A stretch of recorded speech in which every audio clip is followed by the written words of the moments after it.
Good morning, everyone. Welcome to the Trade Ideas pre-market show for Thursday, October the 23rd. My name is Barry Anderson, moderator of your trading room. A couple of yeses to let me know you guys can hear me. See my screen. Thank you very much, William. So that's in the main room and also in YouTube. If somebody can just let me know if you can hear me and see my screen, that'd be great. So Delta, I'm just answering Delta in our YouTube room. All brokers, doesn't matter whether you're using sim mode or what, but all brokers, you have to go limit orders. Okay, you cannot go market orders in the pre-market. Have to go limit orders. So what's happening? VTYX. This is the big one so far today. Really keep an eye on it. It seems like it's had a really very interesting press release. Takes flight on positive obesity cardiovascular risk study. Tell you what phase it is. Phase two. Phase two. Okay, so big move up. I think the interesting thing, if I look at a monthly chart, yeah, the monthly chart tells the tale. So the next high on a monthly chart is 1138. I'm not saying it's going to get there, of course, but this morning in the pre-market, it got up to about 841. So let's see how well this holds, and let's see if it once the market or the 930 happens. Let's see if it has a run. Thank you, Byron and Delta. Great in our YouTube room. Yeah, so let's see if this has a run. Right now, we're just underneath the VWAP. Now, it is shortable for me. Yeah, 1.5 million shares available. So if it really starts to peter out, well, I have to take a look at it in that direction. Well, you have to go limit. Okay, I don't know how else to explain it, Delta. If you've never traded in the pre-market, um, but you have to go in a limit order. You just can't go in a market order. Sometimes the spreads are, and it's for your protection. Well, at least that's what the brokers are going to say. It's for your protection. So you have to go in some kind of a limit order.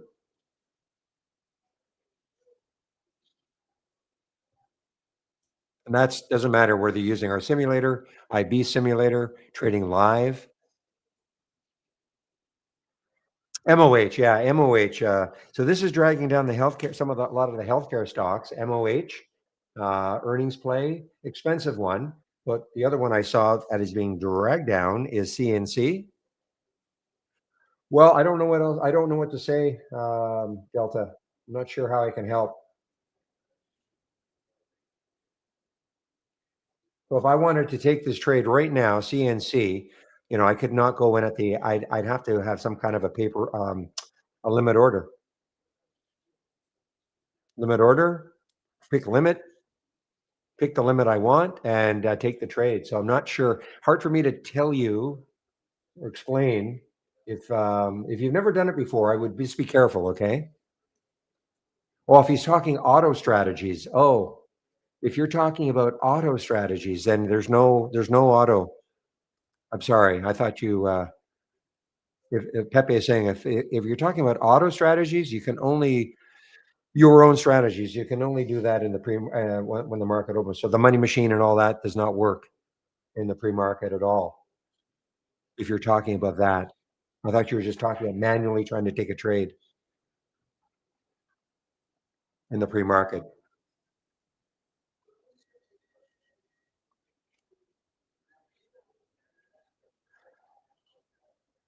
Waited on this one all day yesterday, and it didn't get. This is what I was really hoping for yesterday. The BIOA just didn't do it. Let's see if it has any legs. I mean, it's up 29% now. The reason why I really was interested in it, you can just look at the monthly chart. Look at the monthly chart. Look at the room it's got.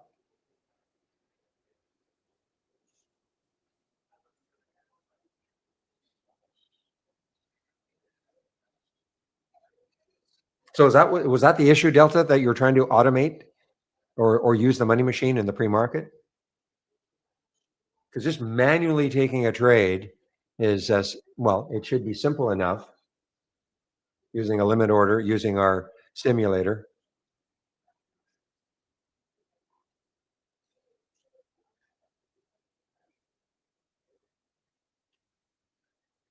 But what about just never mind the chart? Why not just manually do something like this?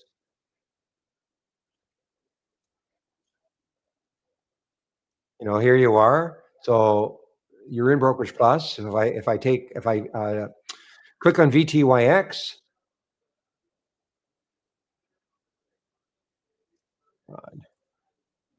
so there's VTYX. Pick how many shares I want. Here's the bid ask. I can go. Just have to make sure it's a limit order, and that's it. Just take the trade.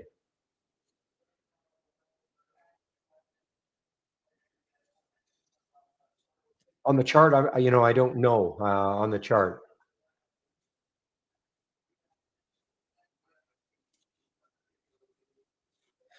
If I can't help you, maybe Chris can help you. Well, this is pretty. It's big on my end, Daily Dose. It's very big on my end. The mouse pointer. I don't know if it's because of on your. I don't know how big your monitor is, but it's very on my end. This is a very very large mouse pointer.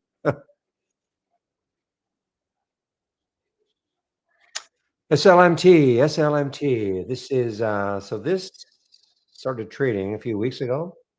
SLMT, Irish. Looks like it's an Irish. Is it an Irish gaming stock? Acquisition plans.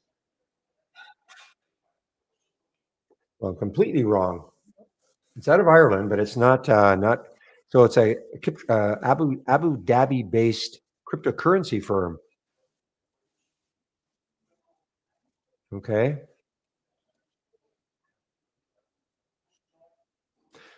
Well, you see, it's hard to know when you're being sarcastic. Well, I have to take everything seriously.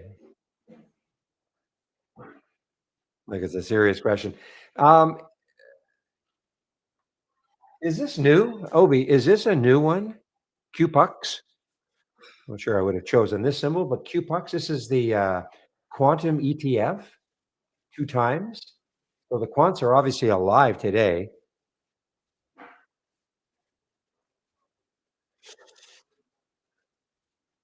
Yeah, sorry, Delta. I don't use Brokerage Plus, so I mean, it's a bad excuse, but I don't use Brokerage Plus. So, but I know when I have just experimented in the pre market, I've been able to just take trades manually, not so much off the chart, but just what I was showing you.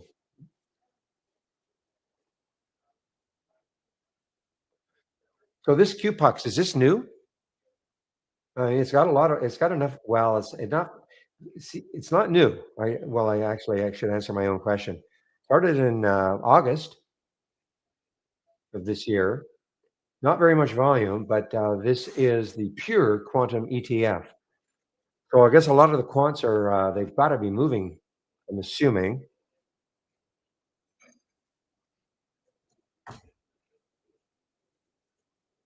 Yeah, look at this. I mean, here's QBTS. So here's QBTS, a stock, obviously, probably part of that.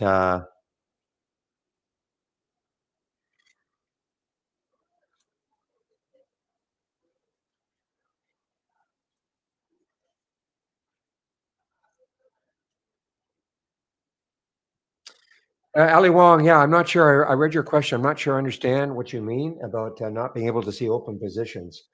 I really do apologize. I just don't use Brokerage Plus. But here, now this is one reason why you just can't let this. I mean, I just took these trades a few days ago, I guess, just to demonstrate the money machine. Can't even remember what it was. But here are my open positions right here. So I'm not sure what the issue is. You have to have the positions tab, of course, but I'm not sure what your issue is exactly.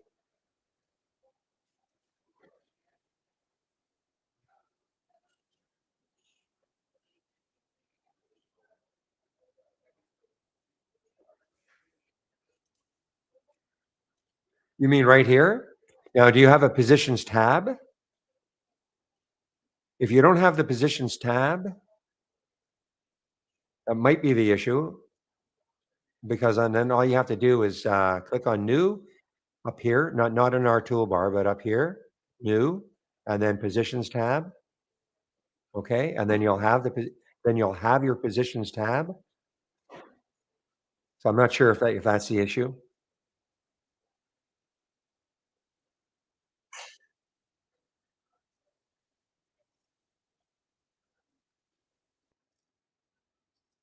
These are the open positions. by just clicking on the positions tab. So if you don't have it, just click on new, right beside brokerage, the brokers, click on new, and then positions tab. And that should be added. If you don't have that, if that's the issue.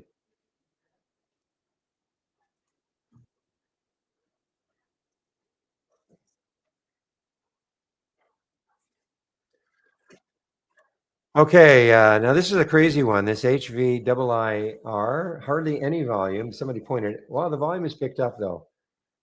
It was very low. It was about 15,000 shares. Yeah, I got to forget about this one. Sorry. Not dumb questions, Delta. If you don't, I mean, it's tricky. If you've never, it sounds like you haven't traded very much before. And trading in the pre-market, it's just a matter of you've got to go limit orders.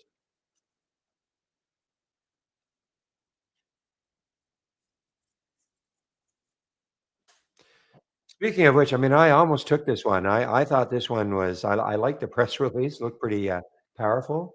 Speaking of the pre-market, I was looking on this break here, getting over 8 again. I'm glad I did not take it. Not yet, anyway. That's the VTYX.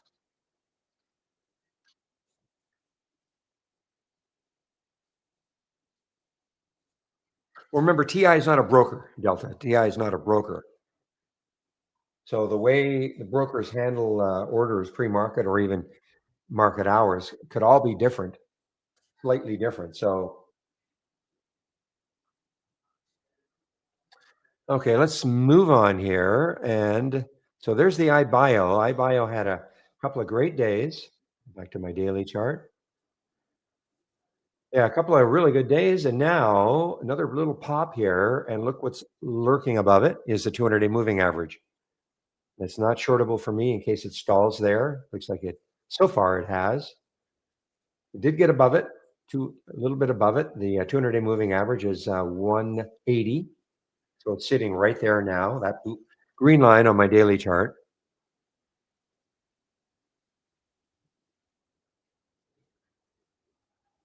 Some earnings plays. Well, here's QuantumScape. Now, when I first saw it this morning, it was way up here at 16, but it is starting to fade somewhat. This is an earnings play, QS.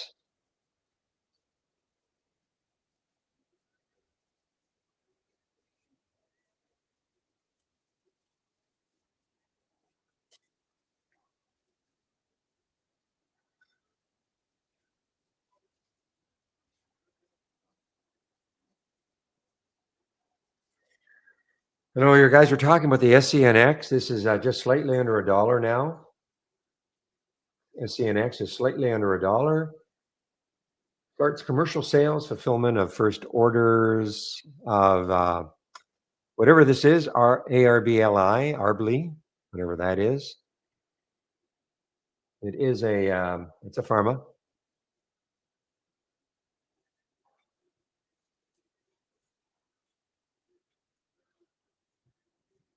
EKTX, guys, this is so the next high looking left, about 40 cents to that next high looking left on the daily chart, a couple of highs. There's some price target. What? No, no, no, no. Are you kidding me? So this is, I got to make sure this is the right price and the right stock. So Viking Therapeutics price target raised to $102 from 98 at Morgan Stanley. Okay, this is a $34 stock. So they were pumping this one before, and now they're even raising that price target to 102. That's VKTX. Wow. And there are others, but not quite as Cantor Fitzgerald. Well, even Cantor Fitzgerald, 105. It's the same company, Viking Therapeutics at $34. So there's a couple now. Cantor, Wainwright, $102. What the heck is going on with them? It's a diabetes drug. Oral sees enrollment in late stage trial for oral obesity.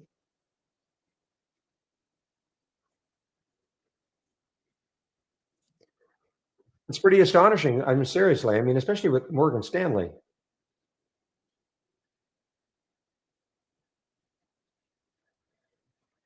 Viking Therapeutics offer transformative Q3 update, says Cantor Fitzgerald. Again, when they put these price targets on, they don't mean it's going to happen tomorrow, and it may never happen. But those are pretty aggressive price targets, over $100 for a stock that's right now 34.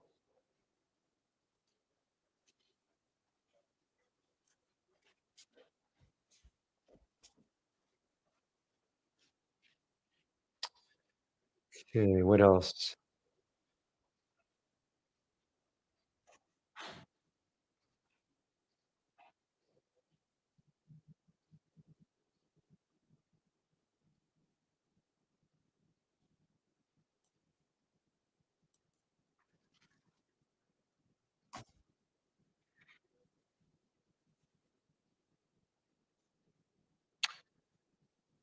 Oh, well, here's Alcoa.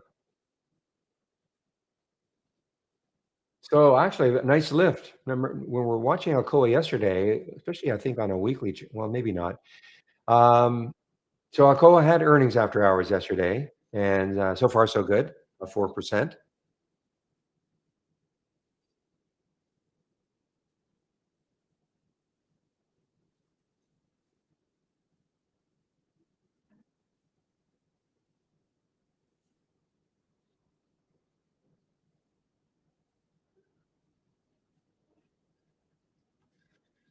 So are you trying to run the money machine, Ali, in the pre-market? Because it doesn't work in the pre-market if that's what you're talking about. Okay. I may have to direct you to Chris because again, I don't know what's when you say it's not populating, are you trying to take trades? Are you trying to take trades? When you say the position list is not what position list are you talking about though? I don't know what the position list you're talking about. But are you taking trades? Are you knowing that you're taking trades? If you go to your orders, are you taking trades? Or your executions? Can you see trades that you've taken? And they're just not showing up.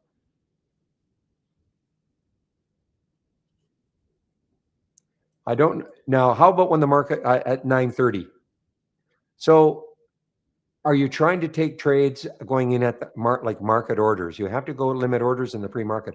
Are you talking just the pre-market, alley, or is it all day long? Because you have to go limit orders in the pre-market, and that's not a limitation that we're putting on. That's every single broker that I know out there. You have to go limit orders.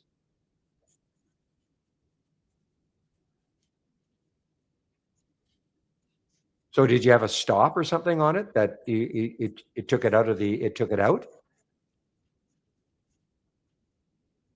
So hard for me. You might have to send your log to Chris. I mean, I just can't help you. I'm sorry.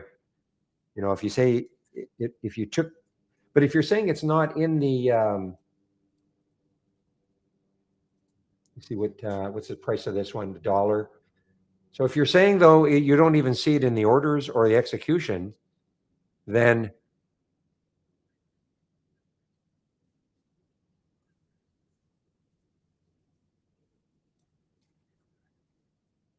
yeah, you might have to. You might have to go and ask Chris, okay? Because then he send the log because I really don't know.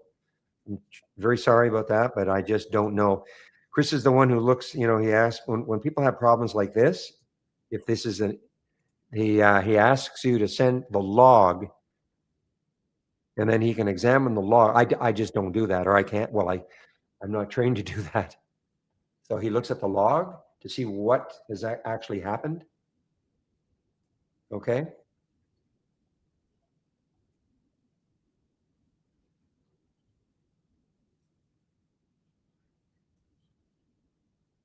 So just give me your email address,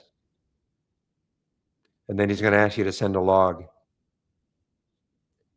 think it's up here, help, send files to support, and then he takes a look at the log.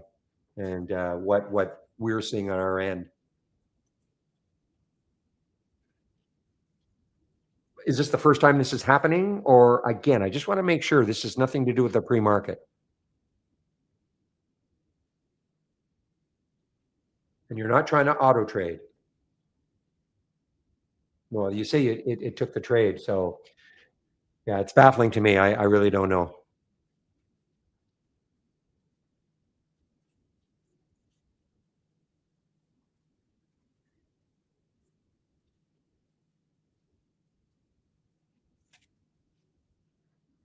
Iridium, guys, I think this is an earnings play. I believe it's an earnings play. Yeah, Iridium is an earnings play. IRDM earnings play. This is gapping down now.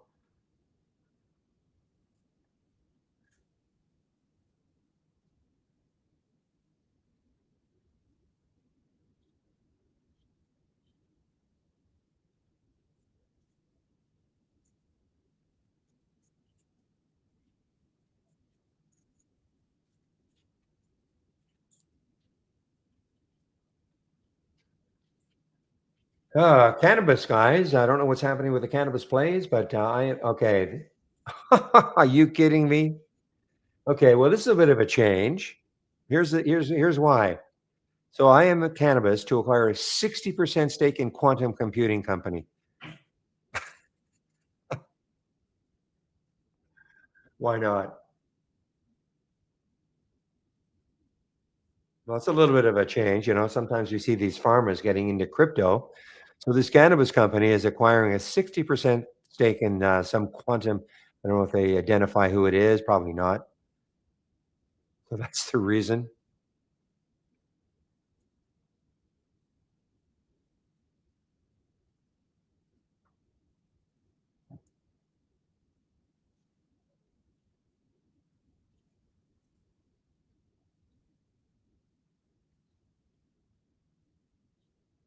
Oh, thank you, Pepe. Yeah. So you're trying to actually these are live trades that you're talking about then, live trades connected to your E-Trade account.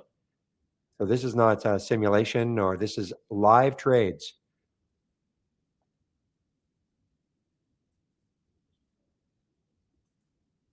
And you've been able to connect to E-Trade before with no problems. I know that some say E-Trade in the even in the first 10 minutes can be an issue, but they get overloaded or something and they make no bones about it. So I have no idea how E-Trade, how well it works in the pre-market. But anyway, I think Chris will have to probably take a look at the log.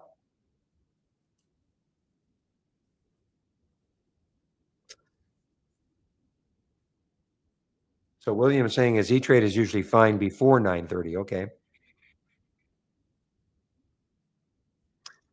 Yeah. Here's LVS, guys. I don't know if yeah, this is an earnings play also. A lot of earnings plays right now. All right, guys, 9:23. So I want to get the layout I use once this market or once 9:30 occurs.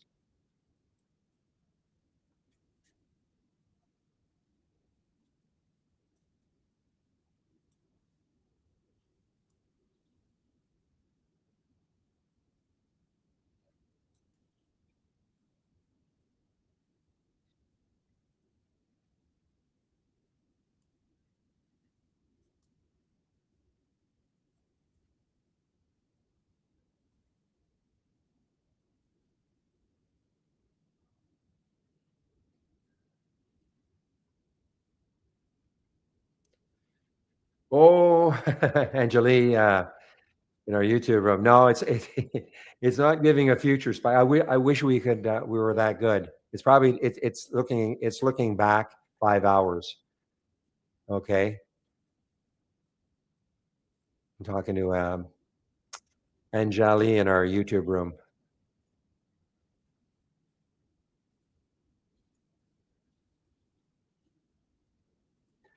Also, I don't know where you're seeing that on every chart. Okay, every chart. I don't know where exactly you're seeing that, but it's certainly not telling you that it's going to go up 24% in the next 5 hours. I wish we were that good.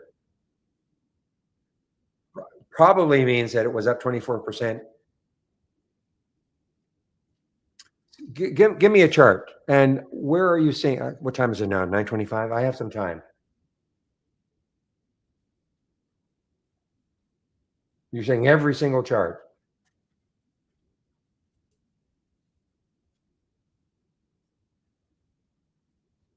So where, but like, where are you seeing it? So if you can see my screen, so I'm looking at a VTYX, a 5 minute chart.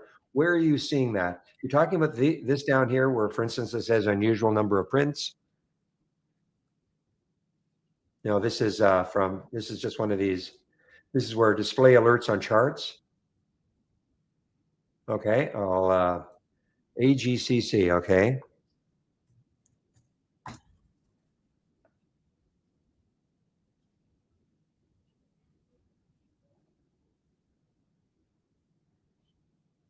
okay, I'm on the AGCC chart.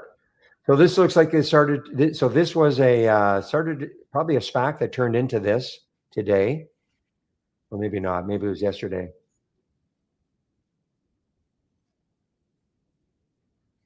Okay, so where am I supposed to find this 24%?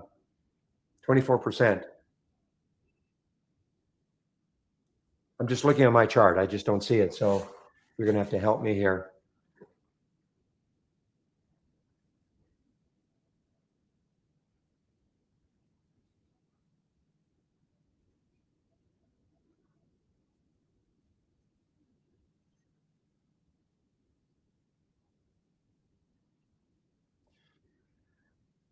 And again, where are you seeing it? So I don't see that obviously on my chart. So I'm not sure where you're getting that from.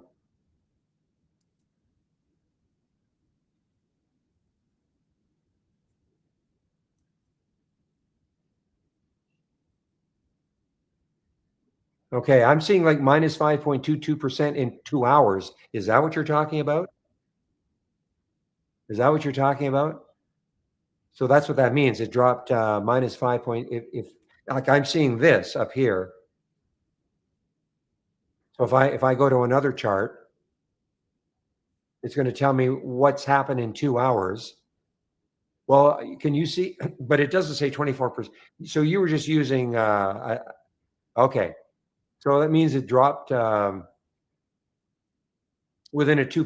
I guess looking back 2 hours, it's dropped 8%.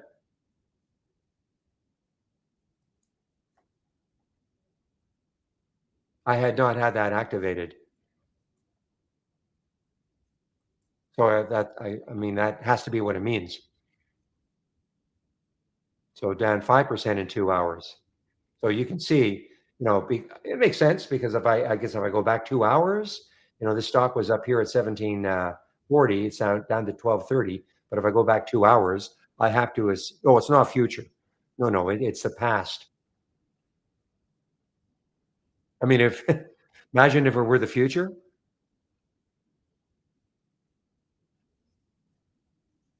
Okay, does that make sense now?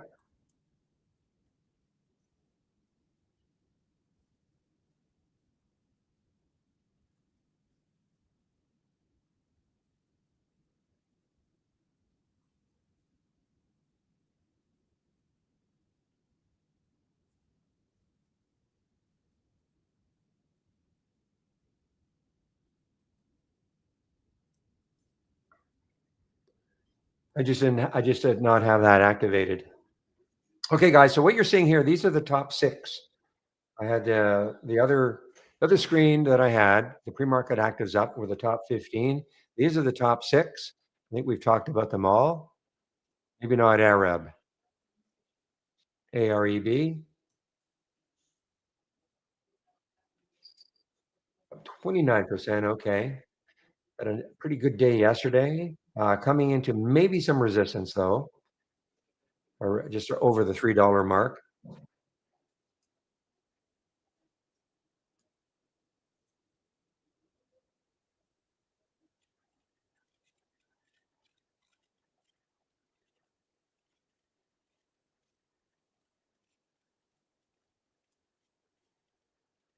All right, guys. Yeah, less than a minute. Well, less than 10 seconds. Let's have a great trading day, everybody. And typically don't trade in the first 15 minutes. I do try to let things settle down a little bit.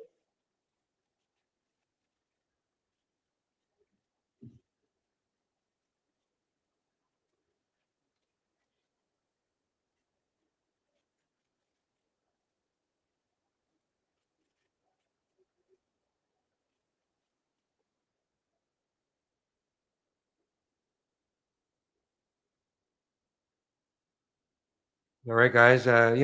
Keep an eye on the VTYX. Okay, it takes out eight in a big way. BIOA is challenging eight. BIOA is challenging eight.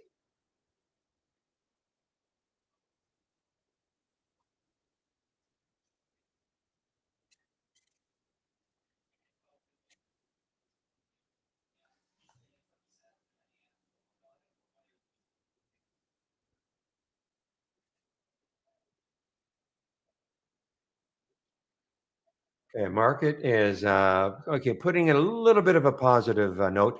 I think there was something put in the economic calendar. Let me take a look. So we got the Fed. I don't know, or the sorry, the Kansas Fed composite. I have no idea if that's going to have a big effect. That's at 11 o'clock. Consumer confidence October 10:30. Existing home sales at 10:30, and also at 10. So there are some things that could affect the market short term.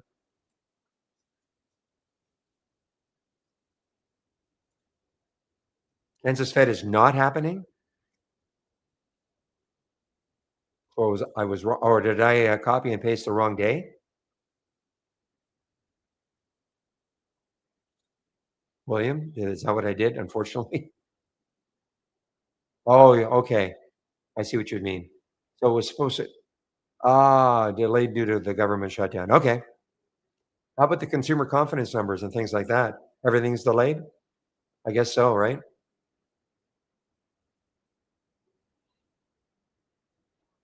I guess these calendars are generated obviously in advance.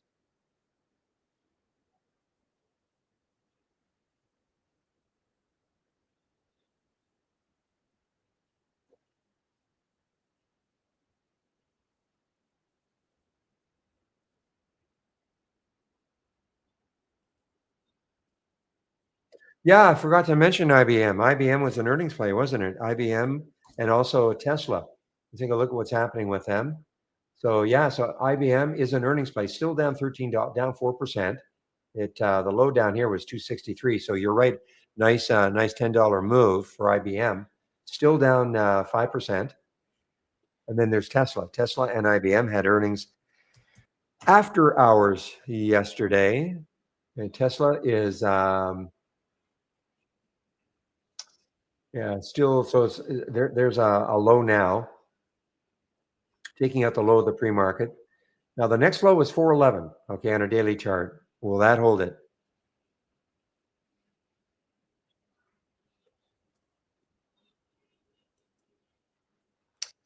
AREB on leading a race right now. And the next high looking left is 333. So there's some room. Just too early for me. Just looking at all these ones that are moving right now. Didn't see this one, SUIG in the pre market. Didn't see that one. What's it doing right now?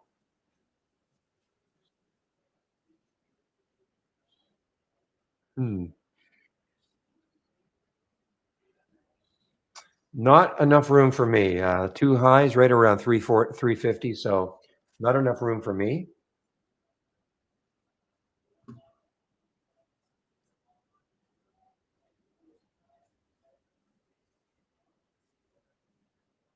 This has been if you could find ways to trade this, I mean, this is a lot of range every day, it seems, for OCSR. Oh, sorry, OSCR, Oscar.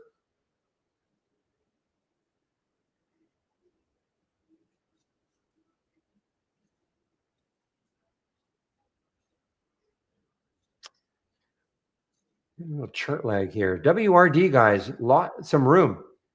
Big volume coming into WRD. We ride. The next high is 1050 or so, 1055 or so. China stock. Wonder if there's any news on this one.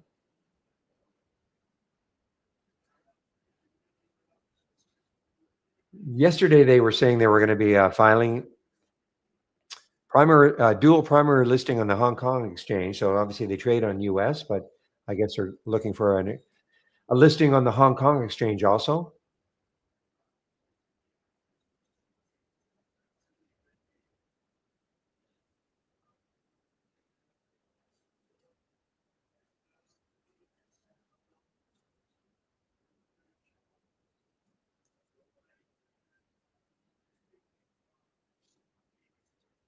Well, first day in a while, we haven't talked about Beyond Meat. Beyond Meat, BYND. Let's see what it's doing. I know it's down for the day, down 20%. Challenging the 200-day moving average, which is at 306. So it's challenging it. Let's see if it cannot pop through and then just continues down. I do have shorts available, 7.5 million at Interactive Brokers.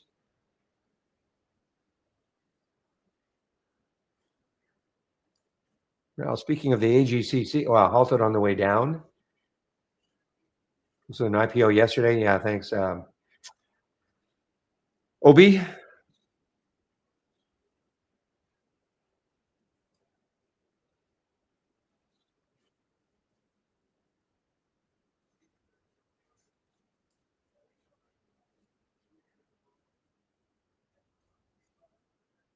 Yeah, nice quick trade on the Arab. Boy, it got up to 360, right back down now to 290.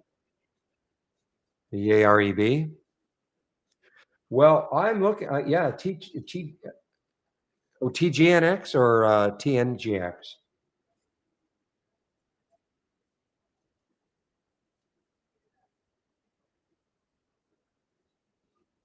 That's what I thought.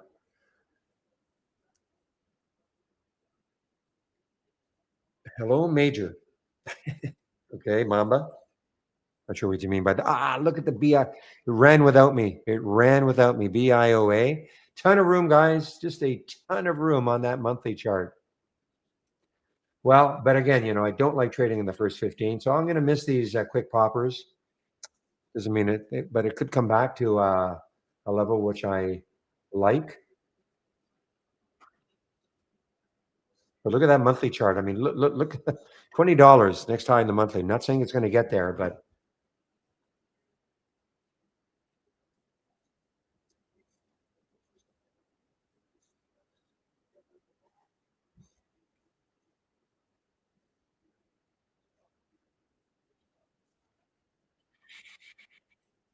this has been an active one also. This SGBX been very active up here and then on the way down, trying to recover a bit. Next highs has room. The next highs are around 427, a couple of daily highs. So there's certainly room for this to run if it wants to. Up 41%.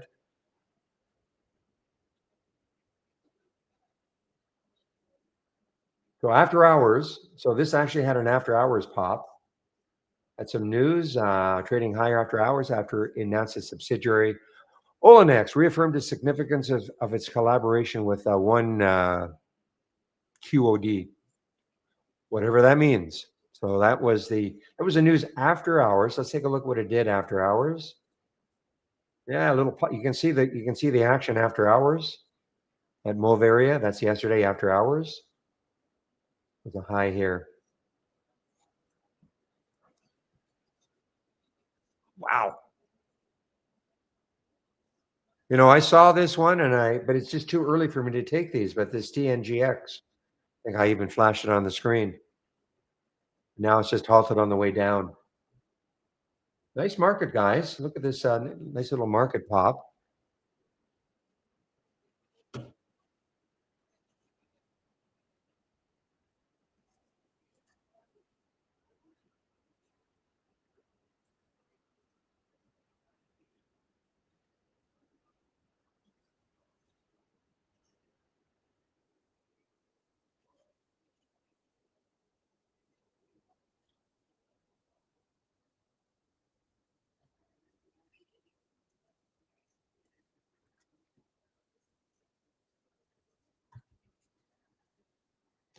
Couldn't help myself, guys, in the free market. Look what the SPY was at one point, 666.66. Pretty ominous. End of times.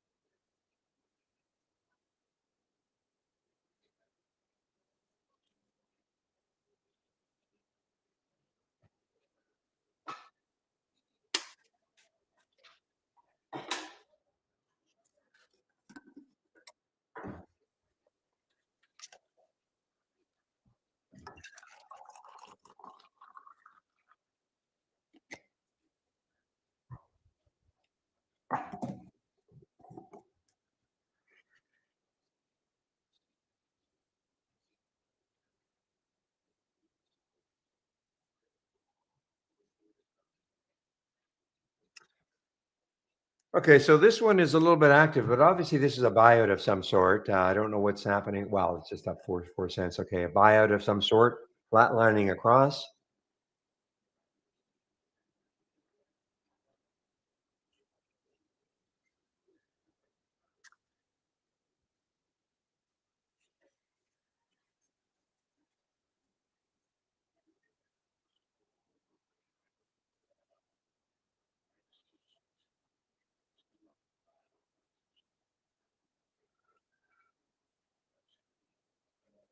Yeah, but you didn't get the 0.66, did you?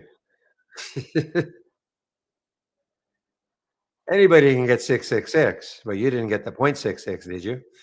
Talking to Obi. That's what it is.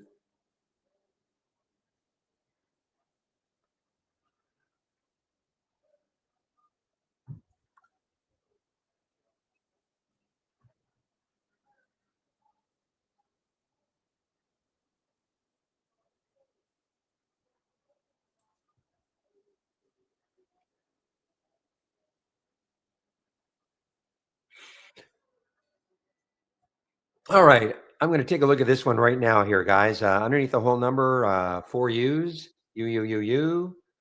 Underneath the whole number, well, it was, and it popped up. Okay.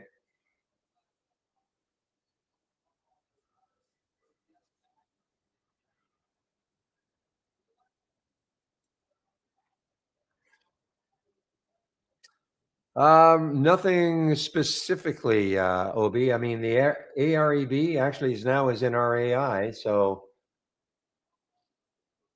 any news on this one? I know it had a pretty good day yesterday. Um, the highs up here are around 4. That high right there is 333. So it's going to have to get through that again.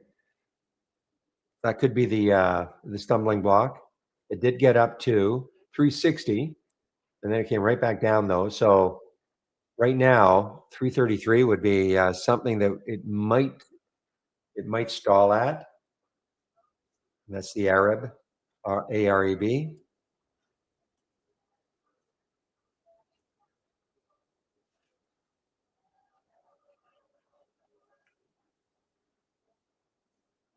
Whoa. Okay, guys. Guess what?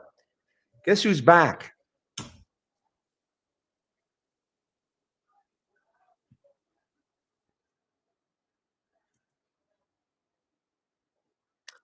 Beyond Meat is back, guys. So shoot, the last time I was looking, it was just underneath the VWAP. What a pop through the VWAP, and that is BYND.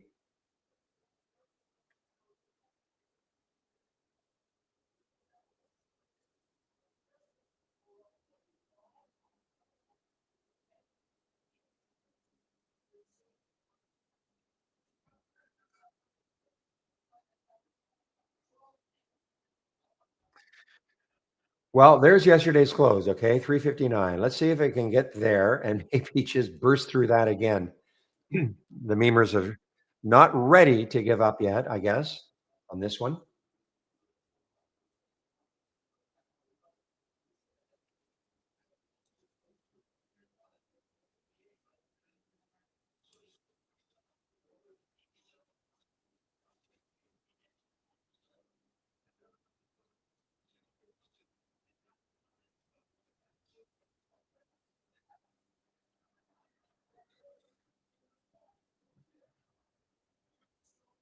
Well, iBio did nothing. It got up to $2, a little over two, and it's fading right now, 160. So that did nothing. There's another aluminum play. So Cenex is being dragged up by Alcoa, CENX dragged up by Alcoa, AA.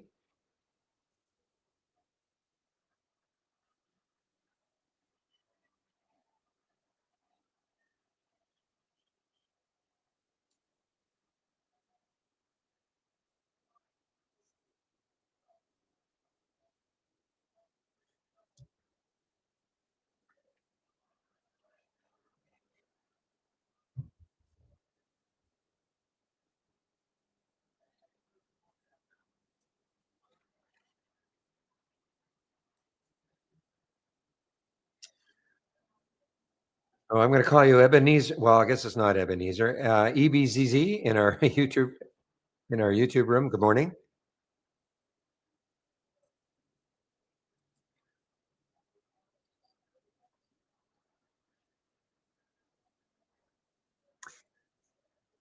So, what do you mean by the leading stock as of right now? You mean the stock that's up the most for the day, or what do you mean by that exactly?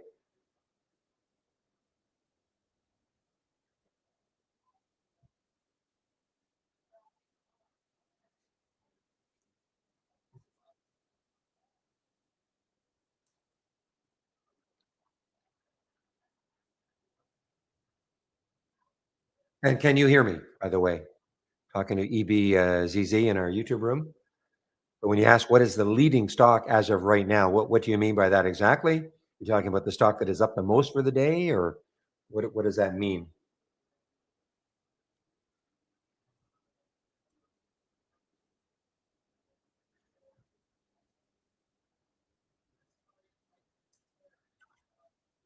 Market is, yeah, nice, definitely a nice move off the bottom here, guys. So we're actually in mildly positive territory. Dow is up, Qs are up, SPY is up.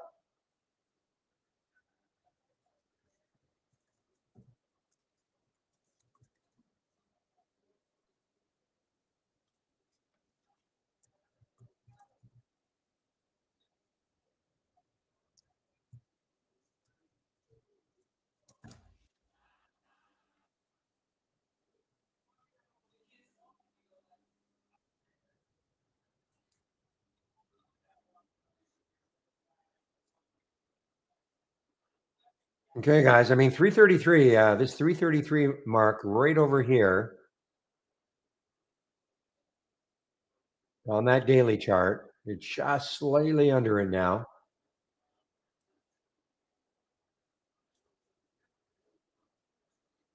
And I'm talking about the AREB.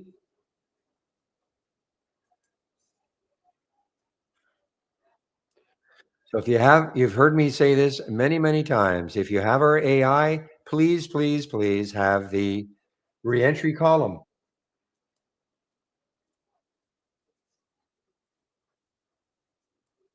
because you can see there is a reentry price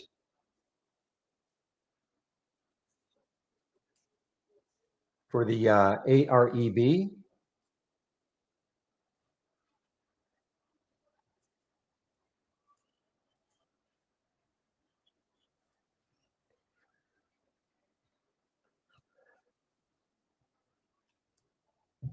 So again, so what did you mean by what is the leading stock as of right now? What exactly do you mean by that?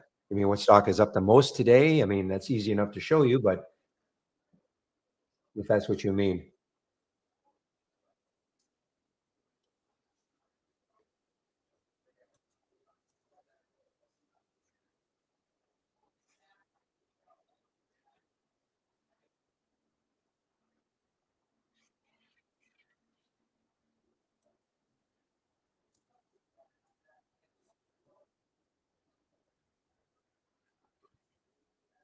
Okay, so the top gainer of the day right now as we speak, I'm talking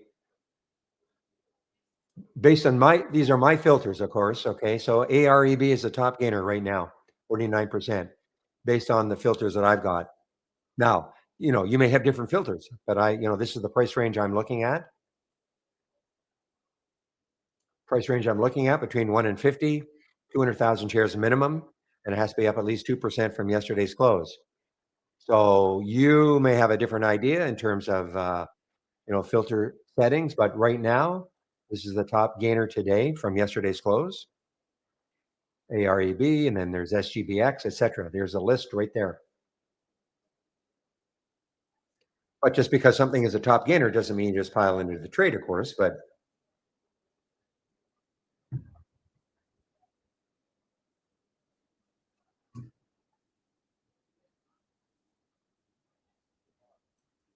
do you have trade ideas, EBZZ? Do you have our program? I mean, those are pretty simple things. Top gainers, top losers, uh, very simple to identify.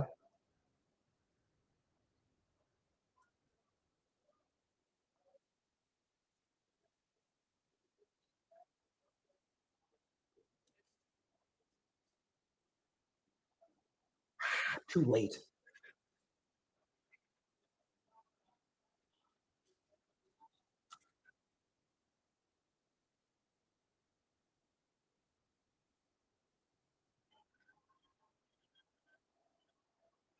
This is fading right now, guys. Is excuse me, the VTYX. Excuse me. Sorry for that. Underneath the VWAP, or right at the VWAP.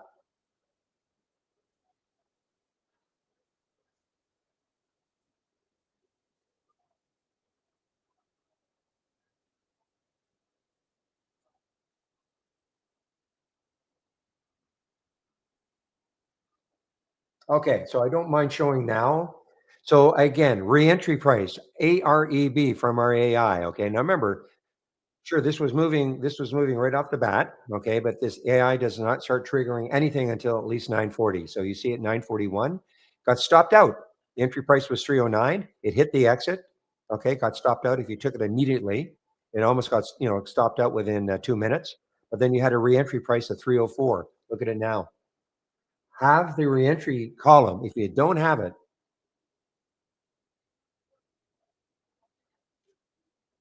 yeah. So this is not really a good for a phone app, EBZZ. You really need it. Yeah, you need a PC.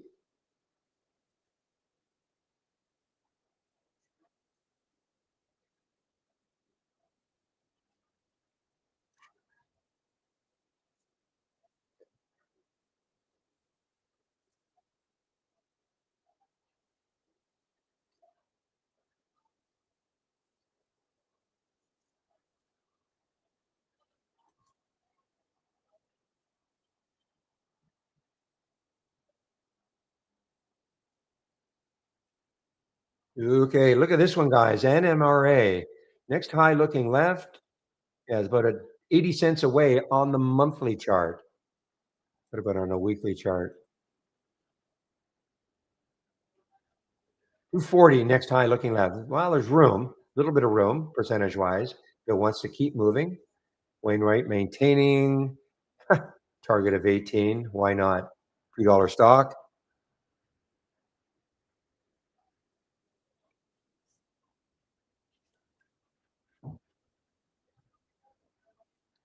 Any PC will work. I'm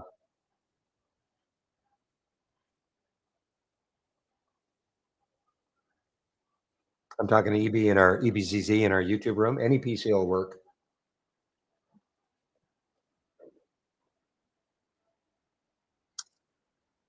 So in our YouTube room, do I know how excited you are to try this out? No, tell me.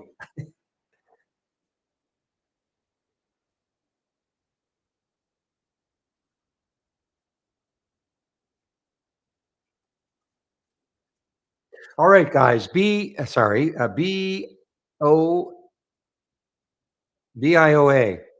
All right, is it anywhere here? Is not anywhere here.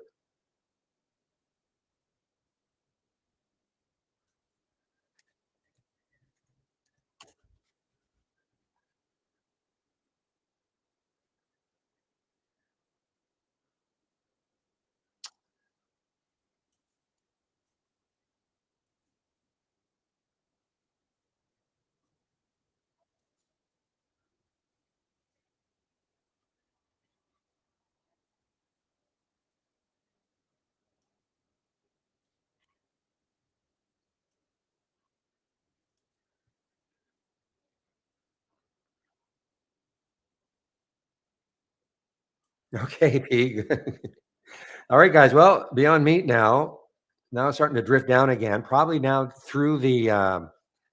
Love to find a way to short this down now underneath the VWAP. Popped all the way up to 340. Interesting. Yesterday when I looked, there were no shorts available. Now there are 7 million at Interactive Brokers. So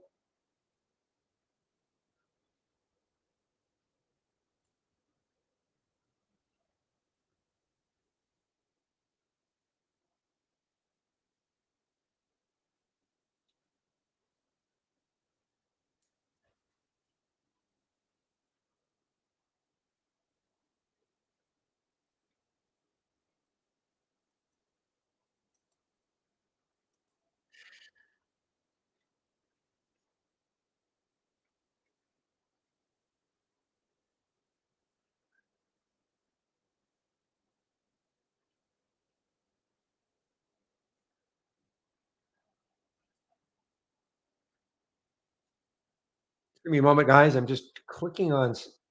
Ooh, this is the. So if you think Palantir is going to have a recovery,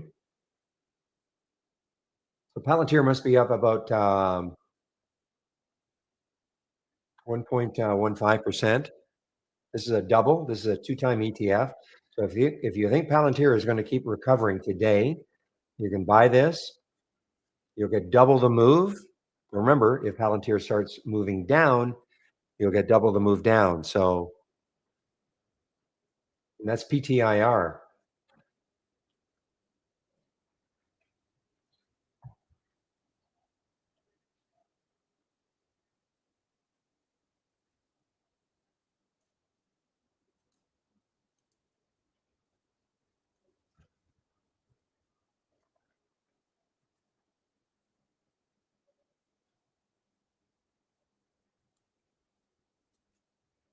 So I'm going to watch this to see how well it holds over 30. Of course, you have to be watching PLTR at the same time. It's on the move here. So as I said, it was up 1.15. Okay, 1.18. Remember, the other one will be up double that approximately. The ETF for it up approximately double that. But remember, if it starts to move down like it is now, the other one will move down at twice the speed.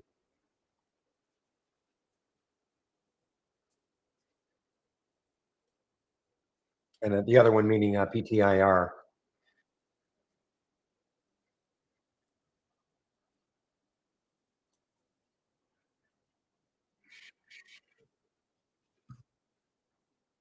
I've never traded. I don't think I've ever traded Palantir.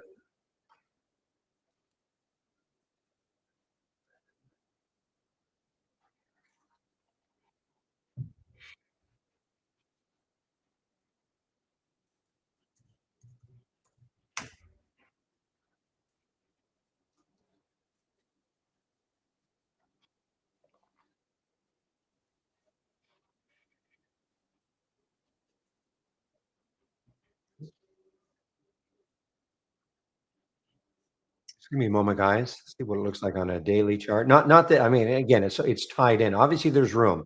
This would be the same sort of room it would have on the like the stock itself. This would be sort of the same amount of room.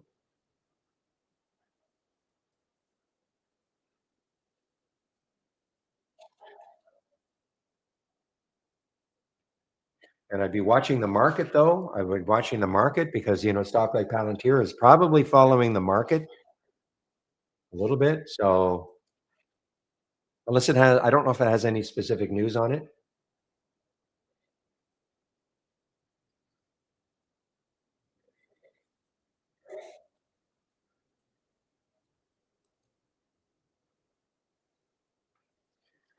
Okay, XTKG. I put a price alert yesterday on this one. Let's see what it looks like now.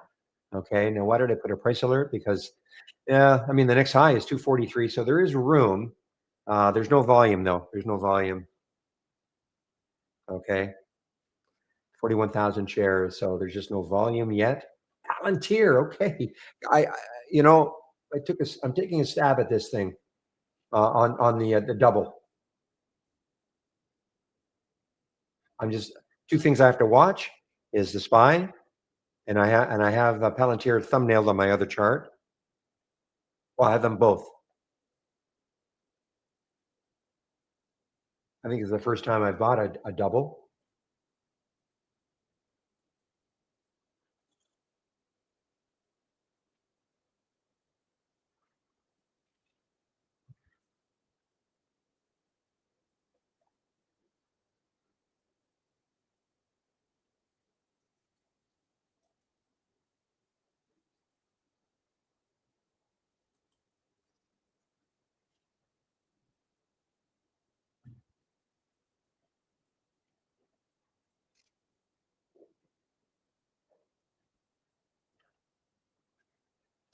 All right, here's another earnings play, guys. A weak one. Morgan, Kinder, not so kind today. Kinder Morgan, I guess.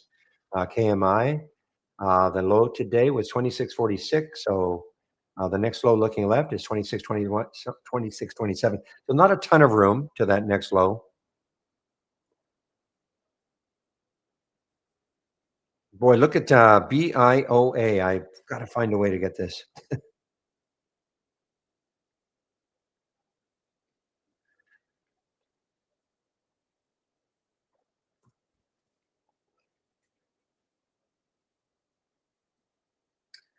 Okay, well, experiment over. Got out of the PTIR flat. Yeah, the minute the SPY started doing this, I had that little pop here, but now two red, so I'm out. So it's Palantir, I think, will follow the market pretty closely. So whereas these sort of stocks don't care, these sort of stocks, they're alpha stocks trading on their own, don't really care what the overall market's doing, nor what their sector is doing. Wow, 10 o'clock already. So what I'm going to do now is go over my homepage, including the scans that I'm currently sharing. I think I'll go over I didn't really go over in any great detail the race yesterday. I will go over it today.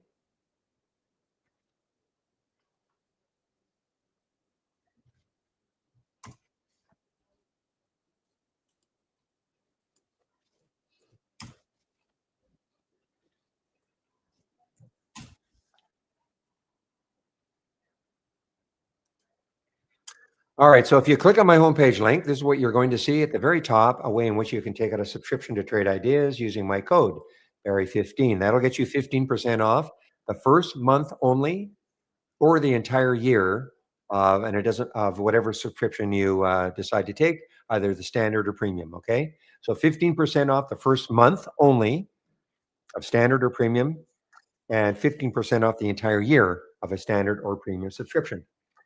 So all I ask, if you're going to take out a subscription at some time in the future, please use my code. Helps to keep the rooms free. Company tracks the promo codes. See enough people using my code, they'll keep the rooms free. For those of you who are in our YouTube room right now, you may not be aware there is another trading room. Okay, it's a lot more active, more traders, a lot more interaction amongst traders. Okay, you can stay in YouTube if you want, but there is another trading room, and here's how you would get in. So you just save my homepage link every day, or you save my homepage link, and then click on trading room. That's how you get in every day. If you scroll down, right down here, keep it simple. Get the trade of the week. So you can sign up for the trade of the week. It is free. You'll get it before the market opens every Monday morning. If you sign up for look at Palantir now. I got a little jumpy on it, If you sign up for the trade of the week and you don't think you're getting it, please check your spam folder. And if you have Gmail, check your promotions folder. Okay. If you don't see it in either of those two folders, and by all means contact us and say, hey, what's going on? I signed up. I'm not getting it. And it's free. Now, the trade of the week is originated by Steve Gomez every week. And I believe I'll have to check. Usually on Thursdays, he's in our YouTube room. Okay. I take a break between 12 and 1 Eastern time. And when I do, one of the other traders from Trade Ideas takes over in our YouTube room. And again, being Thursday, it's usually Steve Gomez, and he's the originator of the trades of the week.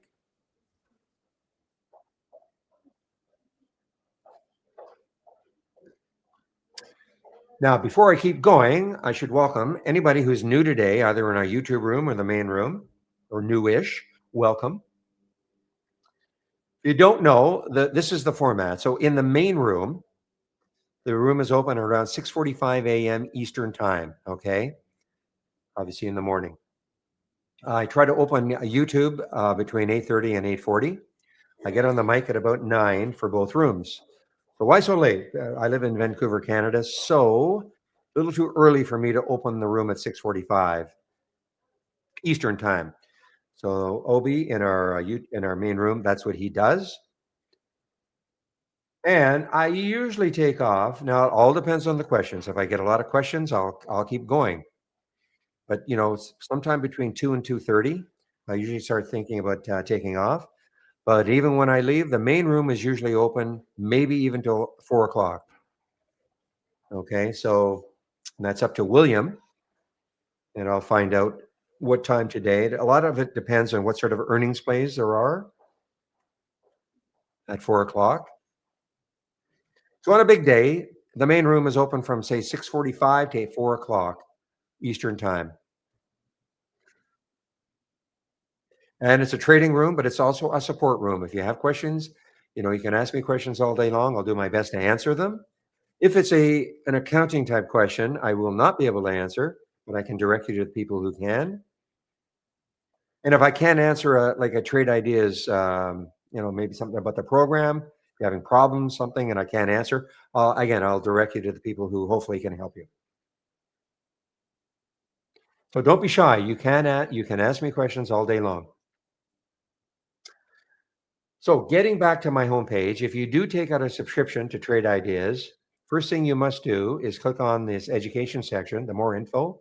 And before I get into the videos that I think you should take a look at, not I think you must take a look at the user guide. Click on the user guide, and don't get overwhelmed by everything that's in here. I just want to draw your attention to TI stock racing because I'm going to go over the concept of stock racing, and here is your reference to everything I'm going to talk about. Okay.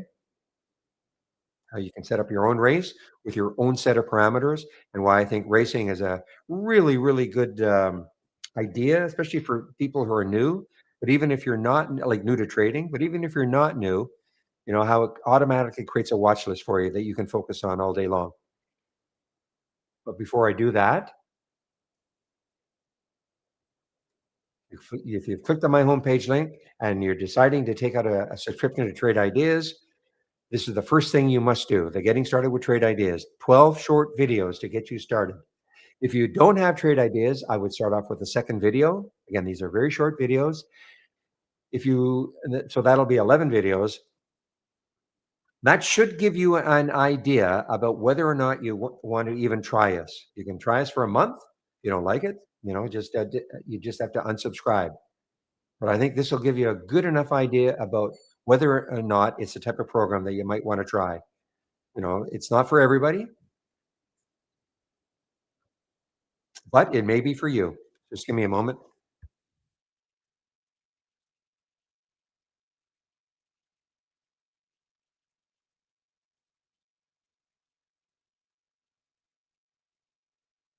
Appreciate that, Nick, in our YouTube room. Back to basics. If you're new to trading, this is for you also. Free series of videos that are designed for people who are new to trading. Okay.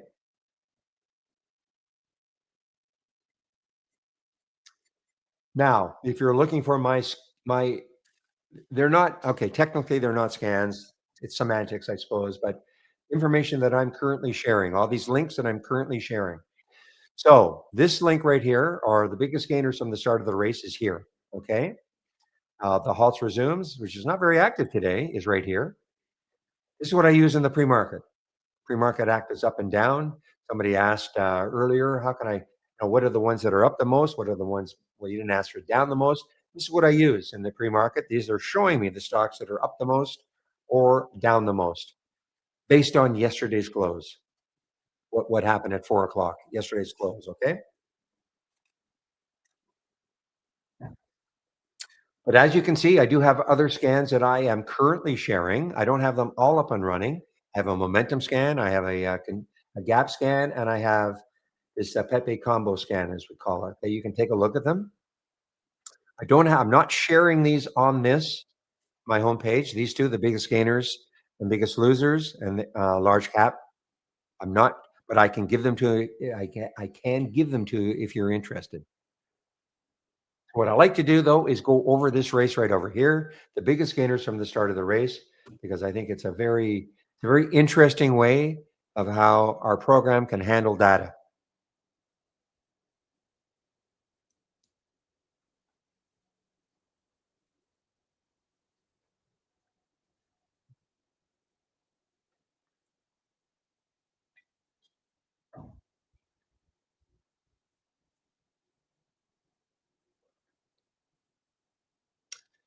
Alan, well, that's a good question. I mean, I did take the PTIR. I did take the PTIR. I have a margin account, but no, I didn't take everything in my account to buy it, but I don't know if that answers your question. So the race. So remember, in the guide, there's a whole section on TI stock racing and how you can customize the race to see exactly what you want to see. This is what I want to see. Doesn't have to be what you want to see. So I'm running a 4-minute race. That's customizable. You might want to run a 5-minute race, a 3-minute race, a 10-minute race. Everything is customizable. So what does this mean though? What does this 5.5% mean? What that means is that since the race started and we're almost 2 minutes into the race, this stock has moved the most percentage wise. SGBX has moved the most, 5.5%. So let's see what it looks like. So you can see probably that it was on that pop that it moved, but notice that the stock doesn't have to be at the high of the day.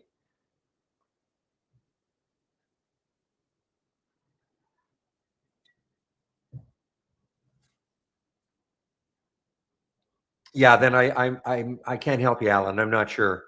Never really thought about it, so I'm not sure. Maybe somebody else can help. So Alan is wondering with Interactive Brokers and probably any broker, but whether you can trade ETFs with margin. So if I can understand, if let's say you had a $5,000 account and you have a margin account, and so that would give you perhaps $15,000 buying power. So can you buy say more than $5,000 worth? Is that what you mean? Like okay, so I can't help you there. I don't know if ETFs are any different from a stock. I can't help you. Maybe somebody else can. Of course, you can always ask. You can always probably do a Google, like just ask. You don't have to phone IB, but probably if you just ask, even like some Chat GPT. I use Gemini. I love Gemini. Yeah, don't call IB. I mean, you might be on the phone forever. I would just try. I'm sure it's out there somewhere.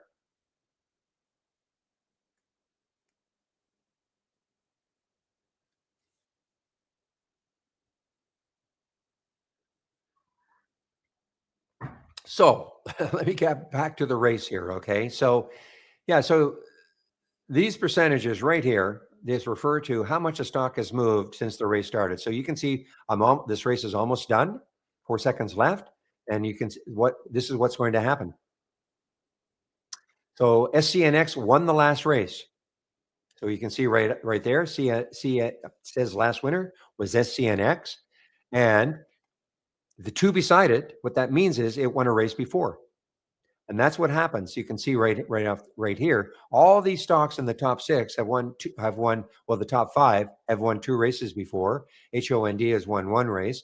Eventually, there will be a top 10 list built for you, made up of stocks that have won the most races over the course of the day. Now, I start my races at 9:30. You can start running your race. So whenever you load trade ideas, and so if you're loading trade ideas in the pre-market, like before 9:30, you can get the race to start running the minute you load trade ideas.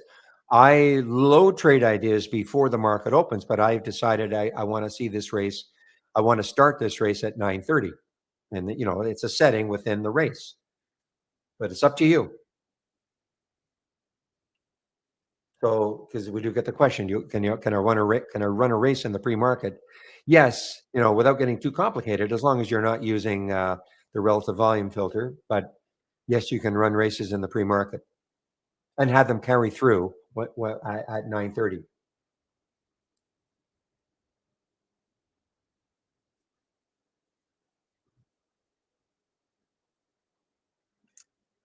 And that's the other thing I have to point out. If you went to my homepage and you loaded this race right now, you might say, "Well, wait a minute, how come I'm not seeing, your top 10 list?"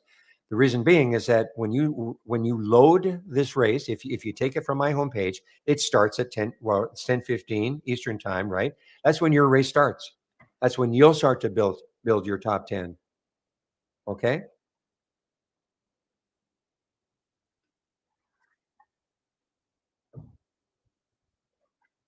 So, how to use this? Well, obviously, I think the obvious thing is you see something at the top of the race, leading a race. I would click on it, see what's happening. Maybe it's setting up for you. What if we'd seen this SCNX and it was coming into the VWAP? Again, you have to have some trading experience, understanding because you may have maybe the VWAP is something that you love to see a stock. Look at this. I mean, that purple line on this chart, that's the VWAP. And look how it's hugging it, hugging it, hugging it, hugging it before it finally it popped off it. You may be a VWAP type trader, or maybe you've got a moving average on your chart that you like to see a stock come into and see if it acts as support. Support meaning it holds and then bounces. Obviously you have to have some trading experience. So it's not just to see the stocks at the high of the day. These stocks that you're seeing here could have pulled back and then they're popping.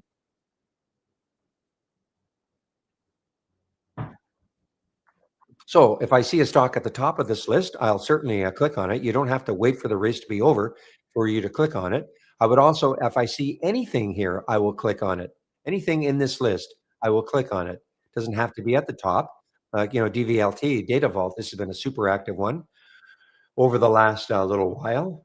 And if it's meeting trading style, if you're looking at it, wow, I really like the look of this. Okay, yeah, then you take the trade. Okay. I can't tell you, is this good for you? I don't know. Everybody, we all have different trading styles. The other thing I would do is I would take a look at anything that has won a race before, click on it, just see what it's doing. Okay. Here's the NMRA. Oh, it's hanging just underneath the VWAP. Maybe if it gets over the VWAP, maybe it has another run in it. So you can put price alerts just over and see if it takes it out. It all depends on your trading style, of course. That ARAB, I'm gonna do my video on it again, guys. Look at the re-entry on the AREB.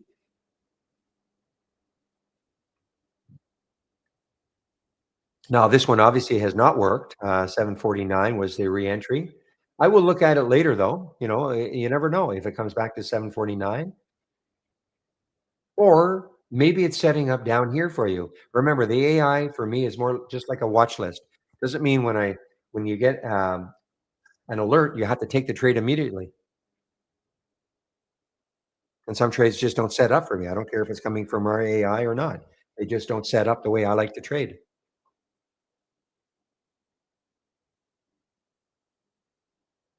So the question should be, if you're looking at this for the first time, why are these stocks showing up here? Why are these stocks showing? These are all different races. Why are there different stocks showing up? So if I right click on this race and open and notice that one of the options is open top list. All races start from a top list window.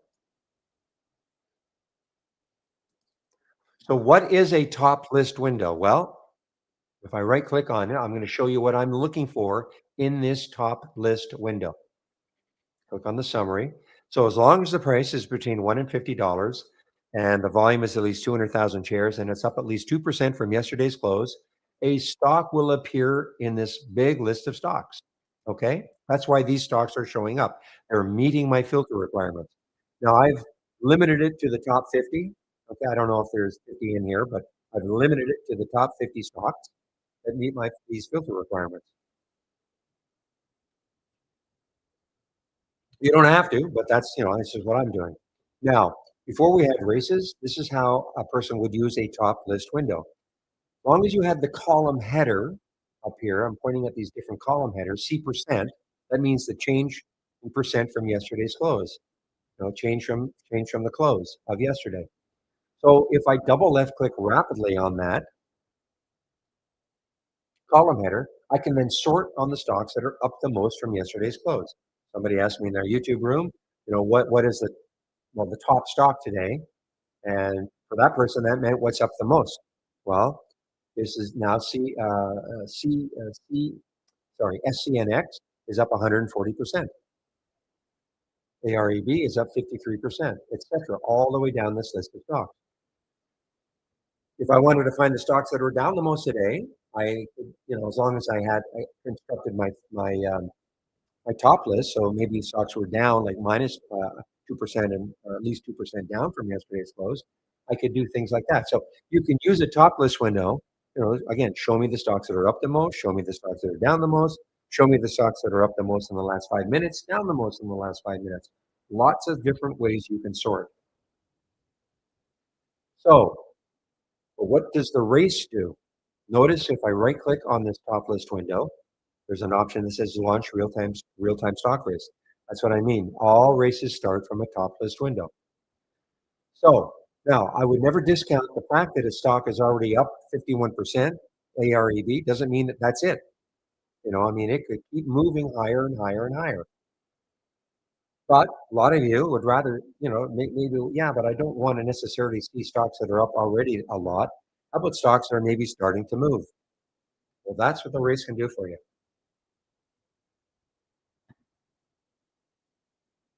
Oh, it's been a very, now look at that. Woo, Arab just took out, that's a pretty big drop now. Great trade though, early, but it's really dropping now. I mean, that's a big percentage move from 360 down to 260. That's a big percentage move. Always look to see if they're doing a financing or something. But anyway, and now you can see how Arab is now only up 28%. But if you want, like Poet has been a very active one. Where is it now? There it is, Poet. So it's up 5% from yesterday's close, 5.9% from yesterday's close. We've seen Poet over the last couple of weeks. What if all of a sudden Poet really started to move again? It's up 6%, 8%, 9%, 10%, 15%, moving up this list. Well, how would you know that? We wouldn't expect you to take a look at a big list of stocks and try to, spot the one that's kind of moving up. But you don't have to, because that is what the race is going to do for you. The race is not prejudiced by the stocks that are up the most from yesterday's close. It doesn't care. All it cares about is in this list of stocks that I've got, what is moving the most percentage-wise since the race started. Now, a lot of the times it will be the stocks near the high or like the ones that have moved the most, because those are the stocks that many of us, not just us, but traders around the world are focusing on. But that doesn't mean that something down here might all of a sudden be starting to move. And that's what the race will do for you. Okay, because it'll identify a stock and it'll show up on this list. It might be moving, you could see a rapidly moving stock getting to the top here. Click on it, see what's happening. It could be something that's just starting to move again. And again, what it does is it eventually builds a top 10. See how there's a top 10 list here? And that gives you now focus. You can just focus on these stocks all day long. That's why I'm saying if you're new to trading, trade ideas can be overwhelming. You get a lot of symbols coming at you all day long. But if you have some kind of a race going, and you can just focus on these stocks all day long and find a way to trade them. Now, hopefully now this is really making sense that you can construct your own top list window with your set of parameters. You may not like this price range of 1 to 50. You might, if you have any trading experience, maybe you want to add in a filter that you like, okay, to create your own set of stocks that's going to appear in your top list window. You can also do things like attach a watch list or a symbol list to the top list window of stocks that you like. Maybe you like following the same set of 20 or 30 stocks every single day. You can do that and run a race based on those stocks. Or it could be different, a set of 20 or 30 stocks every day. That's up to you. You can create a symbol list, what we call a symbol list or a watch list. Then you attach it to the top list window and it'll just monitor those stocks and you can run a race on those ones. So it's very flexible. Okay. I'm just trying to show you though that, just the fact that this is what I want to see here doesn't have to be what you want to see. It doesn't mean that's what you want to see.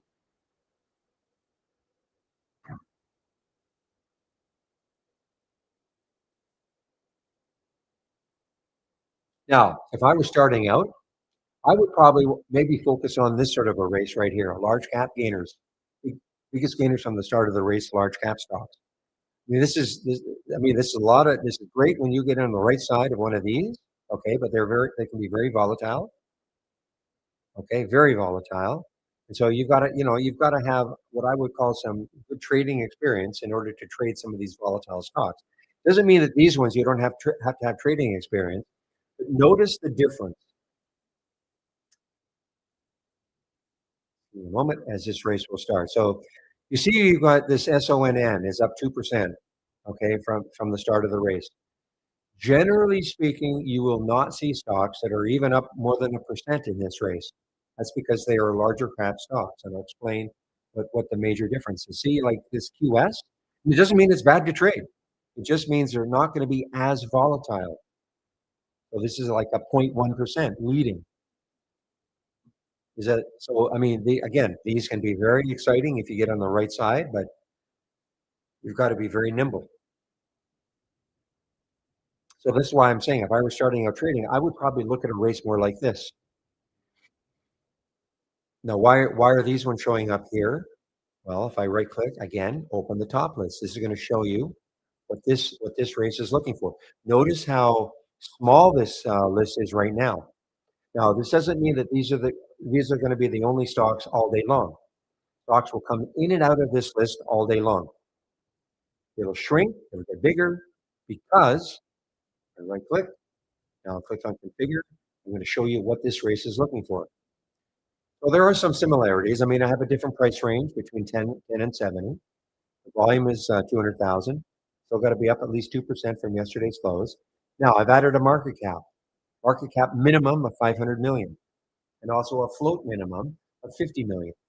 So that's why typically, just based on these two, you won't see stocks with giant big percentage moves. The main reason why we're not seeing a lot of stocks though is that I'm looking for stocks near the high of the day. You don't have to, but that's what I want to see. I want to see stocks near the high of the day. So this position in range filter, this daily range filter, if I put a minimum of 100, that would mean the stock is basically at the high of the day. So putting it at 95 means it has to be a minimum. It could be at the high of the day, but it's not going to be that much lower than the high of the day.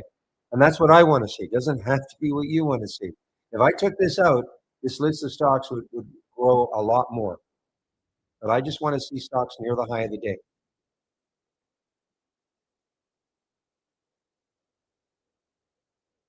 And again, a top 10 list is built for you. So if you want this race, you just have to ask me.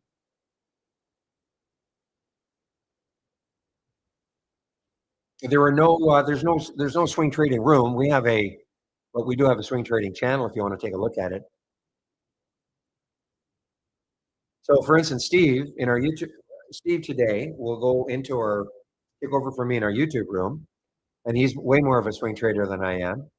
And Andy tomorrow, he's way more of a swing trader than I am. So you can head over to YouTube. When I take my break at noon Eastern, about an hour and a half from now, you can head over and you can listen to Andy and Steve. Again, Steve today. Again, they are way more swing trading than I am. This, I have the bar is low. I don't swing trade at all. So, but if you click on our toolbar, click on new, and then click on dock to channel bar, not channel bar, but the dock to channel bar, you'll notice that we have, right, and we click on show more. Down here, Trader's Eye. This is what Andy does. And Andy has, swing ideas here. And also,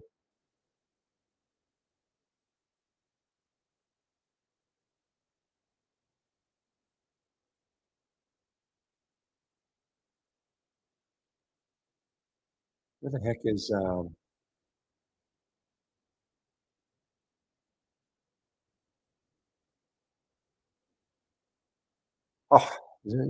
staring at me. Swing picks. Okay, so you can click on this, and you can see the ideas.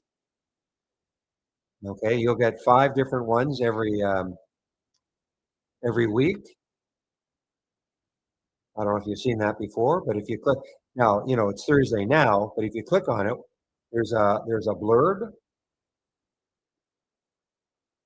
So if you click on it, say Monday morning before the market opens, you'll see the swing picks with a potential entry and a stop. Okay,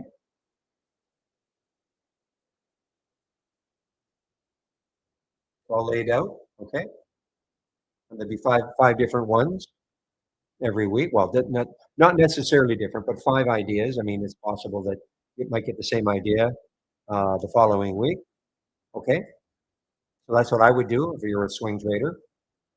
Take a look at that, and also the trader's eye. Okay, makes sense, Alan?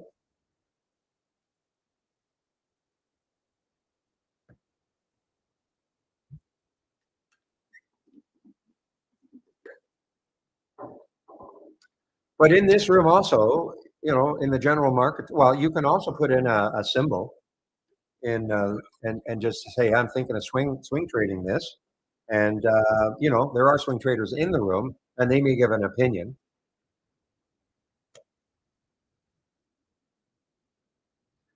So since I what do I you know what? Probably the best thing I look for is how much room the stock has looking left. That's the very first thing I always do. How much room does the stock have looking left, either in the daily, weekly, or monthly chart? That is a big determination whether or not I take a trade or not. Okay.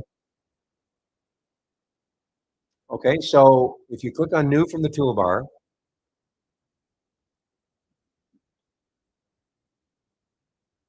okay, click on new from the toolbar, Alan, and click on dock to channel bar, not channel bar, dock to channel bar, and then click on the show more and the TI Trader Eye. I think this is really from, this is Andy's.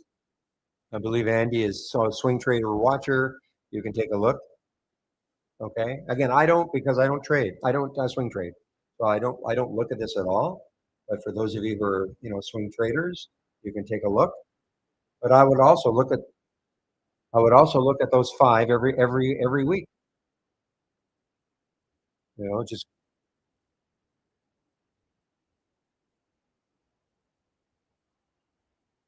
how does it not have the channel bar? That's not an option, Alan. The layout you're using does not contain the channel bar. We'll have to get that. You just have to click on new. This is not an option. So if you click on new, you see what I'm doing, right? You click on from our toolbar up here. Channel bar is not up here. You have to click on new. There's no way but you cannot delete this. You cannot delete the dock channel bar. There's no way. Well, there's no way to delete this.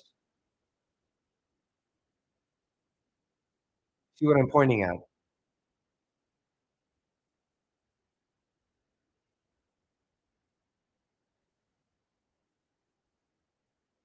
When you guys click on new, really? When you guys click on new, this is what you should see down to probably here, Premium AI. I mean, I've got all this other stuff because I'm in a development version of the product, but I mean, this is nothing you can control. So what? Okay, just indulge me. When you click on new from the toolbar, what is popping up for you? You see what's popping up for me, right? What is popping up for you?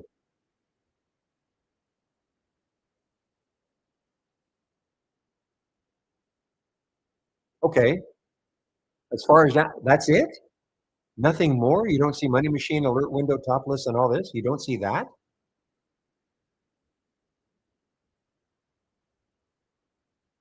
Because this is not an option. I mean, this is not, well, okay, I want to see that alert. I want to see all these.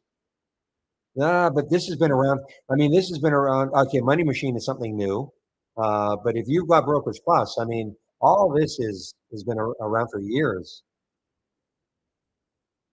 I hate to call on Pepe, but there's no. I mean, this has been around for years. You know, for I'm talking years.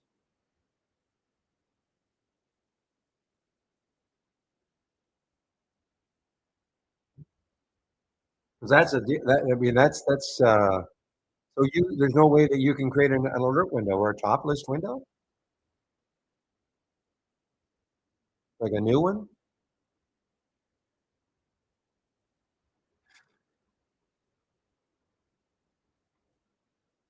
It really shouldn't matter what version you're using. You have layouts, but how would you create a new one? I suppose you could duplicate the top list window and start from there, but that's something bizarre then, Alan. I don't know what to say because I mean, okay, so you basically okay, so well, that's a great way to do it too. You don't have to go to a top list window and create new. You don't have to do that. You can take one and duplicate it, and then just change all the filter settings. Yes, you can do that. Well, I don't know what to say because it certainly has nothing to do with the version. Because I mean, Brokerage Plus is I can't. Yeah, try to upgrade on one of your Macs, okay? Because then you'll see in the dock channel bar, you'll have all these are all theme-based channels. And I think that you'd be probably pretty interested to see the swing ideas or swing picks. Wow, 4.2. Okay. It still shouldn't matter, though maybe, but you should still. I mean, I don't know when we introduced the dock channel bar, but certainly all these up here, alert windows and top lists, they've been around forever.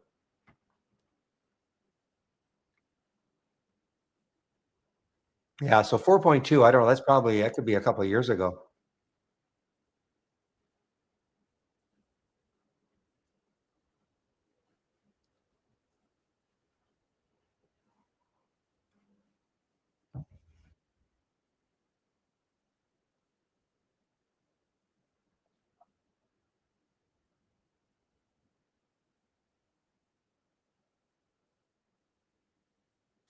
So Jeanette, when you say different methods of trading, are you talking about day trading and swing trading? I mean, those are the only, in theory, two methods, I suppose. But I've been trying. I don't know if you're listening to me, but I mean, if you're more of a swing trader, you guys can talk swing trading. It's okay.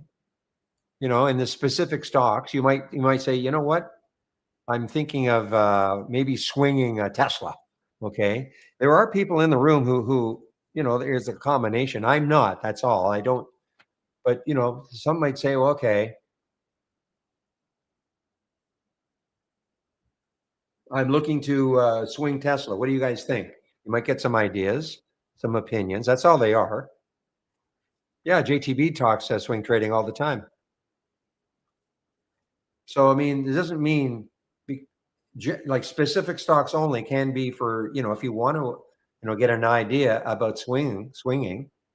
You can certainly ask the question right in there.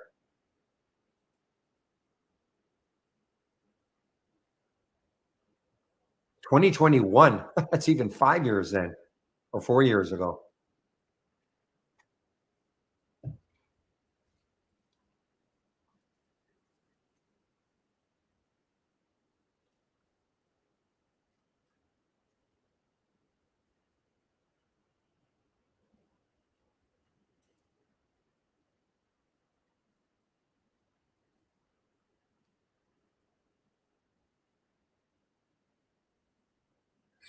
All right, guys. Well, I'm missing out a bunch of stuff, I'm sure. So let me, maybe take a look at QBTS, guys. QBTS is an earnings play. I think it's at the high, but it's for me. Somebody asked about what I like. Well, I like to see. Well, unfortunately, it moved a little too quickly. I like to see stocks over the whole number. But would I take this one? Yeah. This was on my radar, but I was answering some questions, and that's fine. Don't think that you're. I mean, yes, I will find a way to trade. Okay, it's not. And I also don't have to be in, I'm the type of trader, number one, I usually am no more than 2 trades at a time.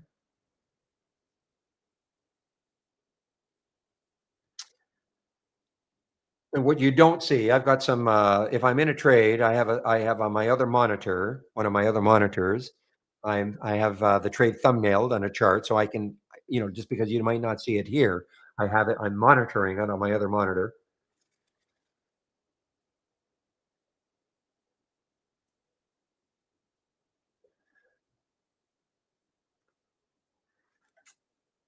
So, John, when you talk about the website, are you trying to use our website version of the trade?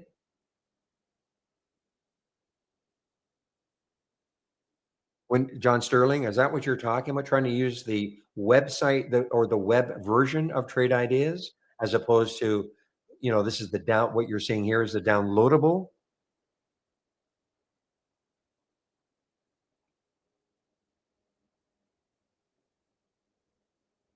Yeah.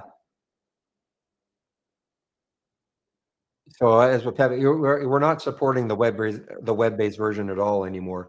Not for quite a while.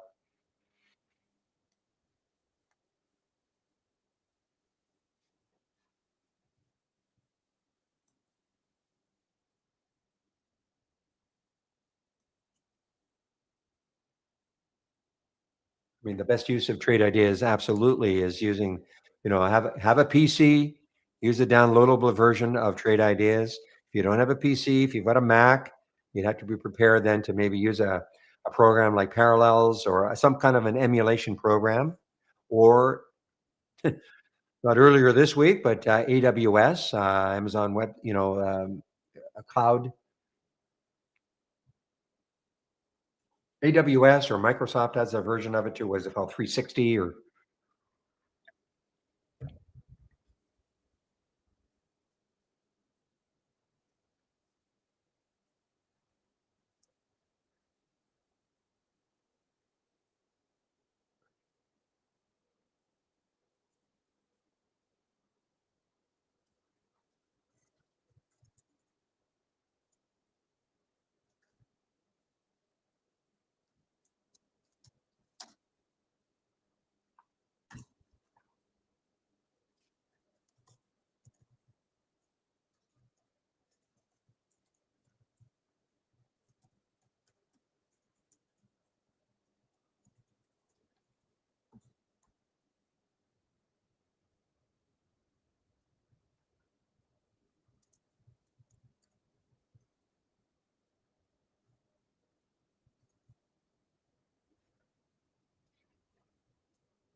give me a moment, guys. I just want to make sure it is going to be Steve today in our YouTube room.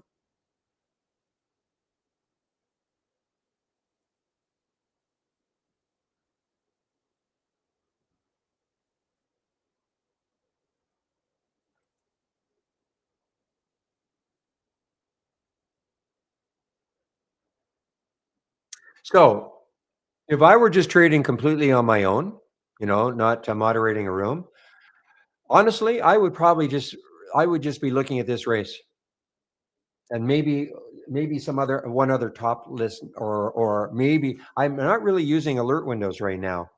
These are alerts in theory. The Halts resumes. These are real time alerts, but I'm really not using that many alert windows anymore.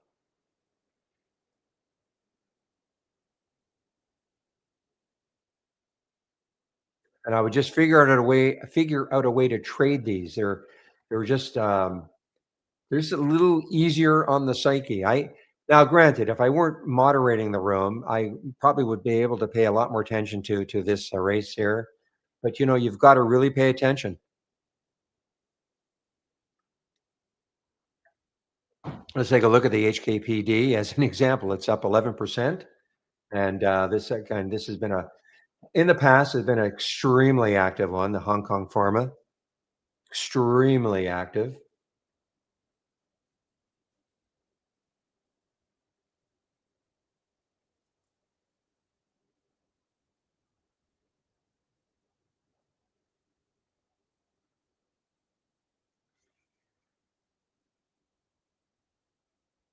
All right, and we're going to take a look at the TTMI. Why would I look at TTMI? Well, you see, it's just over the whole number.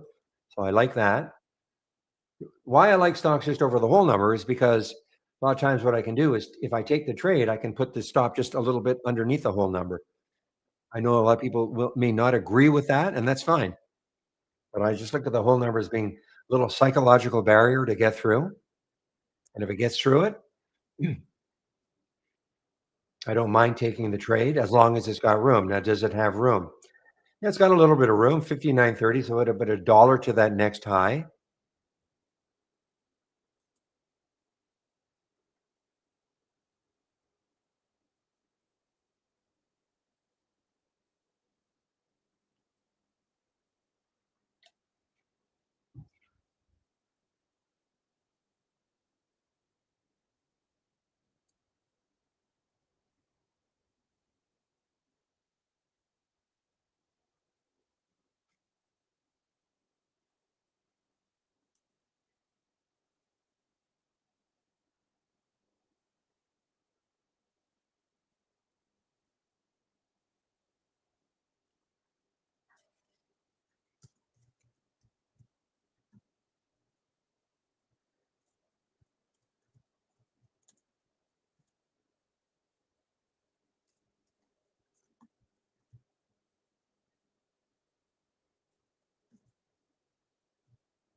Okay, guys. Sorry, I'm just so I just confirmed it'll be Steve Gomez in our YouTube room, taking over for me in our YouTube room at noon Eastern. He'll be from 12 to 1 when I take my break. Okay. Carlos, what do you mean? Are you asking me, do I have the same parameter in both races? Are you talking about these two races here? The large cap gainers up or the large cap losers down? Or is that what you're talking about?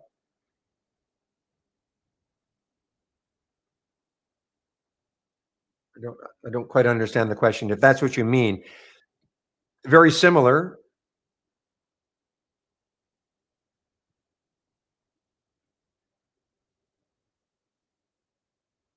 Ooh, the ones above. Now I really don't know what you mean. The ones above. So these are the three races I've got. This one, and obviously, I mean, the parameters between the large cap gainers and this one are very different. The large cap losers, they're different only in that I'm looking for the ones moving down, but the parameters are the same.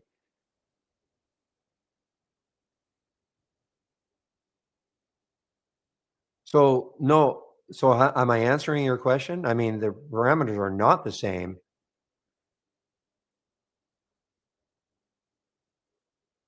I mean, here are the parameters in this race. I'll just go quickly show them.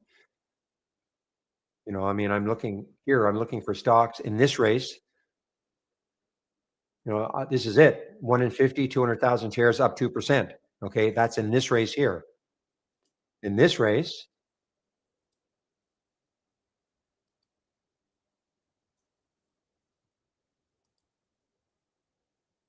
it's different. I mean, I'm looking between 10 and 70, 200,000 shares, but this is the big deal. Market cap has to be at least half a billion. Market float has to be at least 50 million. Very different from this one, and also has to be near the high of the day. Okay, that's what that 95% means. Has to be at least somewhere near the high of the day. So very, very different. And then this one is similar to this, except it's just sort of flipped. because he's 10 and 50. I could have had 10 and 70, but everything is the same, except the stock has to be down at least 2% instead of up 2%. And now it's got to be, that 5% here means it's almost near the low of the day and certainly no more than five within the range. So if I had the daily candle, it would be near the low of the daily candle, putting five in the max. So it's basically just kind of taking taking this and flipping it. Okay.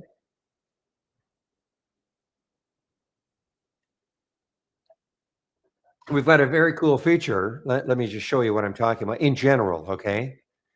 So if I take this top list window right here and I go to configure and then I say flip, and this is for an alert window or a top list window. So let's just say, so these are stocks moving higher. Okay. But what if I wanted to see very similar set of, maybe the same price range, everything's the same except show me the stocks with the same filters, but moving down. So what can be flipped will be flipped. So again, if I right click and click on configure, what could be flipped? Well, you can't flip a price range. You can't flip number of shares, but you can flip this. The price is up at least 2%. Well, I can flip that to down at least 2%. And then this one, the 95% above the low of I can flip that. See what happens when I click on flip?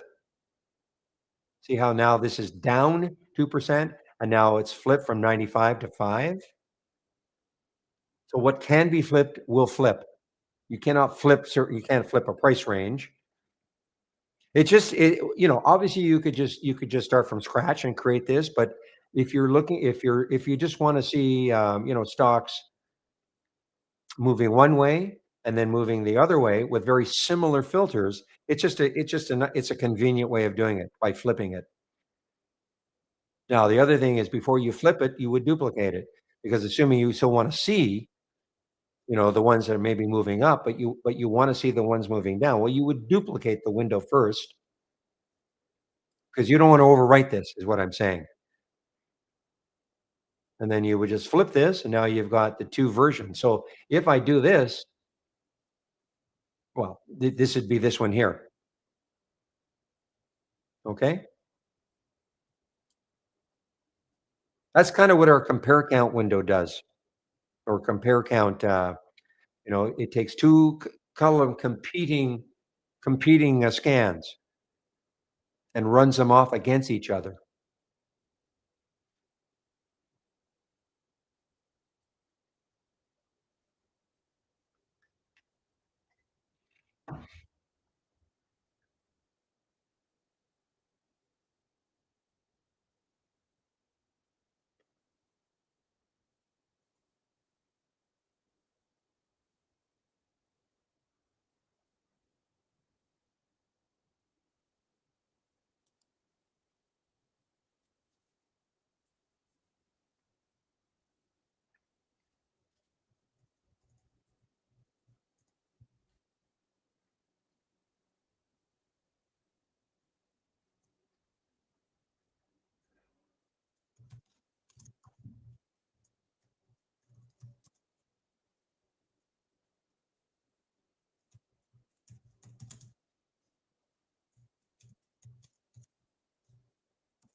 Just give me a moment, guys.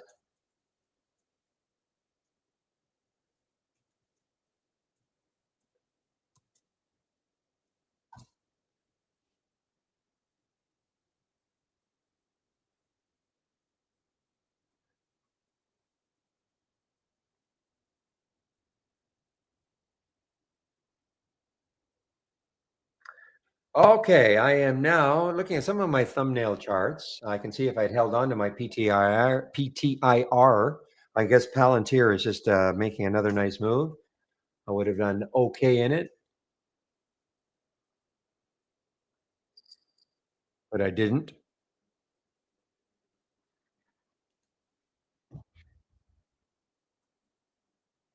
PJ, I know you like this APLD. How much room does it have? About a dollar, actually.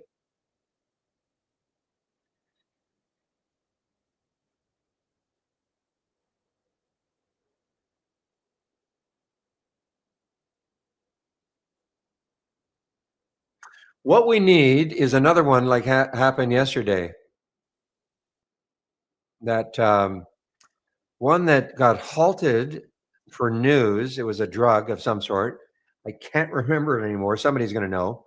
And it went absolutely crazy. I think I got up to about $13, and that after that it just fell to about six. Can't remember which one it was, but I'd like to find one of those and try to hop on.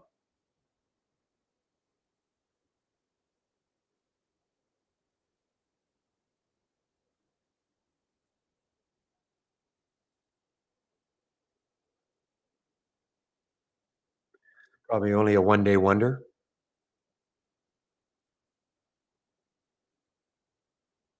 Okay, guys. Well, here's Verdun. Anybody from Montreal? 23.89, guys. 23.93. So there is room. Okay, trying to come back a little bit. Viridian, VRDN, trying to come back a little bit. Big down day, closed near the low. It was a battle site in World War II. Yes, it was. In a little bedroom community outside of Montreal. So 2208. This could be interesting, actually. I mean, the spread is not bad. 2509, 2505, 2509. Not bad.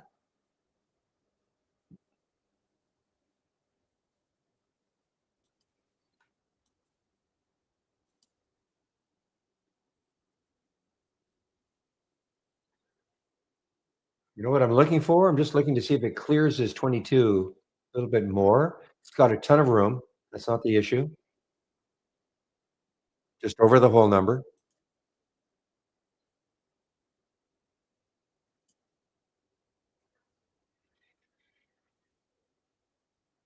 Now, the volume isn't great. I mean, it's 400,000 shares. It's 2.2 times normal. So it's not trading like a huge amount. And that's why, it can kind of get stuck. The rapidity of trading is not huge right now. This is time and sales from Interactive Brokers. Okay, this blue window I'm showing you. Now, gels just got halted on the way up. Okay, gels just got halted on the way up. So will this give me a way in which I can trade it? Now, next 160 is the next high, but in these halts, it may not matter so much. But so again, I'm displaying this blue screen, blue window here. This is from Time and Sales Interactive Brokers. Okay, nothing to do with trade ideas. So there's the halt price for gels. Can't see the symbol, but it is GELS. There's the halt price. This column is trying to show you where it could open. Typically, they are 5-minute halts. So if it is a 5-minute halt, it'll be at 10:04 plus 24 seconds that it'll open. This number doesn't have to remain, of course. You can see how it's fluctuating. Now, if you're in this one right now, what you do want to see is a number above that 140, or the sort of the anticipated open. Now, this may come into play, this high right there. Also, the 200-day moving average is right above it.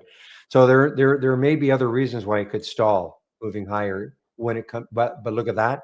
See, I mean, it's going to fluctuate.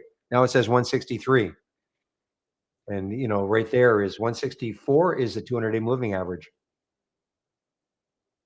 Now it doesn't mean it's going to stop there. If it doesn't, then the next high on the daily chart is around 2. All we can do is wait for it to open, see what happens.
Here's an earnings play, guys. Could be interesting. HXL, high of the day, moving higher, and it is not a lifetime high, but it's over the whole number.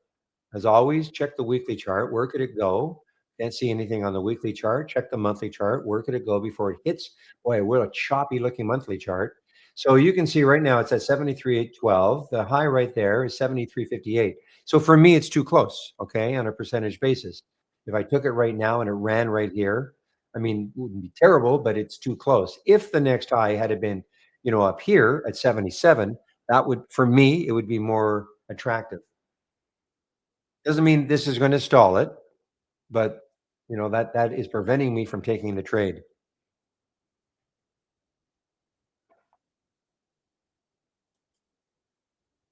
Somebody asked, "What am I looking for?" Well, those are the sort of things I'm looking for.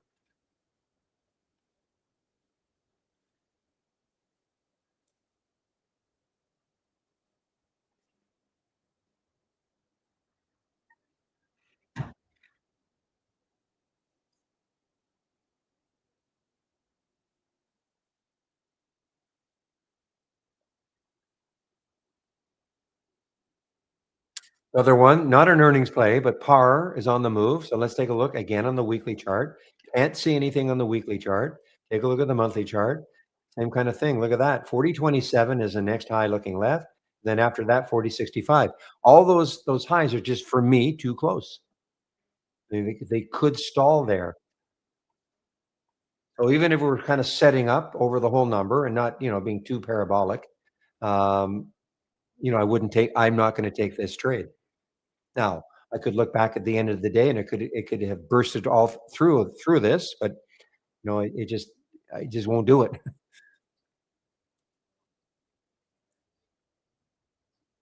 Wow, SCNX just got halted on the way up. Well, kept coming all the way from 40 cents this morning. I have a real bias against stocks under a dollar, but boy, what a move.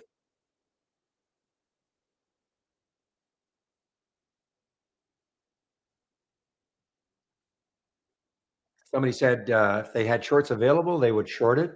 Probably a good reason, probably a good thing you didn't have shorts available. I know somebody said that, and I know what you're talking about. And Interactive Brokers is what I see. If they can be located, so they're not readily available.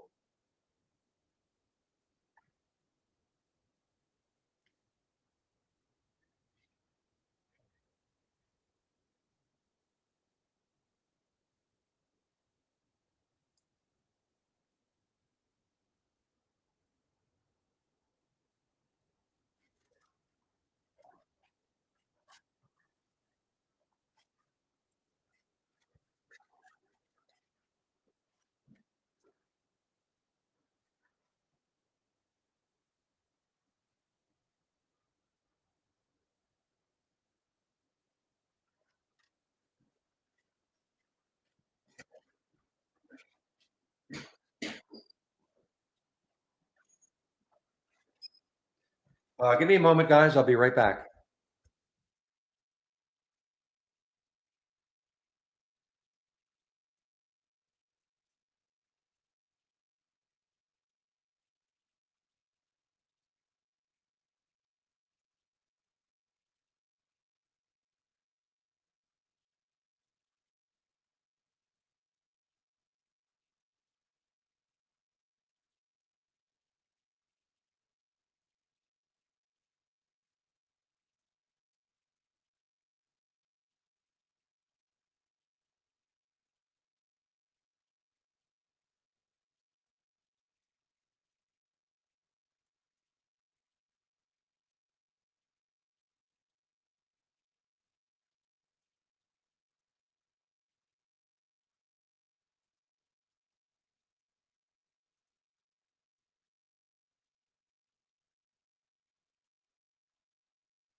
All right, guys, I'm back.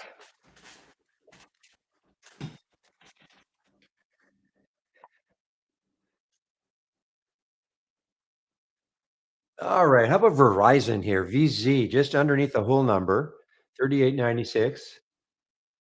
38.96. It's not an earnings play. Yesterday's low was 38.92. Look where it stalled.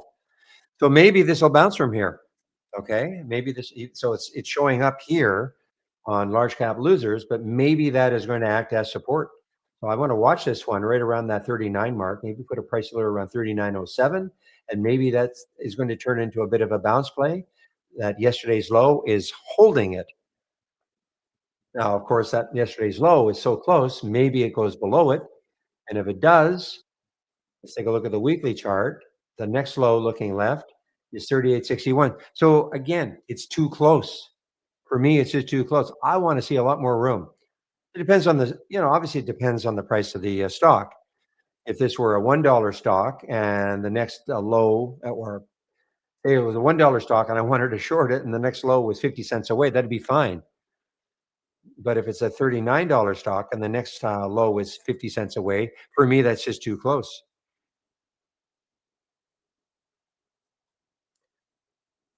But you know what? We all have different trading styles, and that's why you can use our simulator to try out different trading styles. Our simulator is it's part of our standard service.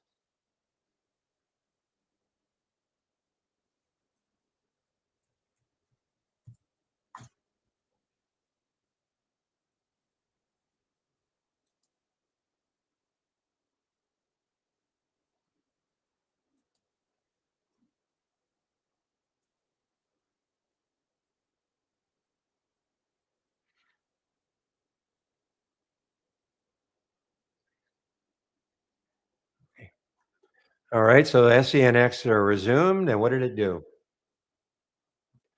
It didn't move. Well, it was halted at 162, so it's hanging around the halt price. Look, there's that. There's the 200-day moving average right there at 168 or so, 170 or so. Will that hold it? Will that prevent it from moving higher?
All right, guys. BYND looks like it's trying to move again. It's got some room, perhaps, to the. I mean, it's still 36 cents below yesterday's close.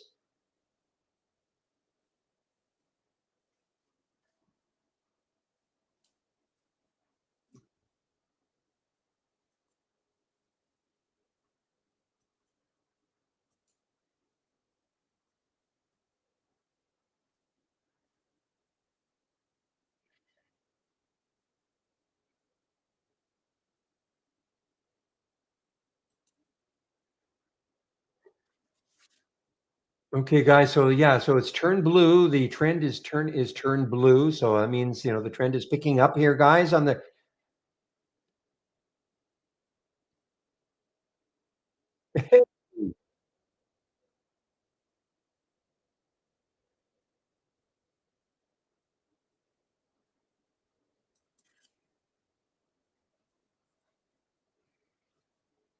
Scalping, just scalping. I mean, it's so for me anyway, it is just so, I mean, anything had happened, the rug could get pulled just like that.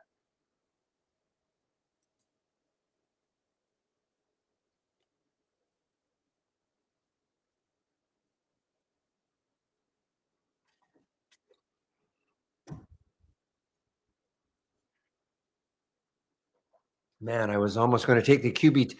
I have to take a look at QBTS now on the short side. I mean, it might be a little late, QBTS. I was really, really interested on the long side, but, wow,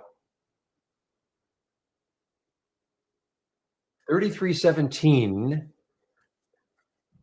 So right here is, wow, I mean, look at yesterday's low, $26, still up 18%. It's an earn it's not an earnings play, but I guess, the quants, like, let me take a look at QPUX, QPUX. Let's see what it is doing.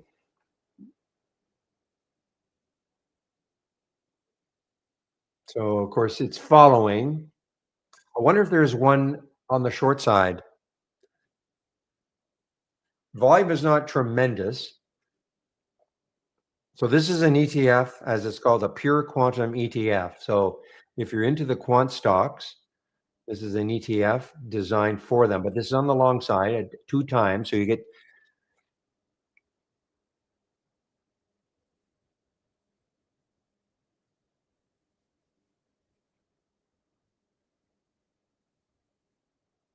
I don't know if there's one designed on the short side though. You could buy it and it's going to move higher.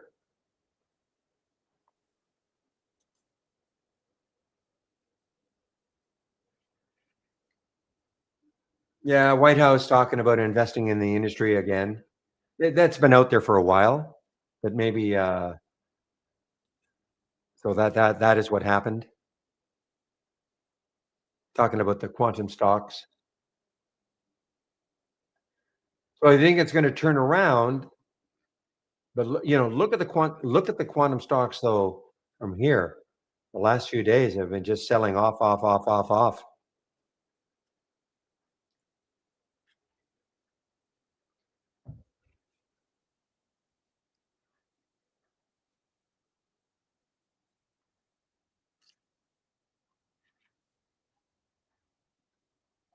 Yeah, not a great spread on this. I mean, it needs a lot more volume. I don't know when this started, but the spread is not great. When I say when it started, I think it was August.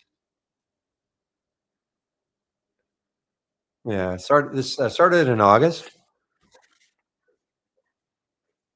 I'm surprised the volume isn't more today.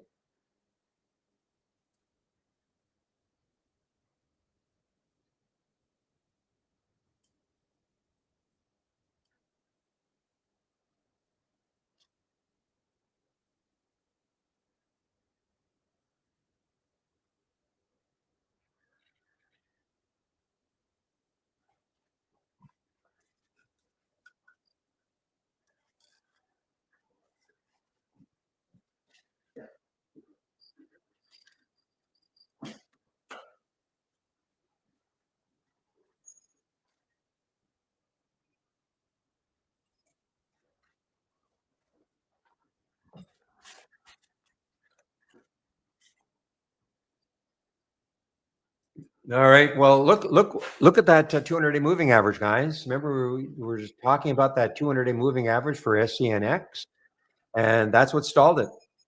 So came out of the halt, got right into the 200-day, could not break it. That blue line is the 200-day. I'm not a big technical indicator guy, but certainly the two that I do follow are the 200-day. That's probably the most widely followed one out there, and then the VWAP. But look at that 200-day moving average. Look how it stalled it. And now we're in a mini free fall. Let's see what happens. Here's your potential open. Still up a huge amount, 137%.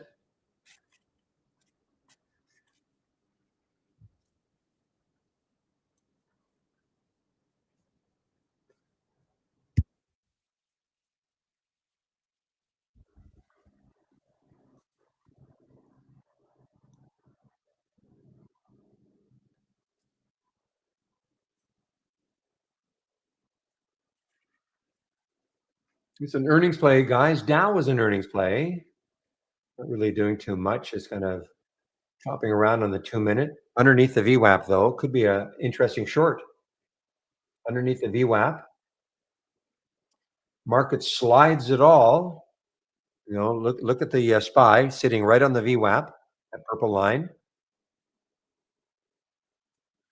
What is the market doing? Yeah, the market. Wow, what a day. Dow's up 28. Qs are up a little. SPY's up a little. So not much happening right now.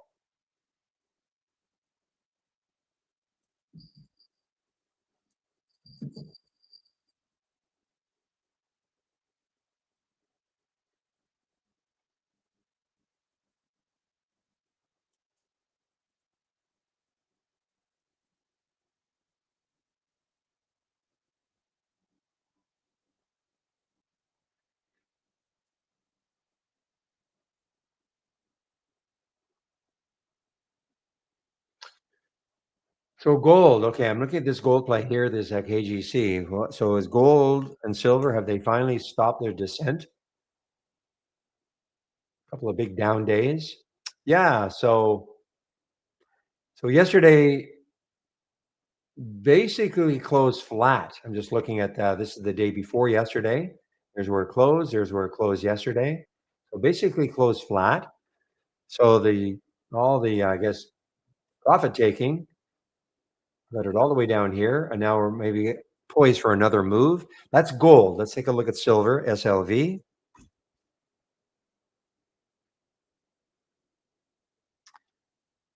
Yeah, same sort of thing. Yesterday closed near the close of the day before.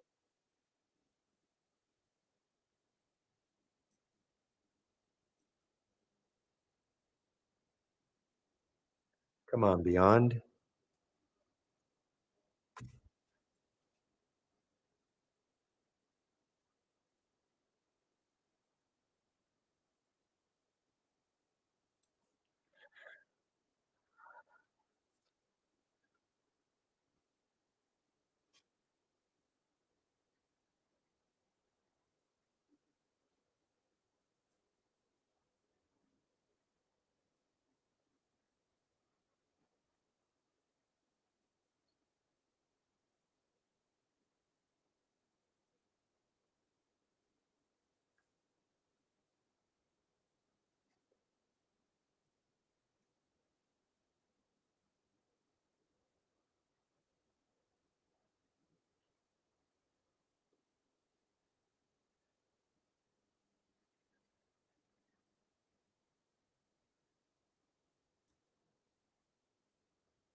Mm. All right, guys. Let's take a look at anything else that is sort of just around a whole number and maybe starting to move. Isn't UAVS the trade of the week? If it is, or was that last week?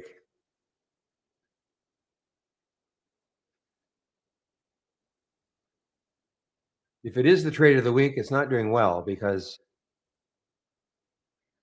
okay, we're Thursday, Wednesday. You would have made some money because remember the trades of the week. They get it. I know it triggered. It had to trigger because there's Monday.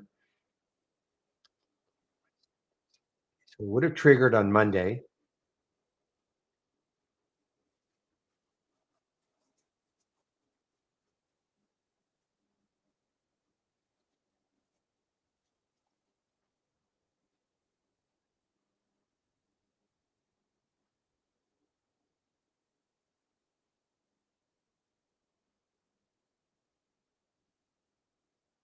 Oh, right. Come on. Hey, maybe it gets close to the yesterday's close here, guys. 13 cents away. Good volume still. Volume is picking up on Beyond. I have a price alert here. I'll be amazed if it does. If it does,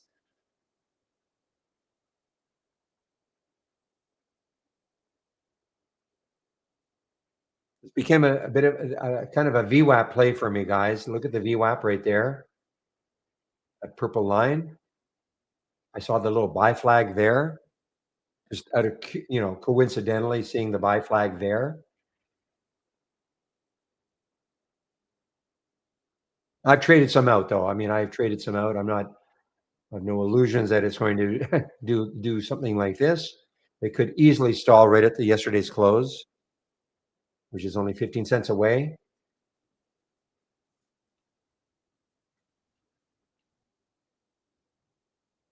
Look at the QBTS. I wanted to short it, but it got a little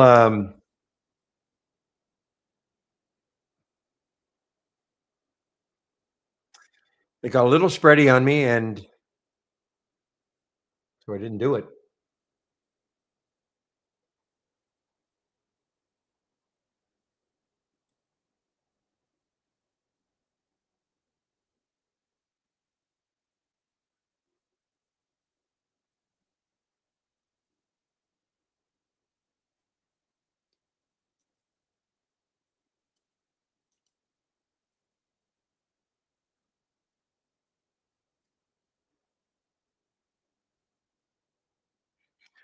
All right, guys, maybe keep an eye on this CLSK. Another one that was down yesterday, but it's trying to come back a little bit. There's a lot of room, of course. 1874. It's just showing up on my small gap. The only scan, real time alert scan. Well, other than this is more information I find. The halts resumes. It's the only one I've got running. The small gap breakout scan. If you want it, I can. It doesn't absolutely require a custom formula, but probably a little more powerful if you can add the custom formula to it.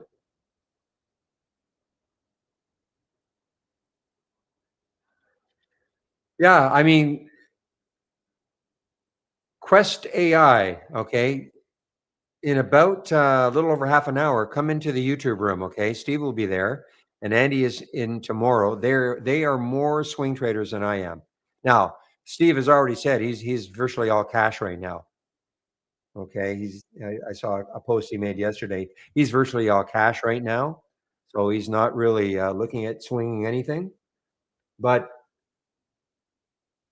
I will put the YouTube link in before I do take my break.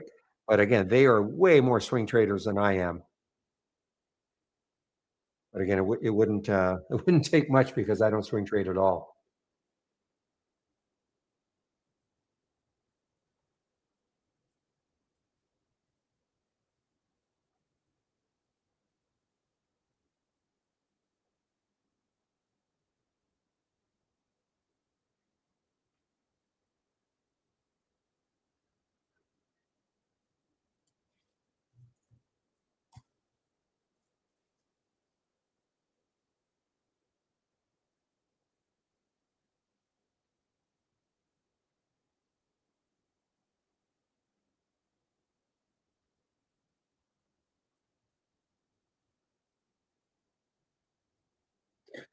Okay, guys, I'm all out of the BYND. I had my doubts it's going to take out 350, a couple little topping tails that I see. So I'm all out of the BYND. And I mean, I may regret it, but there's that 350.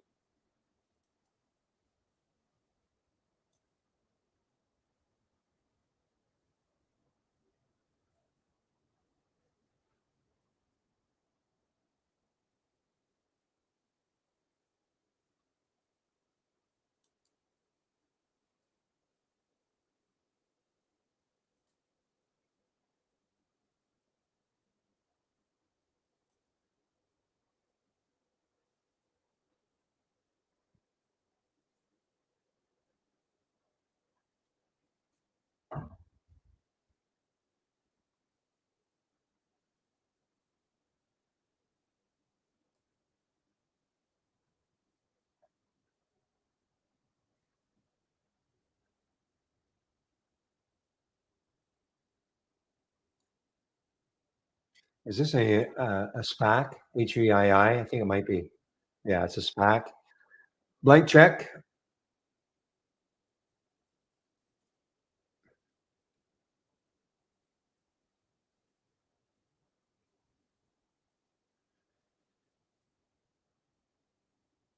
Let's take a look at the small gap breakout. Let's see what's happened. This is why I'm in this CLSK, not at 1702, but I'm in it. Just want to see if it can, get anywhere close to even the 30s. Not looking for much anymore. So let's take a look at AMDL. 1938 was the alert, right at 9:30. 1938, yeah, it would have been pretty good. No way I would take the trade so early, but not bad.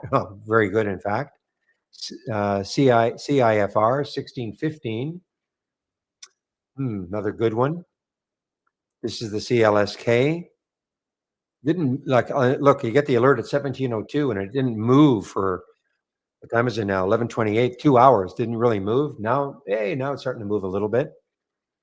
This is the gold play I was looking at. KGC 2374. So yeah, looking more of as a bounce now, and that's why I took that PTIR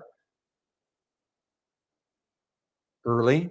And then here's this block. I think is some kind of a SPAC. Oh, it's an ETF blockchain.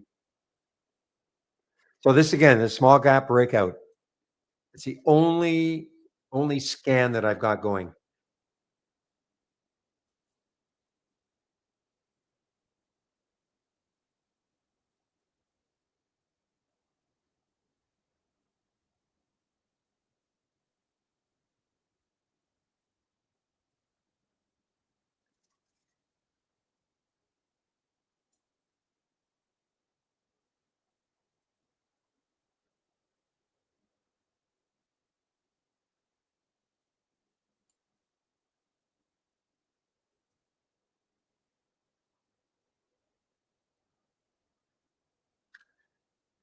Boy, pretty dead in here, guys. So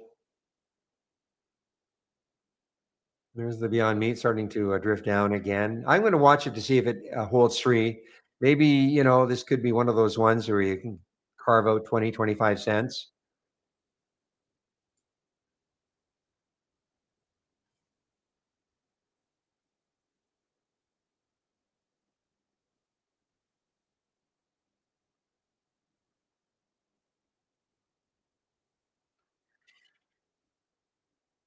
I'm looking at Bitcoin. So Bitcoin's up a little bit today, almost 2,000. So here's Riot. Let's see what Riot is setting up at all.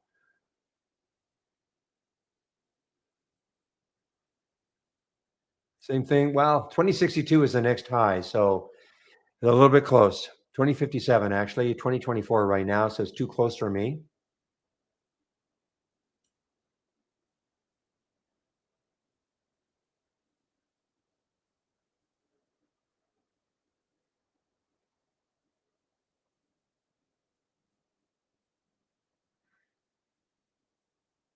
Hmm. It's actually, I was looking to short this just a little while ago, Carlos, VTYX. So I see it's starting to, did it ever show up here? Surprised it didn't, VTYX, but I see it's trying to curl off a 7, a little bit anyway.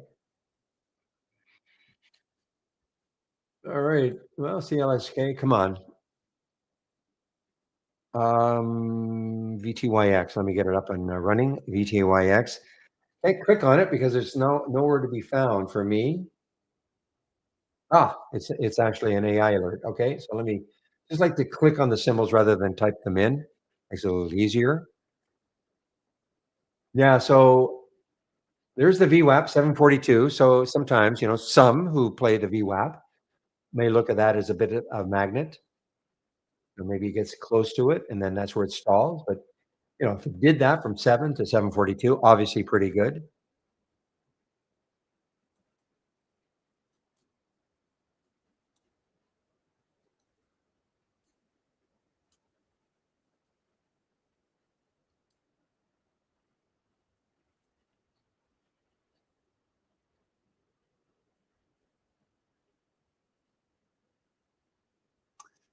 Um, let's see if either of them were earnings plays. So yesterday, AT&T had earnings, and what not great, obviously. So that was yesterday. And how about Verizon? Have earnings coming up.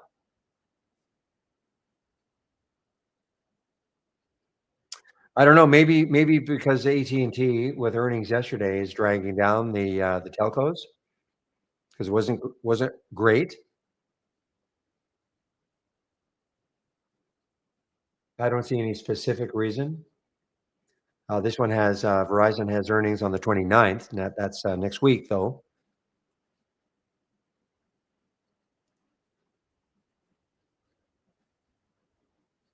All right, guys. Okay, CLSK.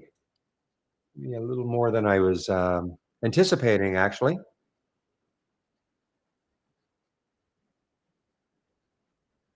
And again, that this came from the small gap breakout.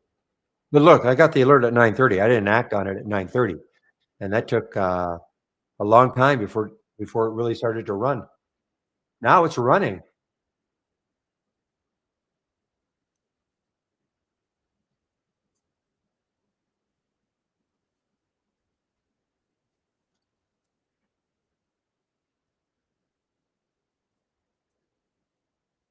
Now the only issue I've got is this. Give me a moment here. Okay, I've taken some off. Okay, the reason why is it has gone very parabolic. I'm looking at this 2 minute chart, very parabolic. Now I'll hold some. I'm looking at the blue wave here. The blue wave, of course, means the trend is strong, but it is very parabolic right now. So I'm going to hold some. I want to take some off. I've taken some off in this area because there could be mini profit taking happening.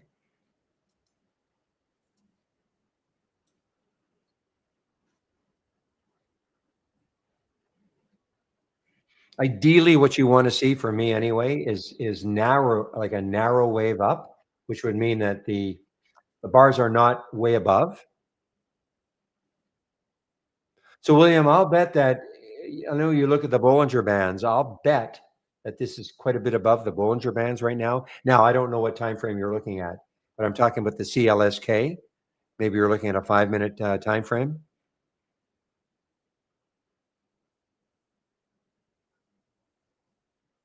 But until this turns orange, I'm hoping this catches up.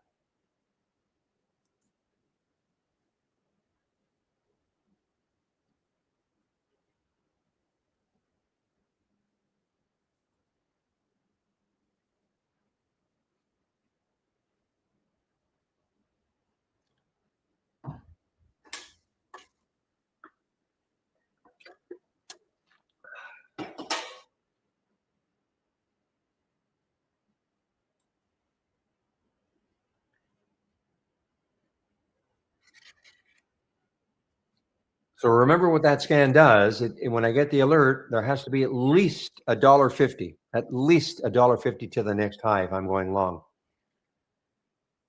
So obviously, in this case, there was at the time of the alert, it was at 1702, and obviously that was over a dollar fifty to the next high. That's what the custom formula does in that scan.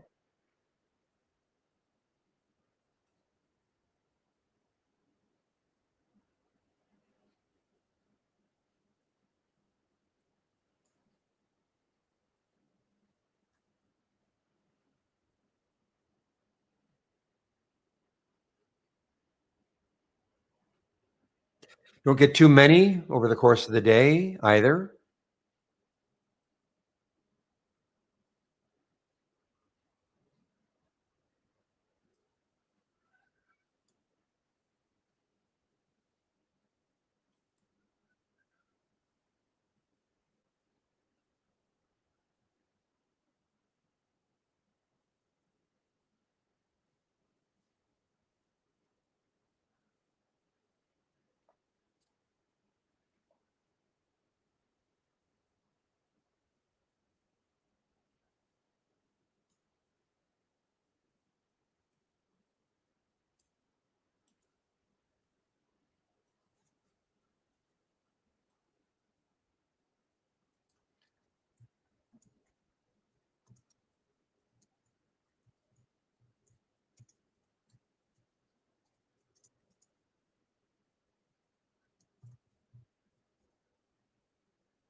Give me a moment.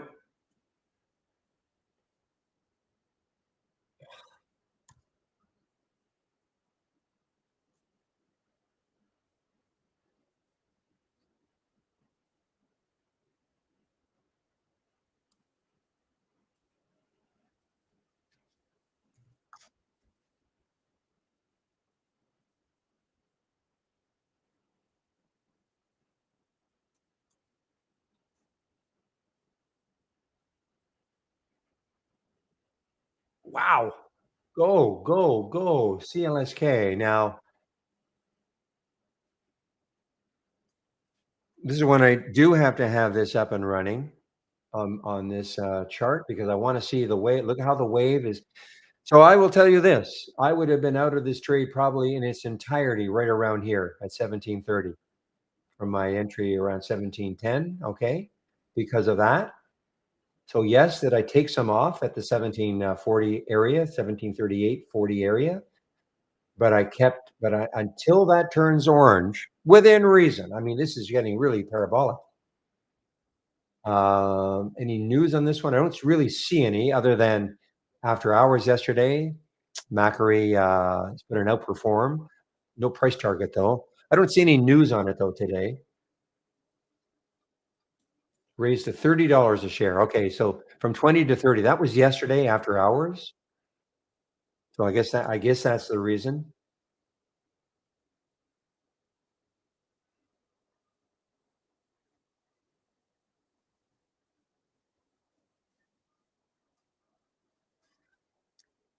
People ask all the time, well, how do I know when to take some profit, when to get out? I'm not saying this is the be all and the end all, but I think this is a nice visual guide. It all depends on the time frame you're looking at.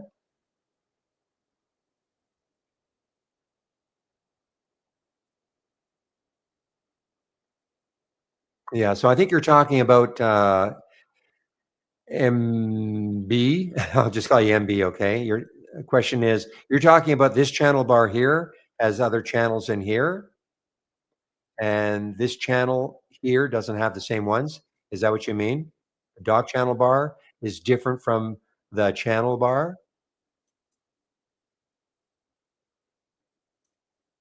That's what you mean? When you say the online version, are you talking about the web-based version? Because we're not supporting that at all anymore. So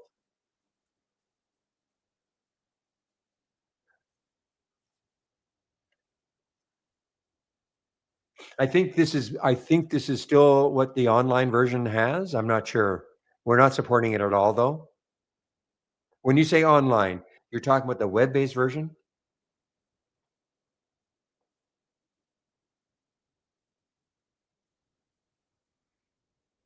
I don't know if you're kidding or not, Mighty Mouse. I have no idea. Trade Ideas Coffee. I have no idea. I haven't tried it. I think that's what you mean because I know in the channel bar, this is the old channel bar, and I just wish they would get rid of. The only reason I think they don't get rid of it is because some old timers who have had trade ideas for a long time are still wanting to have access to the old channels. I think that's the only reason. So I don't know. Can you hear me?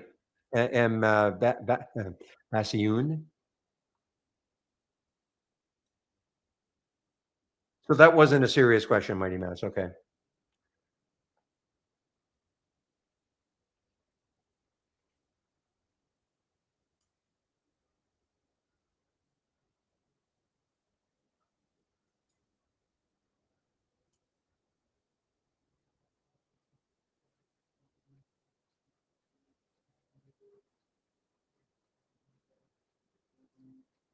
Okay, guys, about 15 minutes, and I'll be taking a break.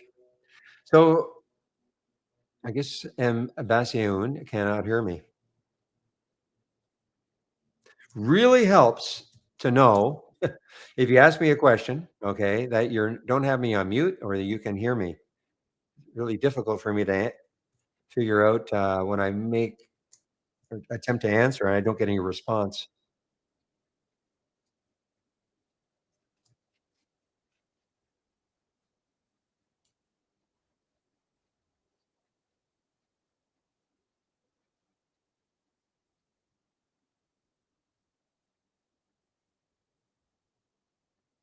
What a short. QBTS, what a great short that I'm not in. It's an earnings play, guys. It's still positive for the day, but boy, it is giving a lot of the gains up.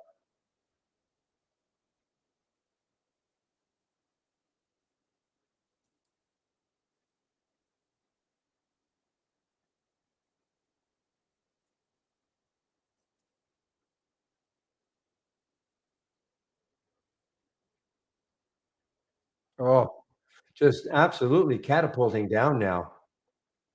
32.50, 31. That's a big move. Remember, this is a 2 minute bar here. That's a big drop.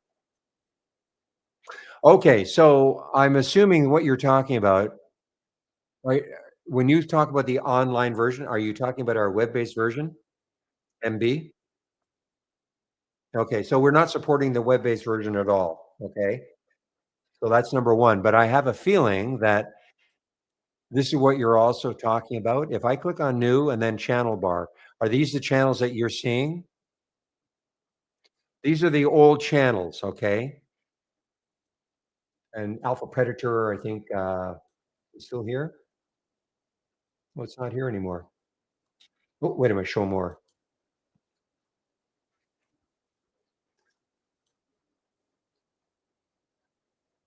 Yeah, here's you're probably talking about these, right? So this is in the old channel bar. You can still access it from our downloadable application, okay? We're not supporting the web-based version at all, but you can still access these from our downloadable application. And then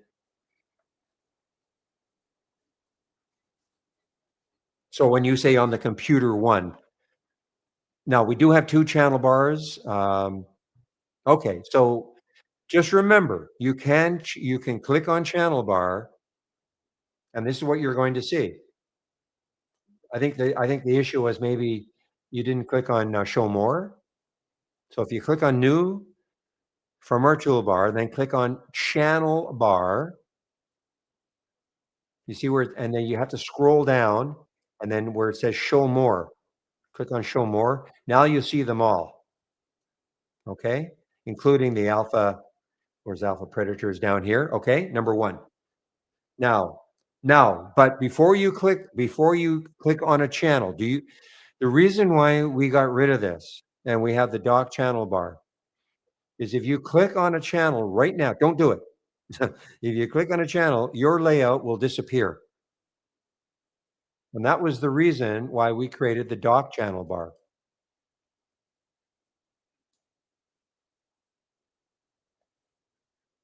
Yeah, you were using the dock. Okay, but the reason and I don't know why, I'll be honest, I don't know why. I think the only reason they persist with the old channel bar is for people like yourself, maybe who was used to using the old channel bar and liked the Alpha Predator. For whatever reason, the Alpha Predator did not make it into the dock channel bar because it wasn't being used that much. It was that simple.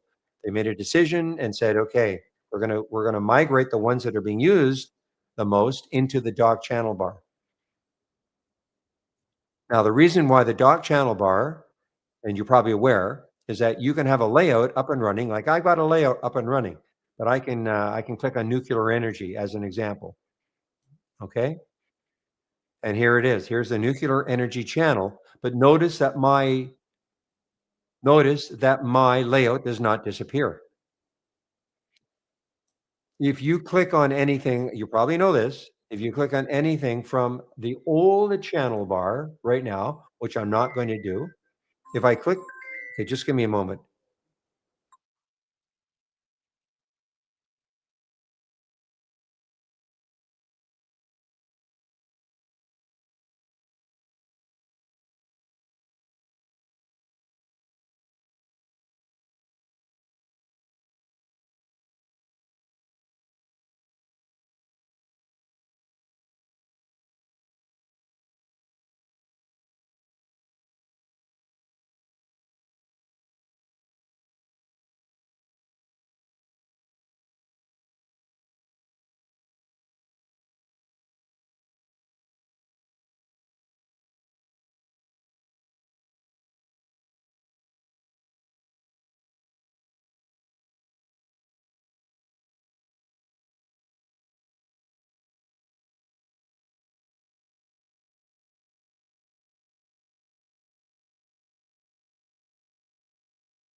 Okay, sorry about that. Yeah, so getting back to the channel bar, so yeah, if you the minute you click on a channel in the old channel bar, your layout will disappear. So consequently, it was really tough for people to just scroll through their channels, surf through the channels. It wasn't being used enough because, it was now, when I say your layout would disappear, I mean, you save your layout to the cloud and all that. It's not like it would, completely be exterminated. But the idea of the dot channel bar was that you can surf then through the channels and your layout still is still up and running. Let me get rid of that. I don't want to accidentally click on it. Uh-oh. How do I get rid of it? There we are. X. Okay.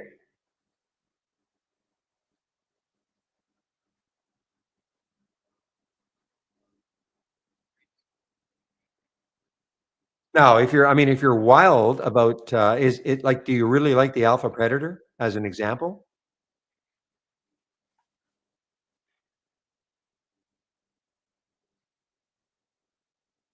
Because you can always take something out of the channel bar and incorporate it as part of your layout. I don't know if you know that, but I can show you how to do it if you're interested. Yeah, so I mean, if you're I'll go to the dock channel bar though, okay? I can demonstrate, but it'd be the same principle with the reason I again, I can't um, click on the Alpha Predator channel because then my layout will disappear, okay, which I don't want. But it's exactly the same principle. So in the dock channel bar, let's just say let's just say I wanted explosive winners, okay? Explosive winners.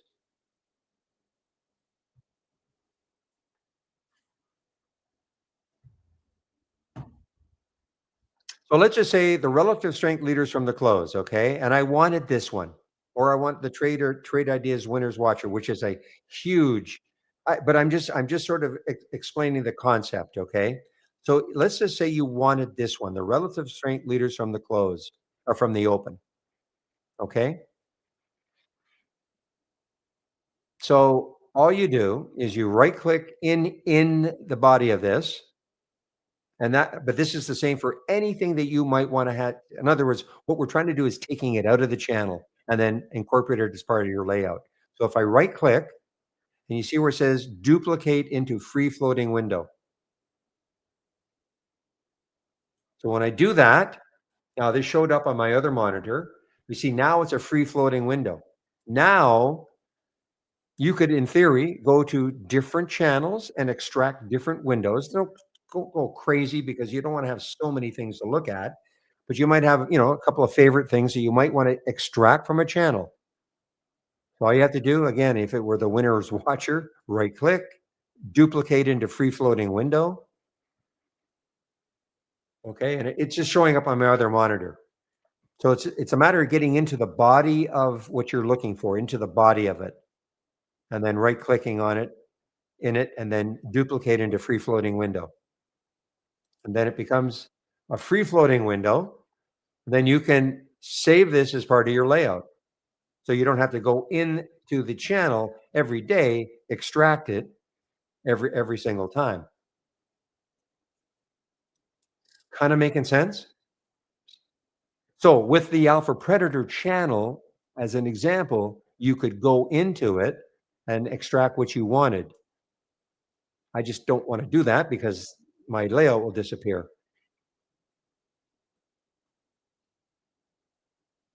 And then the idea then is when you have it on your screen, I would always do something like this. When it's on your screen, I would always right click on it.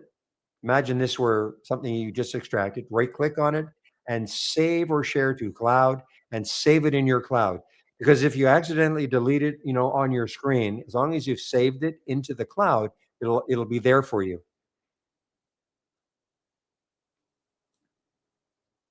Will Chat GPT feature on TI Bill will it build a scan for me? I think Steve has tried.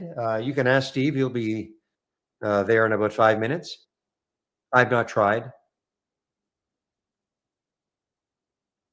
Has anybody tried the Chat GPT feature in Trade Ideas to build a scan? I think it can do something, assuming we have the the data points but you can ask Steve. I think he's used the Chat GPT way more than I have. So if you can hang on for about 5 minutes. Speaking of which, let me get the YouTube link in to the main room.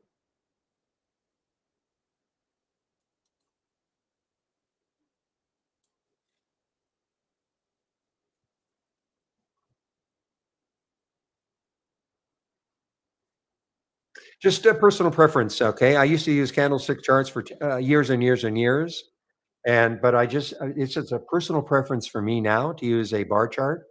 I like the look of it. I like Boo, well, Beyond is going without me now.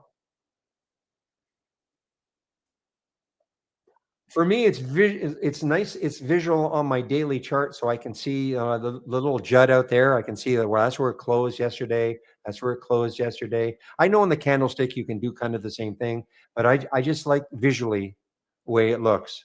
That's all. I mean, it's in essence the same thing, but I just like visually the way it looks. I've been using these for, I don't know, 3 or 4 months now, but like everybody else, for decades almost, I was using candlestick charts.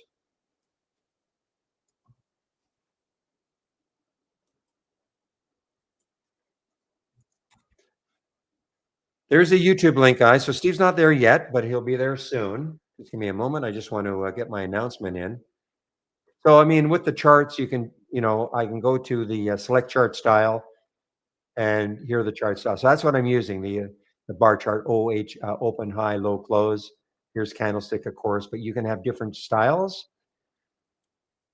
And there was something that we call Go No Go, and Go No Go, which is an add-on which I was using before, required the use of these of this type of the bar charts. And when I was using it, I thought, hey, I like that a lot better. That's all.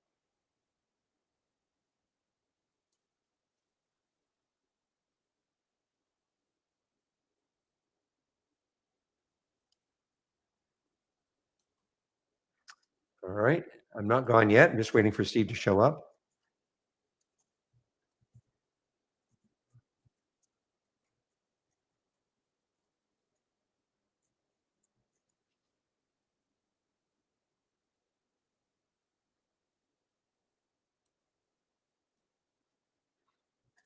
Okay, and stop my music because then I can hear the little ping when Steve shows up in our YouTube room. So just stick around, Mighty Mouse. I think Steve has tried he's done a lot more work on using Chat GPT than I have.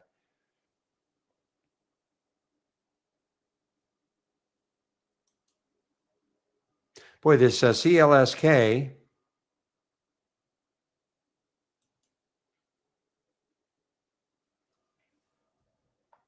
Now you see right there, that would have got me out of everything, but I did decide to hold on.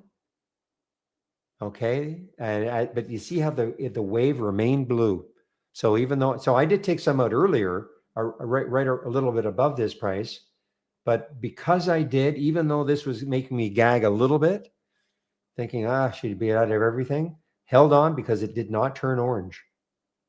Now you can only do that, I think, if you've taken some off before.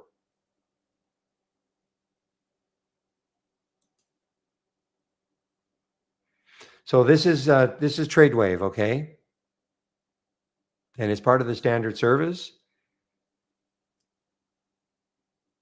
I can show you how you can get it.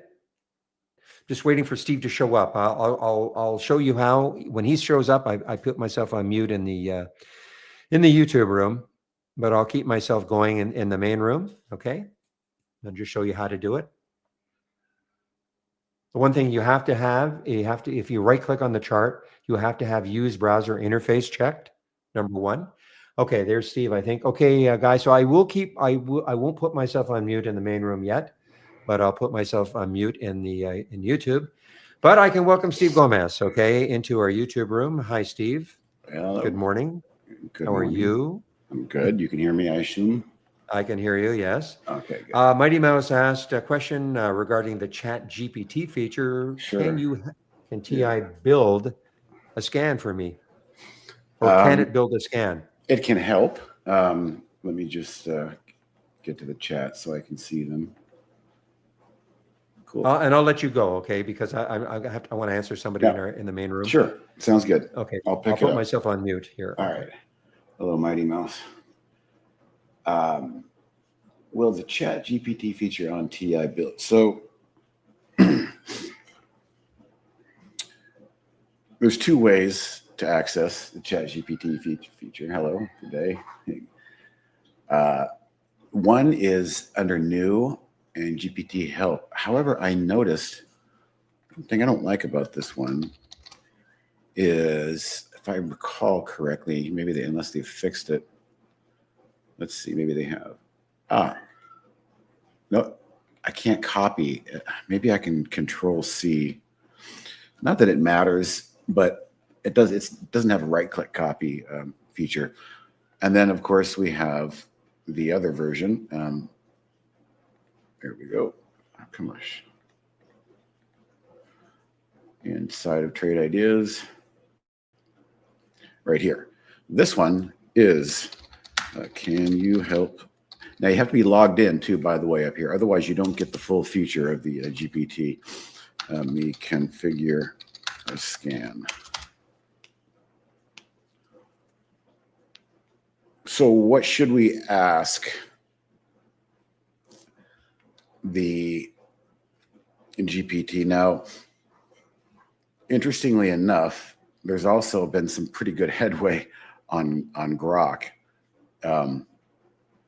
which is kind of crazy.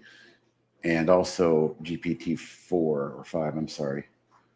I'll try to compare and see. Let's see what they come up with here. Let's see.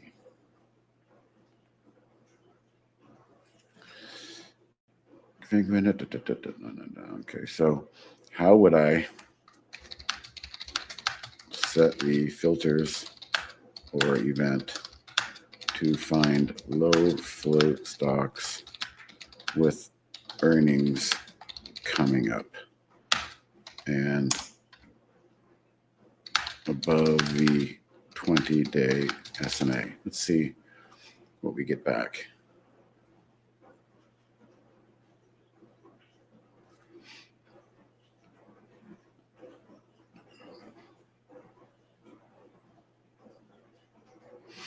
So it's giving you some basic stuff, which filters to open up, which ones to use. An example, a suggestion, and I agree with that. Less than 20 million would be a low float.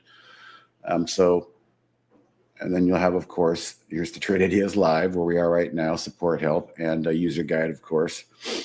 So there's also, as I've seen, Dan did some demonstrations on Grok that gave some interesting additional configurations, only because understand that this is a closed loop. It's unique to Trade Ideas. It's built on top of GPT 4.0. Well, 5.0 is out there, and also Grok is out there now. And you've got other users that are outside of this system that are, talking, and so they're able to gather some data and give Grok and the GPT 5, the new version, a run also, because a lot of times the only answers you might get out of this one is our in-house, is what we've fed it, and it's not really allowed to go outside of that sometimes. Yeah, it knows all of the Trade Ideas. So Mighty Mouse, you could say, well, tell me. Oops, let me turn that off. We can refresh the session by clicking collapse. Tell me more about the difference of running up alert and running up now confirmed. Let's see if it's able to delineate like some nuance like that. It'll likely take us to the help page at the bottom, but it'll do its thing to try and explain it. So, like most of these bots are. They're kind of trial and error. So they're giving you some images as well. This stuff is nice because you can copy, right click and copy paste if you need to put into a document. So able to give me data from stocks like this. That's a good question. I don't know if it would. It's not really trained to look at that. It's probably more trained to just tell you about how you can use stocks like this, and then you got to kind of whittle it down yourself. Now, I wouldn't be surprised if you want to just do this on your own. I'm not going to do it here, but if you wanted to run a stocks like this query, and then if you're able to highlight, copy, and paste it into Grok, just out of curiosity, and see if Grok can say, hey, you know what, 80% of these filters are junk, but you might want to focus on these 4 filters. You could try that. We can ask our GPT here, can you recommend any stocks like this results to make a better scan from all that data?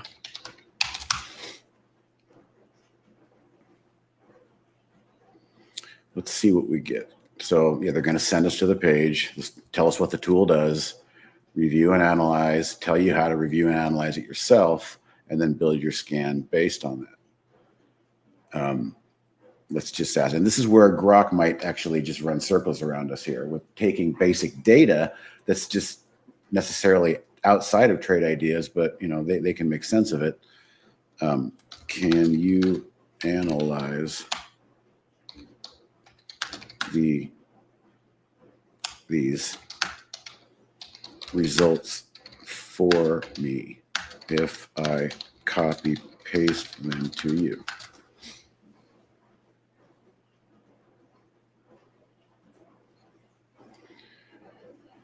If you can provide the stocks like this results, I'd be happy to help you analyze them. Please go ahead and paste the data here. Oh, all right, well, let's play around with that a little bit. How do you get notification for buy and sell if I'm following a certain trade? Well, if you're following a certain trade, I can get to that in a second. You'd be using the Holly AI. This would be the only notification that's going to be automatic. Strategy trades window, and then to get notification, you need to go to actions here, and in the actions menu, you want to play a sound. And I like to use text to speech, so you'll hear them come through. Other than that, you have to use price alerts that you set yourself.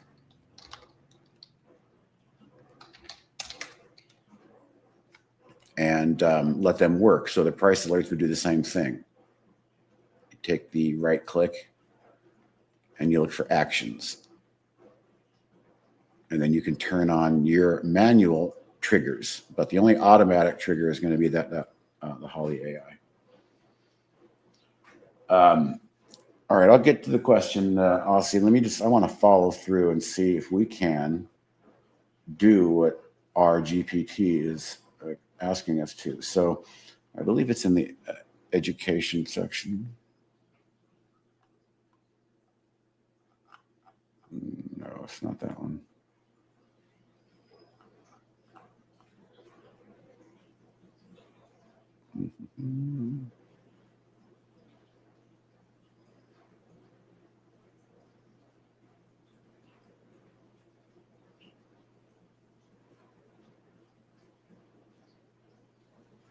Help resources.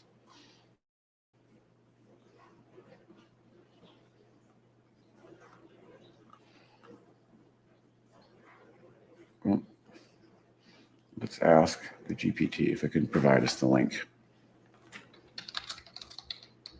because it's buried somewhere.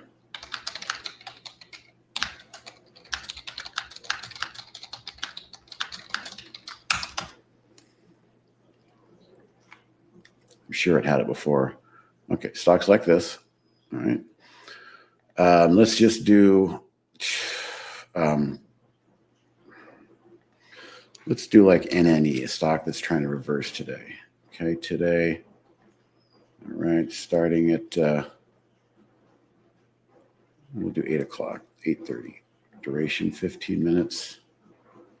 Submit. Okay. So let me see, rather than copy and paste, I'm going to see if this URL actually can be deciphered. Here is a result page for stocks like this. Can you analyze this data and suggest which filters to use? Oh, I forgot to give him the link. Okay.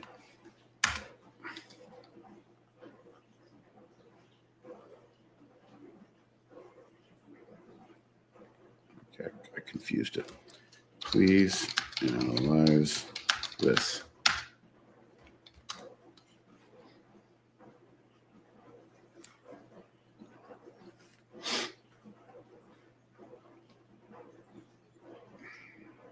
Okay. So let me go back to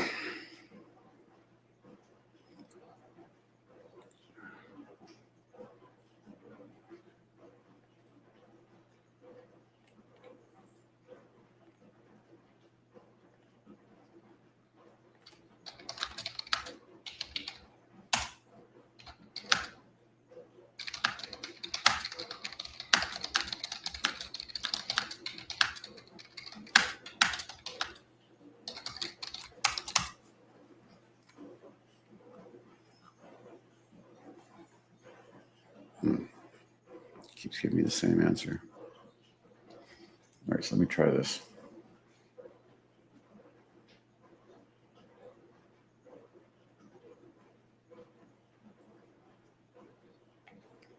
If this is what you want.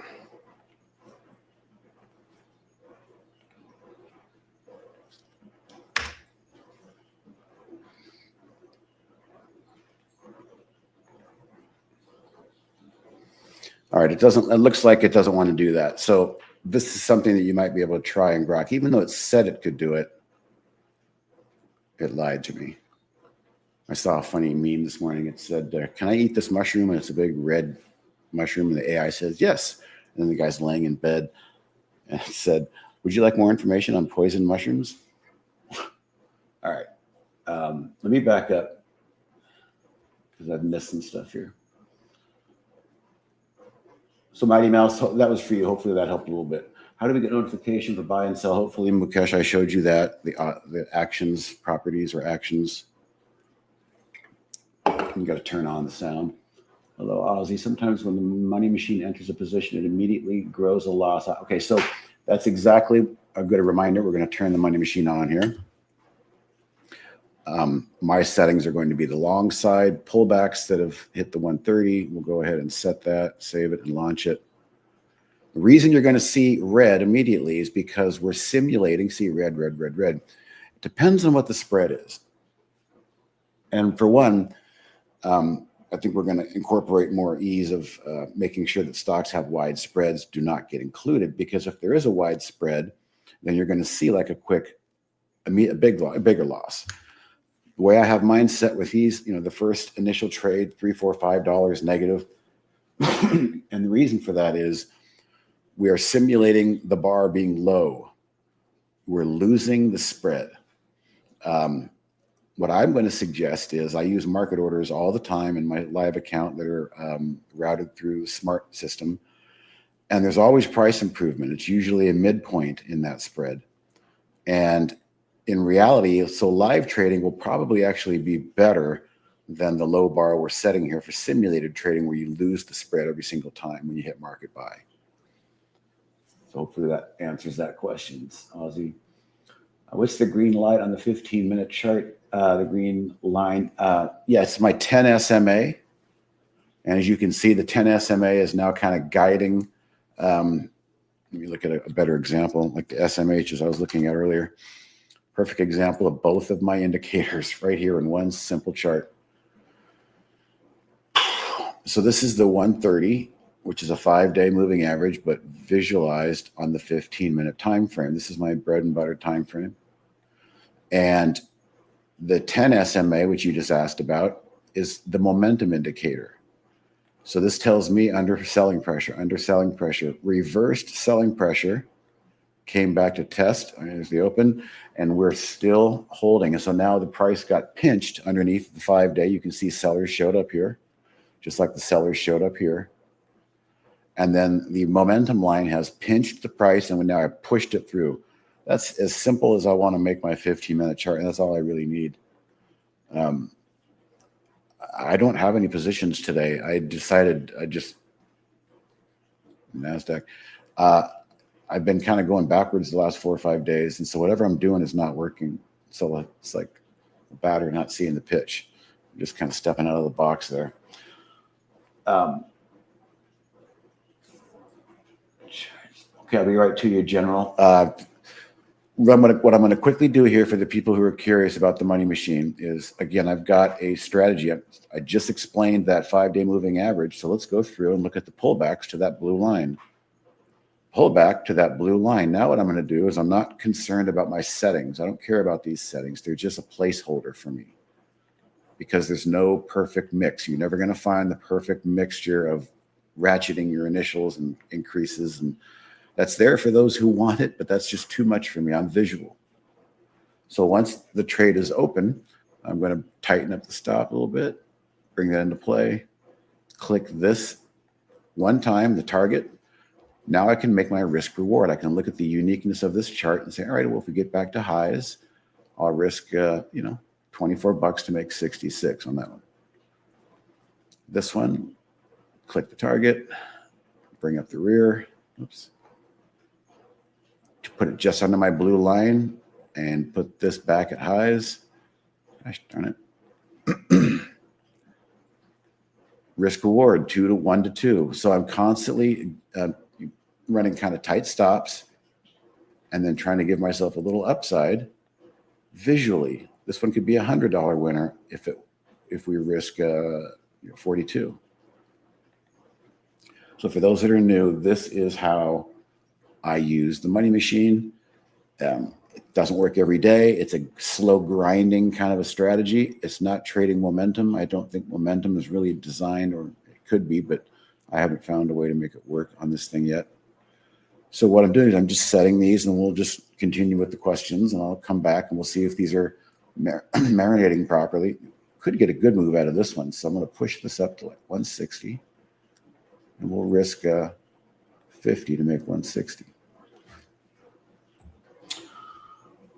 All right.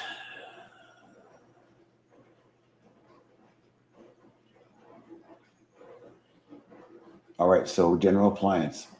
I'm having trouble with my charts. The buy and sell are not lighting up today. Also, the stops and targets are somehow being swapped, my entries. Okay, what are you using for your strategies? Are you talking a money machine strategy, or are you talking a brokerage plus strategy here in this tab? First thing that comes to mind is on the opposites is make sure that you're set up here on the correct direction, long or short. That could be something that could be upside down. Your entries are all SOP entries as well through its.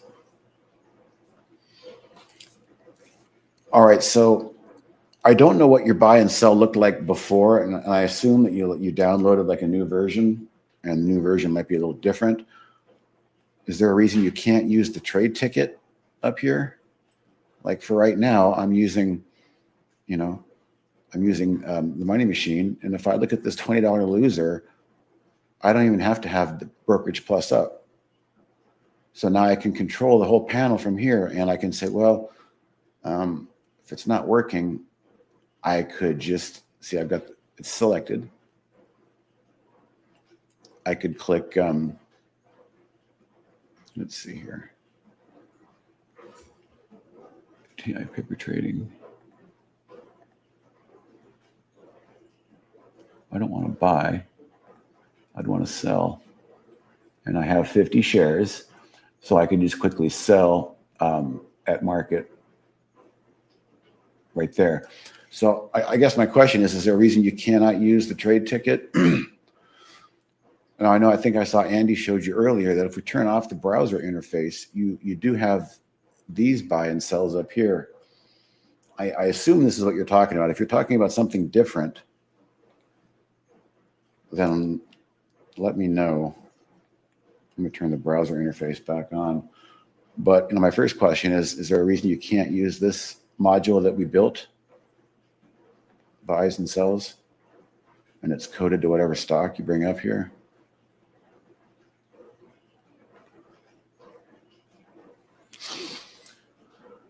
Can you use traded is on sale? No, not yet. We're building out a new technology stack that allows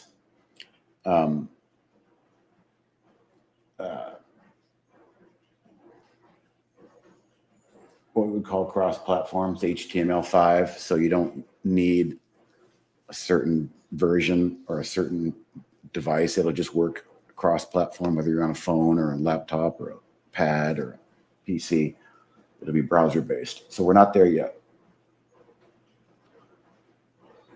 All right, I'm making it through the questions here, guys. I have a stock for you to watch, SIGA. I've heard of that one. I'm going to turn trade ticket off.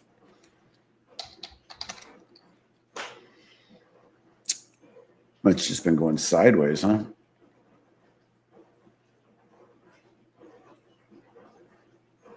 So is this kind of like Kodak? Is that what you're saying? SIGA making basic chemicals?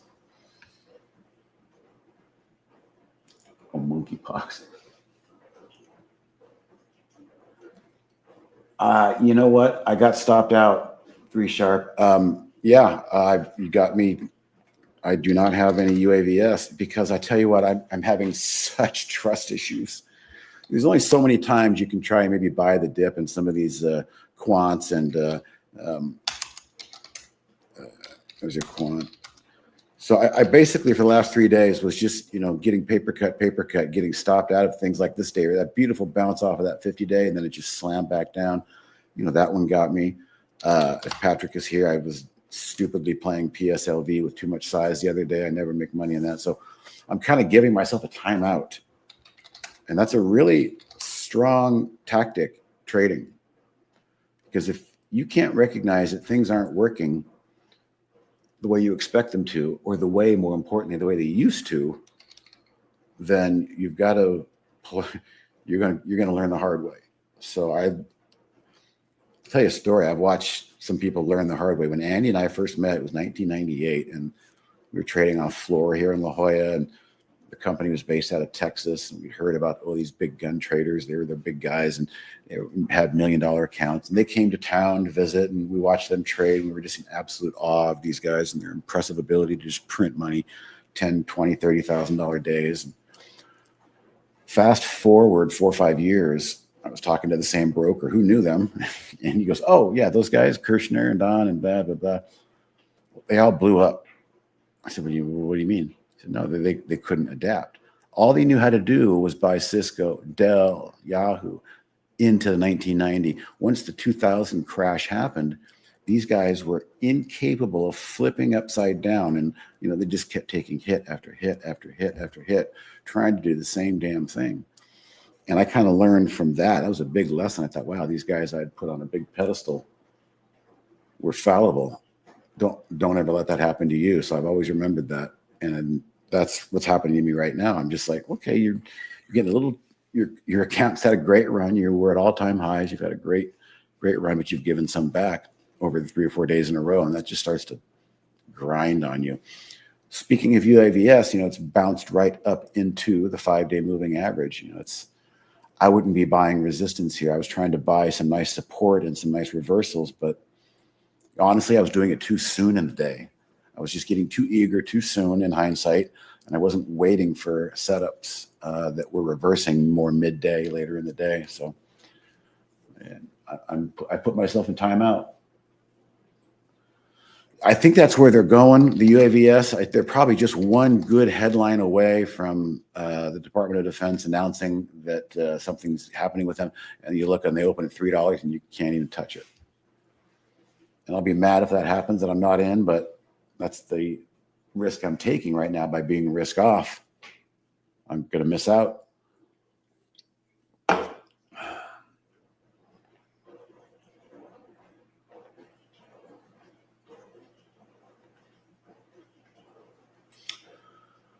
All right.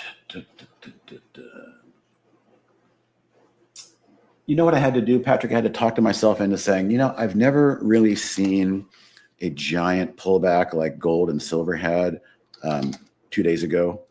I've never really seen them recover from that one day.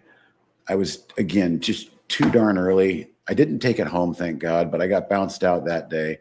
And then I just didn't participate yesterday. I think I spent too much too soon, and I actually got priced out by the end of the day, so it was double frustration. But basically, I got priced out and ran out of buying power yesterday near lows, and everything started to reverse on me. So it was just a real mental slap in the face, but it's not the last time.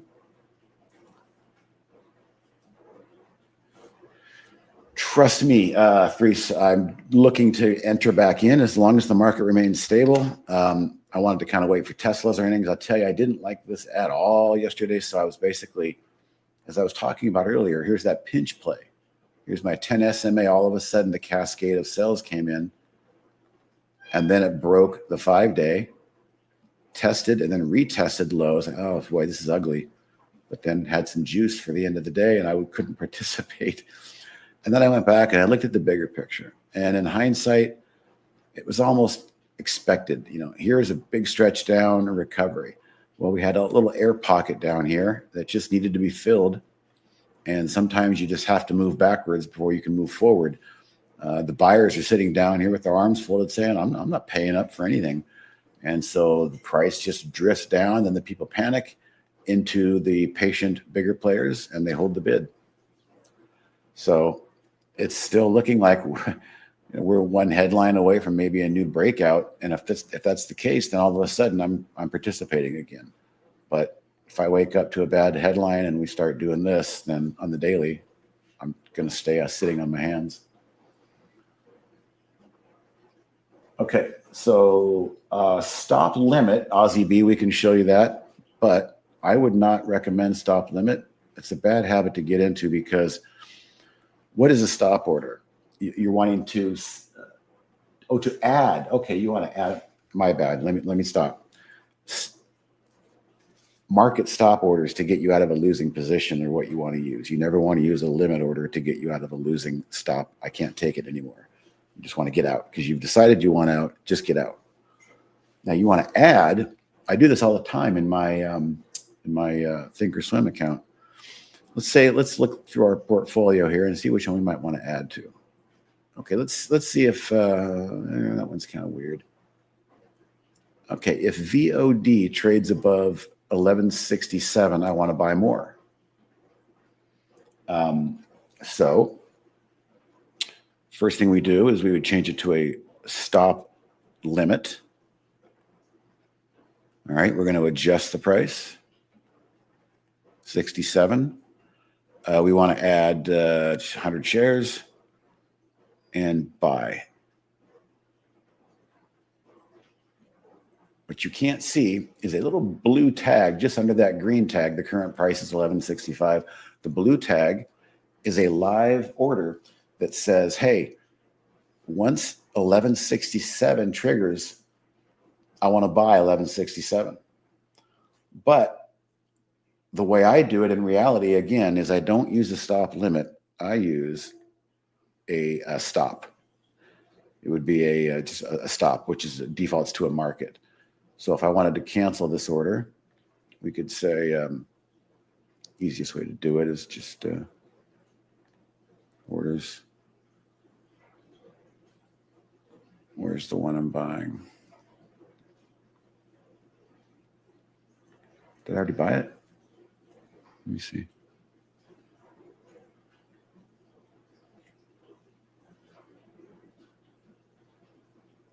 No, I don't think so.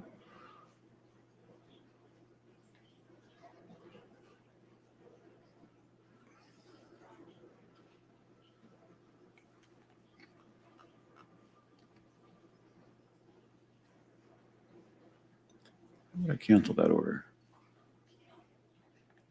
Probably.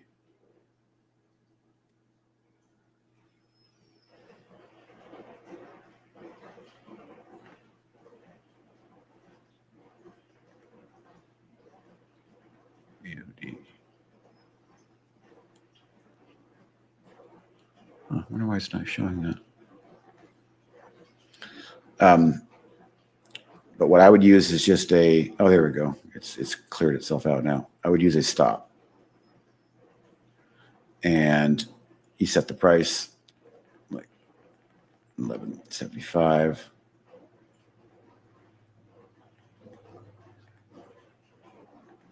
Buy. So the order will rest there. And I would say if you're going to do stop orders too, you need to hit send. Thank you. I don't use this very much, so sometimes I have a brain fart. Yep, there it is, right there. Good till canceled by stop, submitted. So my point that I was getting on that is if you want in, you've decided, hey, I want in on a stop, which means a price is triggered, you want something to happen. You either want to get out of your misery, so you meant market stop. Okay, good. We're on the same page. Thank you, Trendline Surfer.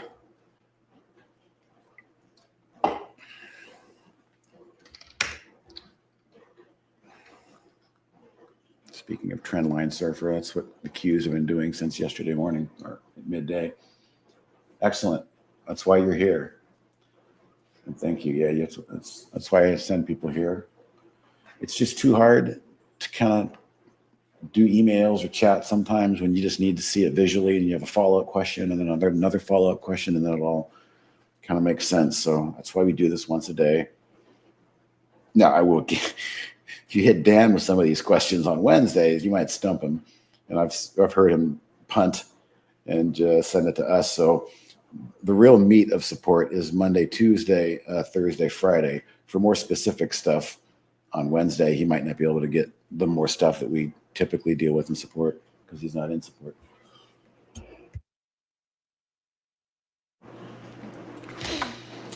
Semis have been the strongest today. Look at how they popped up and hugged my 5-day moving average there. I know that the quants gapped up, and if you weren't in the quants on the overnight, you got nothing. It seems like you just get this chop around. So it's gap and chop. Yeah, gap and chop across the board there. The nano nukes have had some nice upside to them, but I've just been burned so many times. Like, trust me, you guys, I wanted this one so bad back here on this SMR, but these things have just, once this day, I wasn't overnight, thank God, but once I saw this, I said, okay, I'll probably try this again, and then all bets are off. So I've been kind of a little bit punch drunk. If I like moving averages, why not trade a moving average crossover? Because I don't find value in them. I shouldn't say I don't find value in them because I was just speaking to it. I don't need an alert because a lot of like the alerts that I would want to use, I don't think we have available. If I go back to SMH's, this is an interesting cross right here. I think I was talking about that.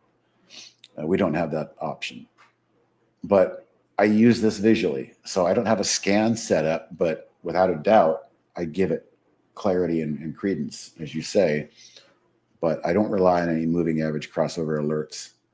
I like the pullback alert to the moving average. And right now, they aren't doing much, but at any moment they can start to find buyers again and move up. So that's why I've used that for the money machine. Is there an ETF of nano nukes? I don't know. Let me ask ChatGPT.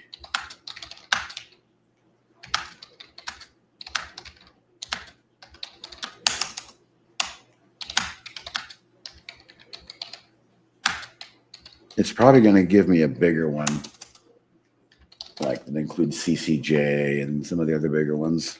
But let's see. We'll cross over there in CCJ too. Nuclear Energy Fund, NLR. We live in an amazing time.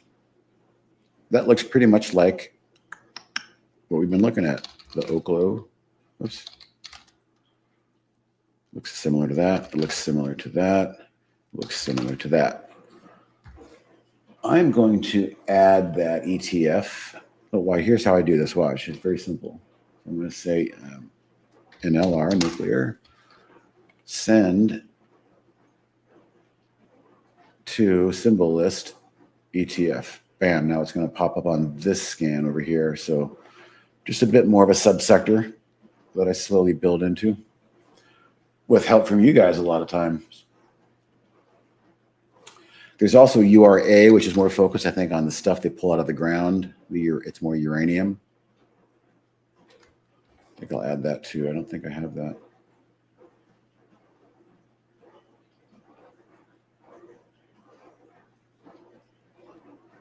Oh, it's not ETF, it's sector. That's why that last one didn't go. Okay, and then NLR, I got to re-add this to sector. Symbol list name sector. I think that's it. Let me just see. Configure. Nope, it's ETF. All right, I was wrong. What was the other one? Oh, URA. I don't think I added that. ETF. All right.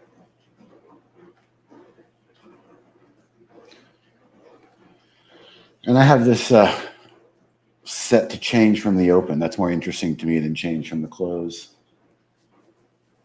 Yeah, you know, on i3Sharp, I saw another one on Oklo that just was saying that this was just the darling of the speculation. They don't make any money. It's completely on the come. What people got excited about was the fact that, oh my God, how are we going to build these AI centers and power them up without some sort of, and so everybody got excited about the tech, which is usually the case, the early adopters. And then it's kind of normal. It has a big, big correction. And let's see how they trend from here. Doesn't have NNE, huh? That's interesting. So I think that's the case for all three of them. They're all kind of just concepts right now, and people come back to reality and go, "Oh man, I forgot you got to get these things permitted, and it's going to take a while." And these things sure ran fast. And so once the music stops, I mean, think about it. Oklo has run from down here in the 30s. Kramer hated it in the teens. So it's run from the 20s to 190 in 6 months. 1, 2, 3, 4, 5, 6. When they do that, sometimes you just got to look back and go, wow, this has really come a long way. The buy the dip, when the buy the dip fails on stocks that have really come a long way, they fail hard. And I kind of failed to recognize that myself. Now in hindsight, it makes more sense. So I'm still just kind of waiting. Yeah, we got to get Kramer to hate on it. I want Kramer to hate on XRP and HBAR. Oh, these are HBAR. What happened to HBAR? That's the only one red. Bitcoin. Pretty sideways action for 6 months in Bitcoin.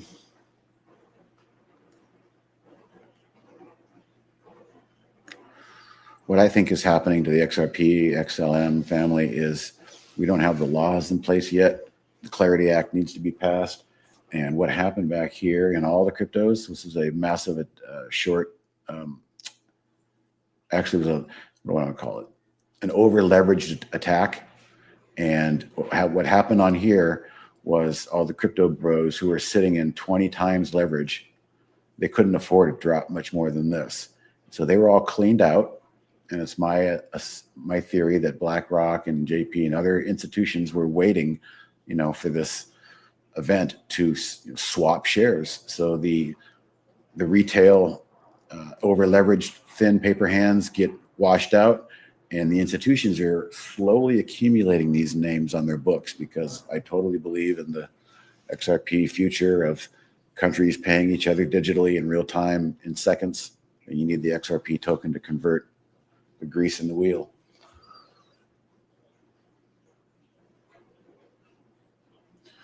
Yeah, it's crazy how one article by some expert, and you know what's even more crazy is to think about how many people knew about that article coming out. Somebody may have even asked him to write it. I don't trust analysts. I think they're some of the most corrupt, dirty players in the business. They're not traders. They're kind of just told, hey, it'd be really nice if our preferred clients to get this stock 10% lower because we like it 6 months from now. Exactly. Yeah, but exactly. Busted the retail. And they do it all the time. But it's actually healthy. It's a good time. When I pulled it up that day, I pulled it up and it was red. I tried to buy some other stuff. I was locked out of Uphold. All the crypto markets froze, which is another indication that laying in wait down here was probably a bunch of institutional buy orders. And retail was not only stopped out, they were frozen out from adding. It's frustrating, but I took it to mean this was a good thing. We can build upon this. These are the little events that need to happen to kind of clean out the weeds before it can move higher. And again, the institutions want it, so they'll find a way to get it. All right, yes. The money machine is just sitting quietly, not doing anything here. So as SPY goes to high and Tesla, I would think these could mount. Now I can always grab one and say, if I don't like the chart, I can ditch it and have the dealer send me a new hand. There's one on here I don't like. It's this one, this stupid action here. However, yesterday it did bounce, so I'll probably keep that one. That one's flat. So I'll just take the big loser here. Way too far, too fast. I don't like this one. So I'm going to say cut it, flatten it. And let's see if I'm serving up a new one right quickly. Looks like we lost the spread here.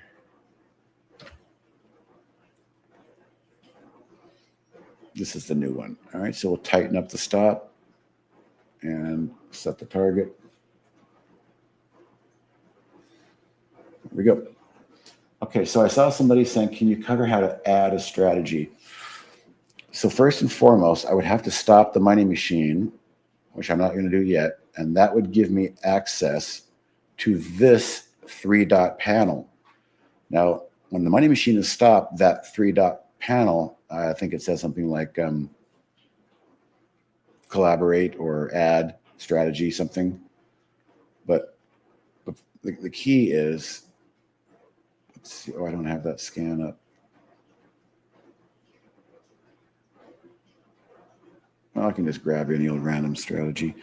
As long as it's a top list, it's got to be a top list.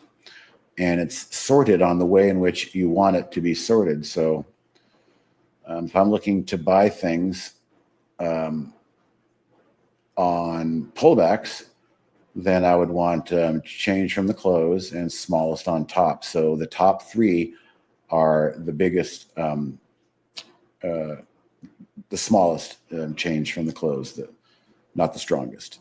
If that makes sense. So it kind of really depends on how you set up your scan. Some people might want to, do by relative volume. If they see an explosion in relative volume and it's sorted by the ones that are having, maybe they buy those. But once you have that set the way you want in your strategy sort, it should also match your columns, by the way. You can double click. You have to use what we call the collaborate. And the collaborate protocol, it was opened right there, and this is the code. So all you do is you copy that code. And then if you watch the videos, it'll show you, but basically in Money Machine settings, you'll have 3 options right here. I only have one. Copy what's currently in there. Well, I want to add, I want to paste. I want to paste a collaboration. So when the Money Machine is stopped, the menu will activate and you can click, and what's in my clipboard right now will paste in, and it will automatically show up in the strategy. Whatever you named, this one's called pain, it would show up as pain. And then lastly, you just want to give it a name. So the profile is the name. So you can come in there and you can just start typing whatever you want and give it a new name or a version number, and then click save. And that's how you'd add a strategy. That's what you're doing. Okay, so you're on the right track.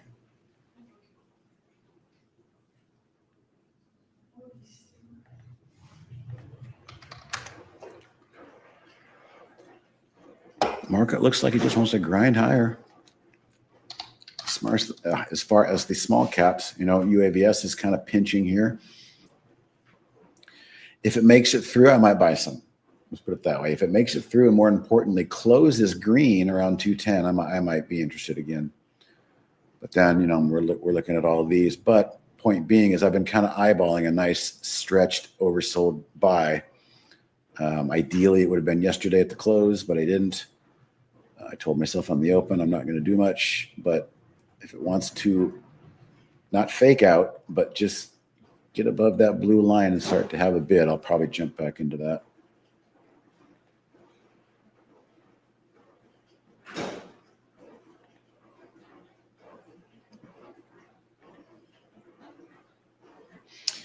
Oh, that's what I was going to do. The small caps are the ones that I like to play, and so I got to remind myself to look at the IWM.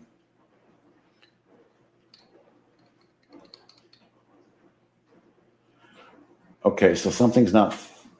All right. So besides not being able to buy and sell, none of your alerts are firing. Something is not connected. All right. First question is, if you go up here and select account, does it say you're connected? Or if not, we can start there. But ideally it says you're connected. This may be why you don't see the buy and sell button. The second step, general appliance, I'm going to give to you. I'll do it slowly.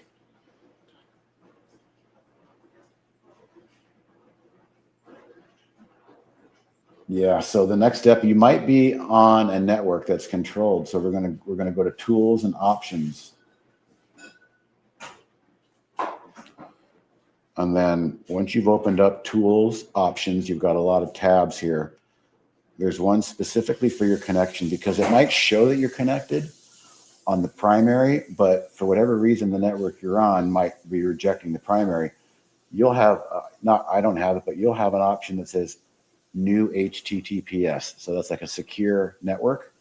And firewalls seem to really prefer HTTP connection.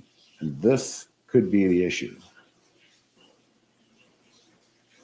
Yeah, see, it says it's connected. So it's fooling you. It thinks it's connected, but the network that you're on might be suppressing the connection. So see if that tools and options connection layout drop down, get it off primary and go to HTTPS or new HTTPS. Well, there's some different configurations that might work. And I'm hoping that works.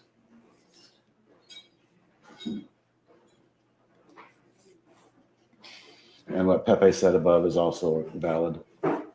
You want to make sure you're connected. Like I'm not connected to the broker, but I am connected to the SIM. So once I'm connected to the SIM, I do have the buy and sell buttons if I want them, regardless of browser on or browser off.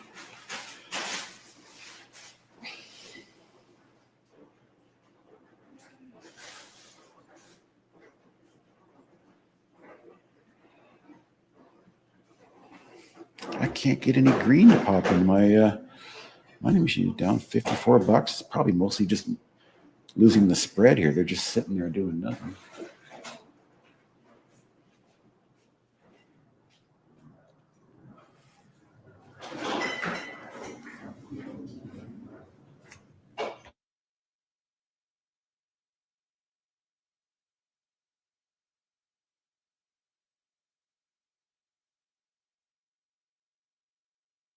I'm so glad to hear that. Yeah, so I'm getting more and more wise when it seems like everything seems normal. That darn HTTP, and that can also be why it works one day and doesn't work the next. You could have been in a different location yesterday, but nonetheless, now you know about that, and that'll be one of your go-to things. Like when I go to a hotel and I open up my laptop, I'll have to do that every time. And it looks like I'm connected because I got green, but I'm not. So hopefully that solves a lot of issues for you. As far as the reversal strategies you're mentioning, I'm not quite sure about those, but let us know if you still have more connection, more issues. I'll be here another 5 minutes, but then you can come back into our info at Trade-Ideas email or try chat. But this is usually the best forum. Like I was saying earlier, that's why we like to do this once a day, so people have at least frequent access to getting their answers. Because I know it's frustrating when you can't get what you want.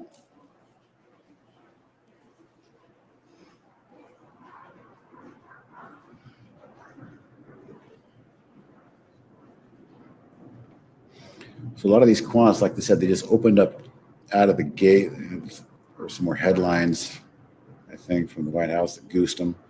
So everybody that bought and took them home yesterday, wonderful gift this morning in the quants. What's not doing well? UUUs can't follow through. That's HYMC, silver stock can't follow through. A lot of the smaller cap stuff.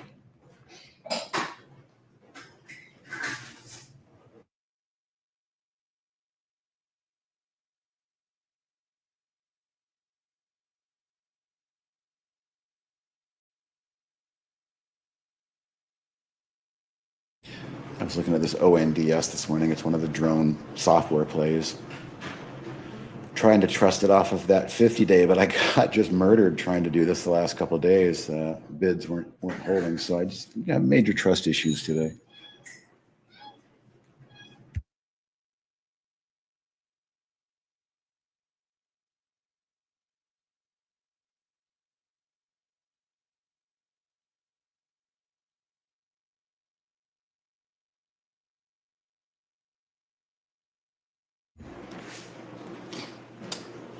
Yeah, if you bought UAVS yesterday, I think you have a good, solid, low risk, high return entry.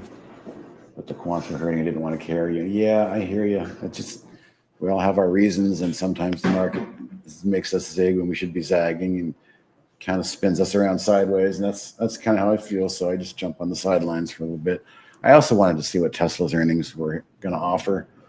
And gap down and buyback is the best of scenarios on post earnings gap downs. I saw Palantir do this a lot during its run up. After earnings gap down, buy it right back. That just tells you people want it.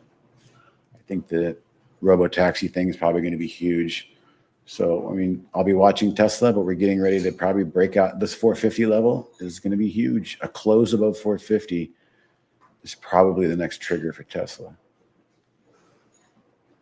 There you go.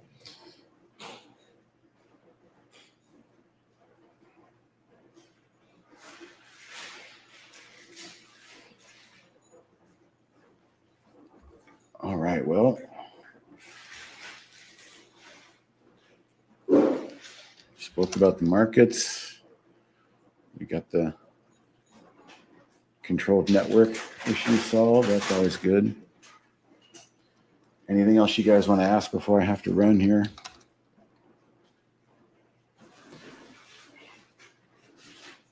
HYMC might be interesting, Patrick, if it holds that 20-day SMA. Because this has also got kind of a rare earth, I think, play to it.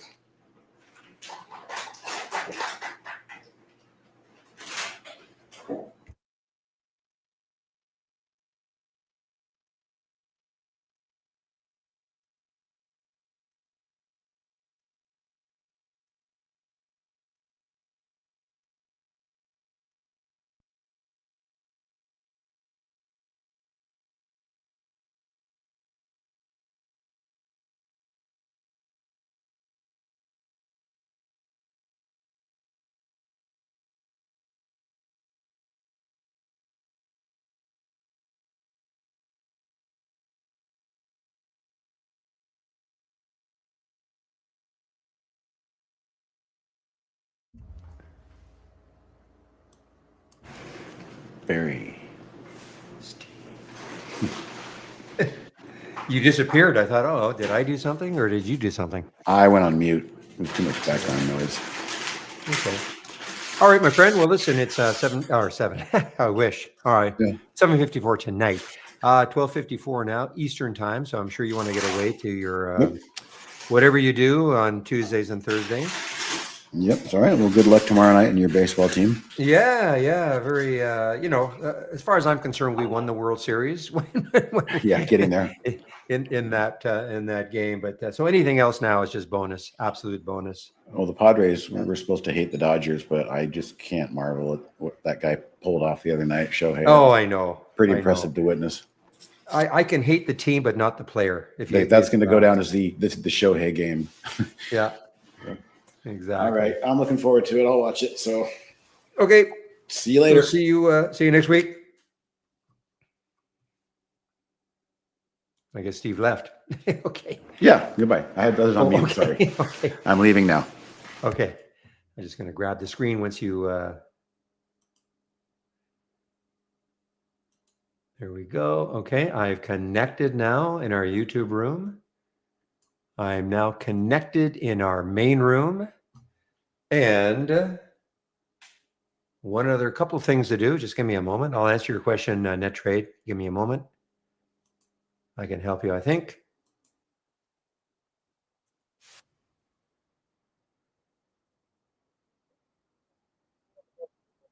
I think how to get your 15-minute lines. You mean you're talking about well, first of all, guys, I just want to go over my CLSK trade. So remember what I was saying before I left.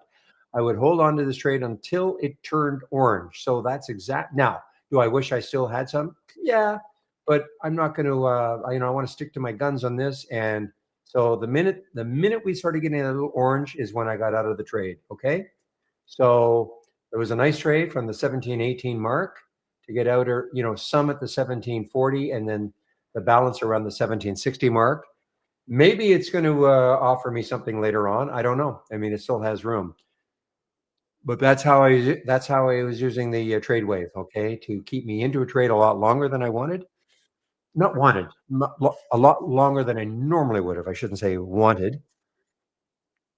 So net trade. Show sevens how to get 15-minute lines. You're not talking about like he likes his. Well, maybe I'm misunderstanding what you're asking for then. I thought you meant it was no, I'm not sure what you meant. Please show sevens how to get your 15-minute lines. Okay, now I'm not understanding. I'm talking to Net Trade in our YouTube room. I'm not understanding. I thought you were talking about a moving average, but I misinterpreted. I know Steve loves the 10-minute SMA on a 15-minute chart, but I don't think that's what you're talking about.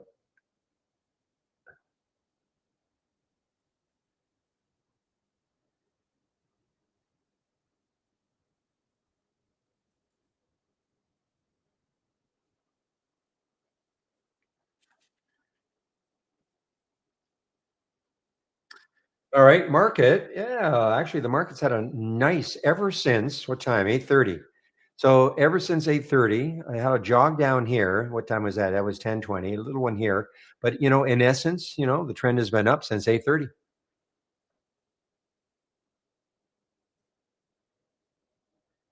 I saw your ZM thing, William. Yeah, I mean, no explanation, really.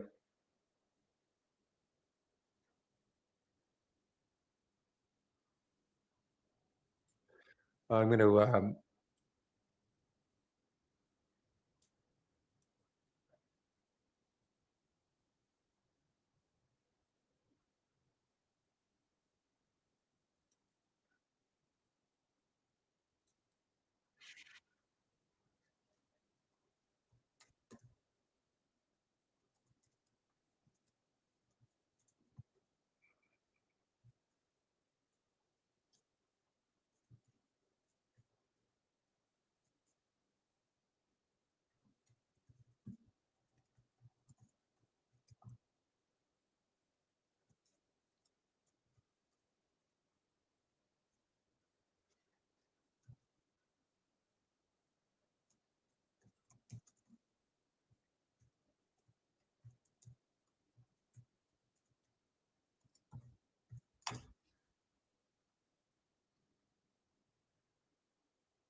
All right, I just passed that on, William. Yeah, you didn't have the timestamps. I was looking for the timestamps actually, but I mean, I could see that the low of the day was on the first 15-minute. So, yeah.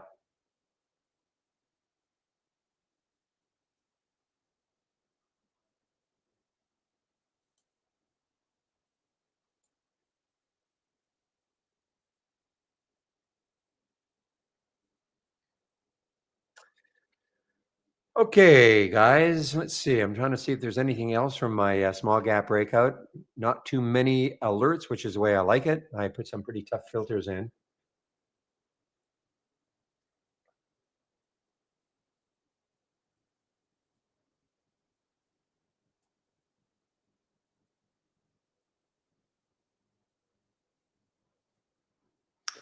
All right, guys, it's 1 o'clock now. So, one last look at my homepage today.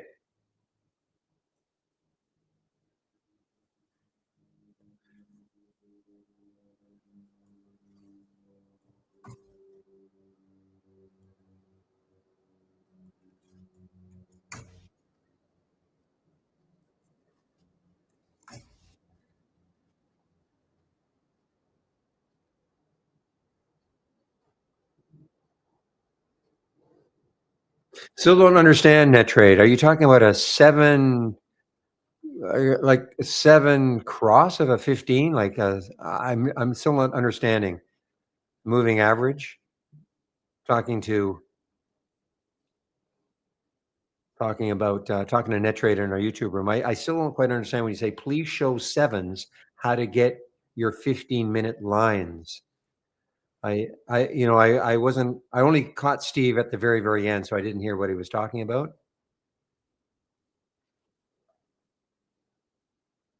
I mean, 15-minute moving average on the chart, that's easy enough.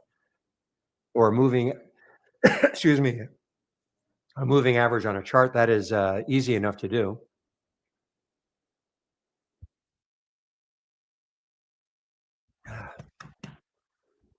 All right, clicking on my homepage link, guess what you're going to see? How you can take out a Trade Ideas subscription.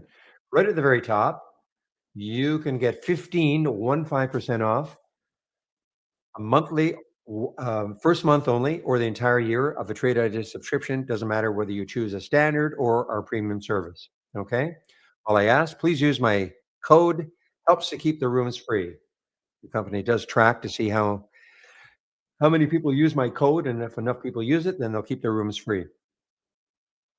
Scroll down, keep it simple, get the trade of the week. I don't know if Steve talked about it at all, but he's the originator of the trades of the week. And you can sign up for it right here. It is free. You'll get it before the market opens every Monday morning. If you don't feel you're getting it, please check your spam folder. If you have Gmail, check your promotions folder.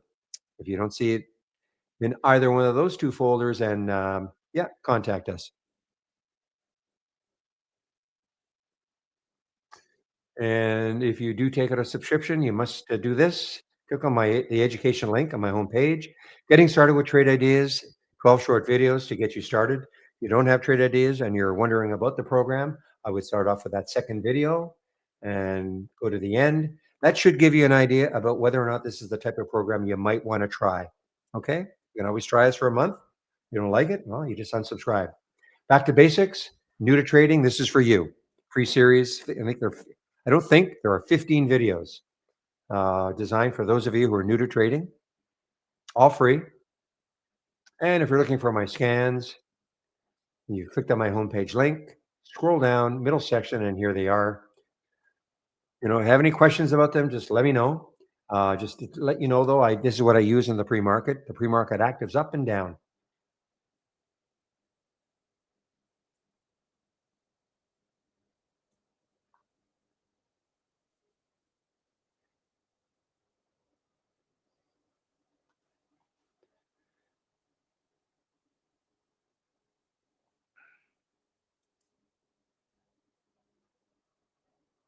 AREB is making another move here, guys, just over 3. AREB making another move over 3.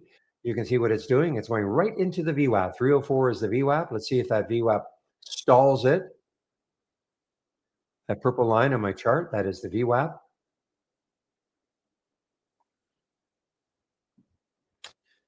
Tesla has been a freight train today, okay? No kidding. No kidding. From the, bottom, 413, wow, 413 to 444. Wow, no kidding. I'm sure the TSLR, whatever the double has been, I mean, if that it's only up 1.29%, but that's because it was down so much at the beginning. It was down not so much, but it was down in the beginning, so now it's just getting positive, but it's come a long ways.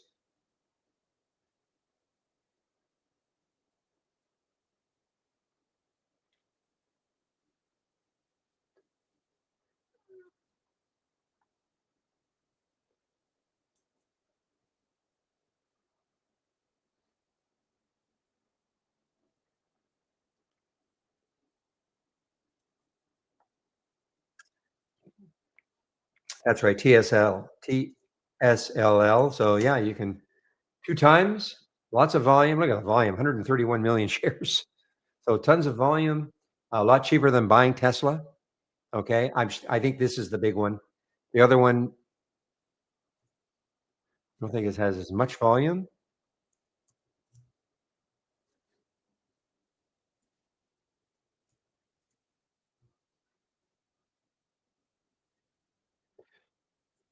Yeah, so I certainly look at the other one. The volume's not bad, it's 3,000,000, but the other one is incredible volume, TSLL, and it's a little cheaper. Incredible volume, 131,000,000 shares. So if you think and, it mimics Tesla, you can see exactly. Remember, Tesla is getting close to the high of yesterday, the stock. So if you think Tesla is gonna keep moving, this is how you can get double the move in it. I'm not saying to get it now. I'm just saying in general, though. I mean, look at this move on the 15-minute chart.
Uh, Somebody said that Barron's. Are you kidding me? Barron's was talking about beyond BYND when I was on my break. I think somebody posted something about.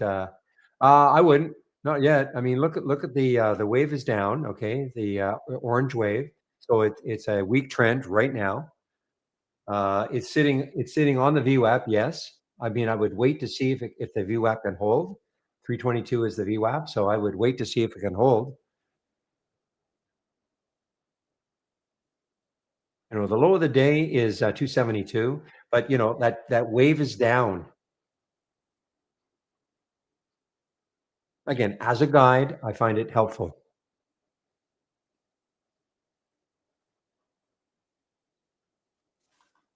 But the longer it holds, I mean, if it holds that VWAP, and then the wave flattens out, like you get a more flattened orange, and then it curls into blue. Yeah, maybe.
All right, now owls just showed up. Okay, now it's a what's the spread like?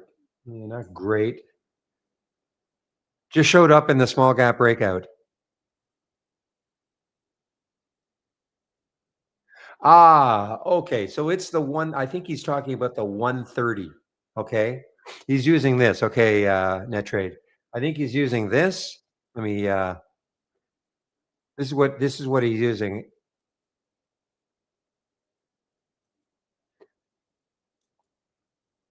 It's a filter, I believe.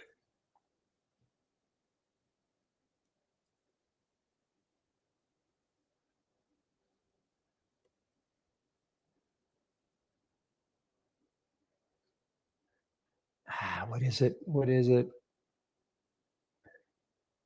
I know Pepe's going to know.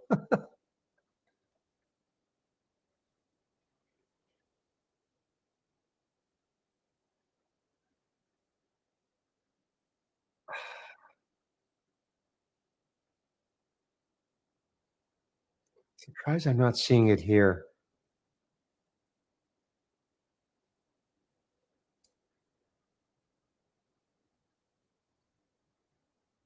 Yeah, the 130 SMA on a 15-minute chart. Yeah, I don't know why I'm not seeing it here because it was a filter that was added.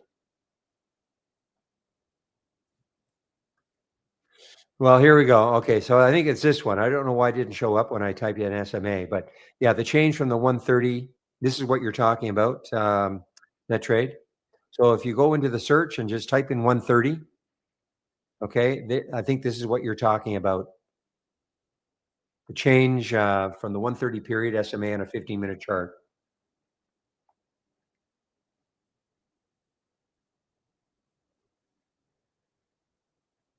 I know that's what he uses.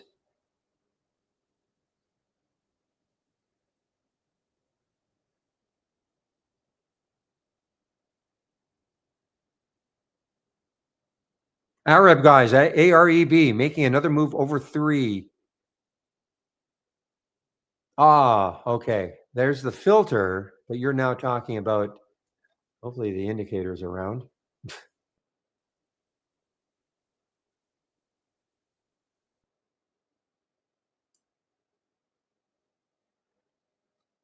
Wonder where it is.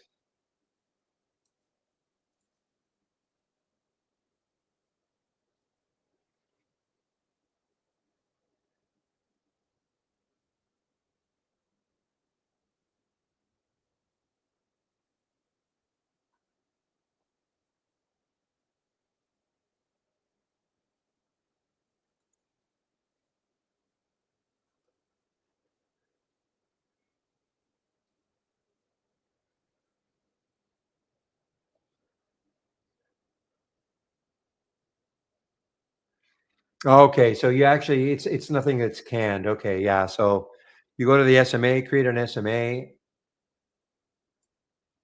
with a 130 period. Okay. And your period put 130. So it depends what you're looking for. If you're looking for the filter or if you're actually looking for, I guess you're probably looking for it on the chart. So yeah. So go to your moving average, SMA, put your 130 period in, and that'll do it.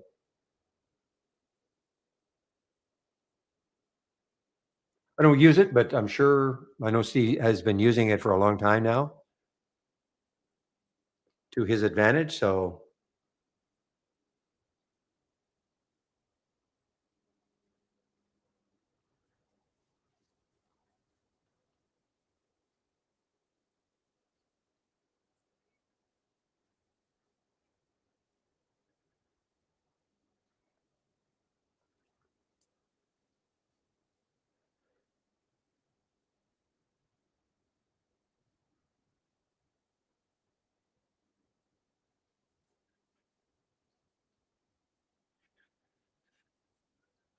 short of the day that I missed was the QBTS.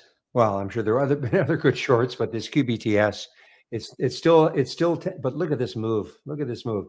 Little jog up here through the two, but other than that, this has been just a beautiful, beautiful short from about 11:30 on. Earlier though, I'm sure I saw this earlier.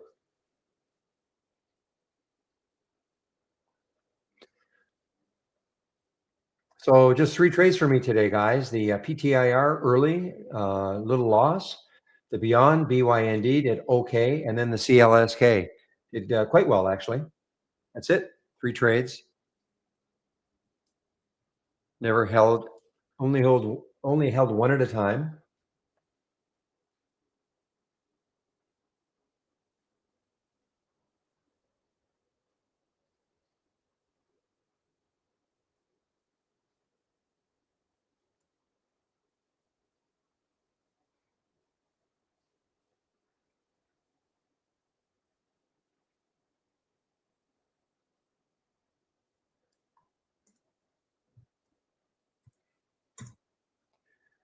So could have bought this one. That's what Obi is telling me. I could have bought this one 2 times short of QBTS ETF directly for.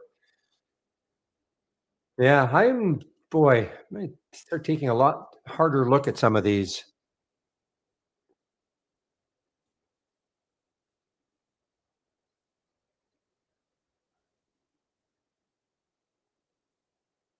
And I guess,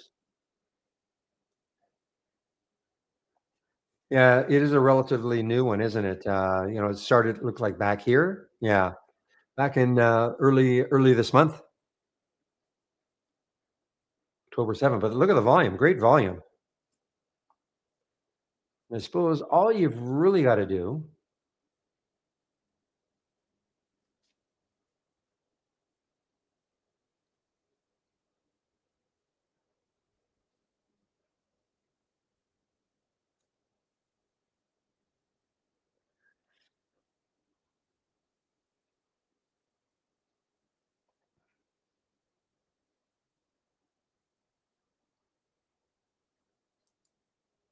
I know what I'm trying to do.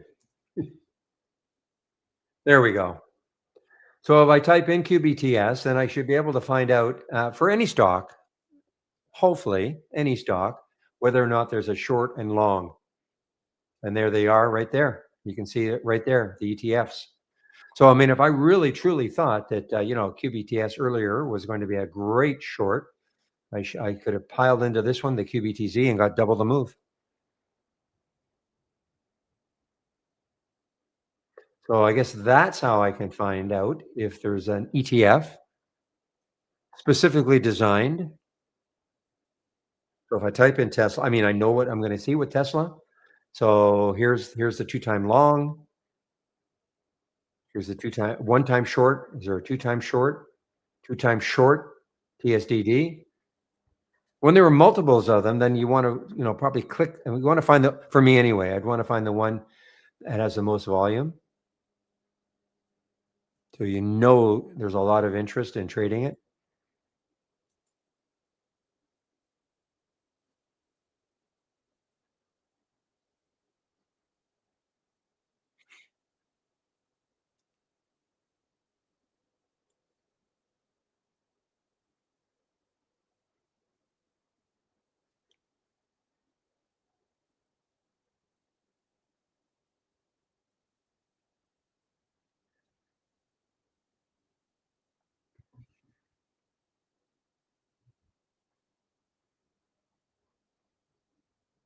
Yeah, yeah. I think you pointed that out in a little earlier this week. I think, right, Obi, regarding the RG. Okay, so tons of earnings at 4 o'clock, including Intel. Okay, so William is going to keep the room open 4-ish, maybe a little after, depending on some of these guys. Some of these companies release right at the bell. Sometimes they're 5 minutes after, and then you've got Apple that likes to keep you waiting for 30 minutes, 45 minutes. Yeah. So question was to explain the 2-time ETF from Ozzy in our YouTube room.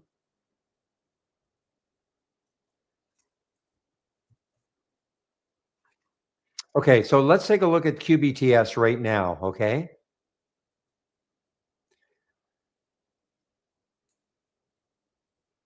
So right now, QBTS, so if you wanted to short QBTS, okay, and QBTS moves down another percentage point, you could buy, if it moved down 1 percentage point, as an example, another one.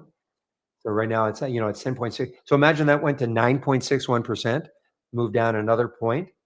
If you took,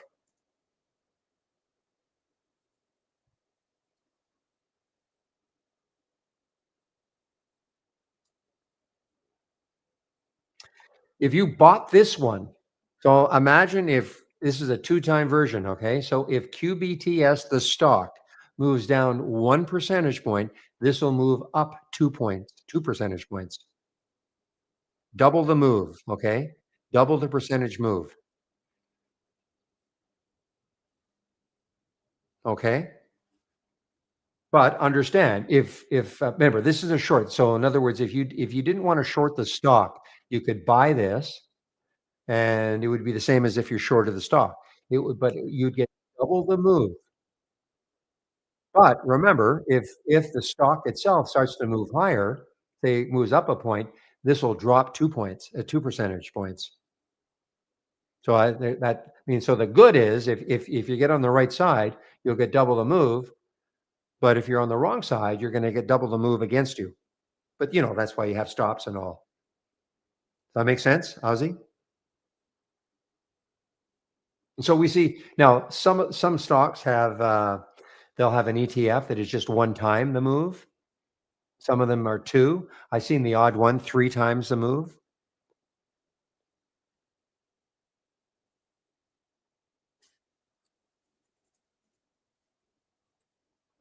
And the real, I mean, for people who don't want to short, okay, quote unquote short, maybe for like, I think, I'm assuming, first of all, I have to, sometimes your account prevents you from shorting, okay?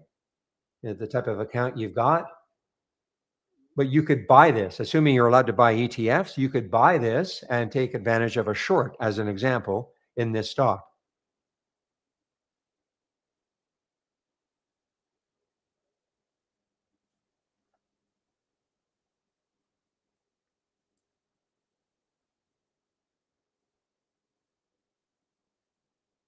So that's Defiance, and Granite has also got probably a website somewhere. But the amazing thing is that there are just so many of these ETFs that have popped up over the last 2 years. So many of them, and in stocks that you would not have thought there'd be any interest in doing so. I mean, I think the first one I ever even knew about was Nvidia. So here's Nvidia. So if you think Nvidia, so if you thought Nvidia was going to keep moving higher, here's a two-time long. I think there's a better one. This one, the Granite. So even these guys, Title Trust, Title Trust Defiance, okay. What about Direxion? Direxion's another company that has created all these ETFs. But this is the one, I think this is the big one, the NVDL. And when I say the big one, I'm talking about the volume. So, there's 4 million shares traded. I mean, super liquid. Look at the spread, a penny. So, I mean, the spread is fine.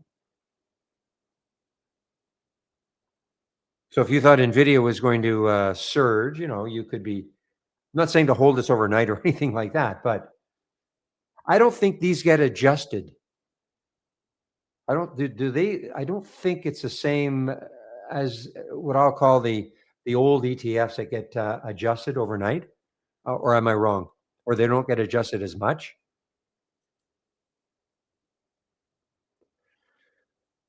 So there you go. Obi is telling me that you cannot short stock. Typically, you're not short stocks in U.S. based retirement accounts like Roth IRAs. And it might be the same in Canada. I really don't know. I really don't know in what we call our RSPs, registered retirement savings plans. It may be the same. I don't know. I've never tried.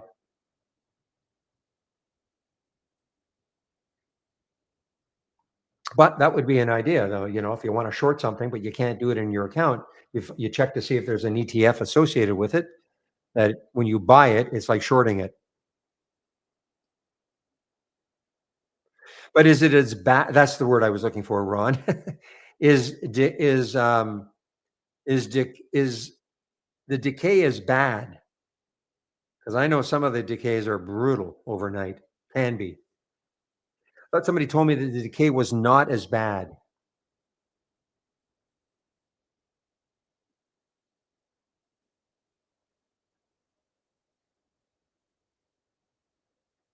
So that's William is saying, for instance, with the QBTZ, around 12 for a swing, it doesn't seem to decay as bad as what happens with, say, the VIX.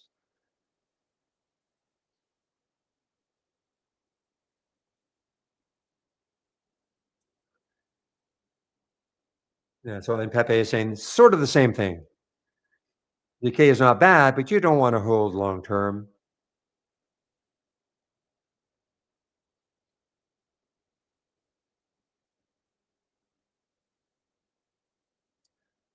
I would have done really well if I just held on to my PTIR, but I didn't.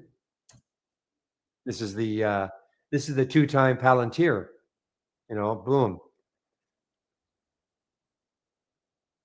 Boy, look at the QBTS now underneath 30.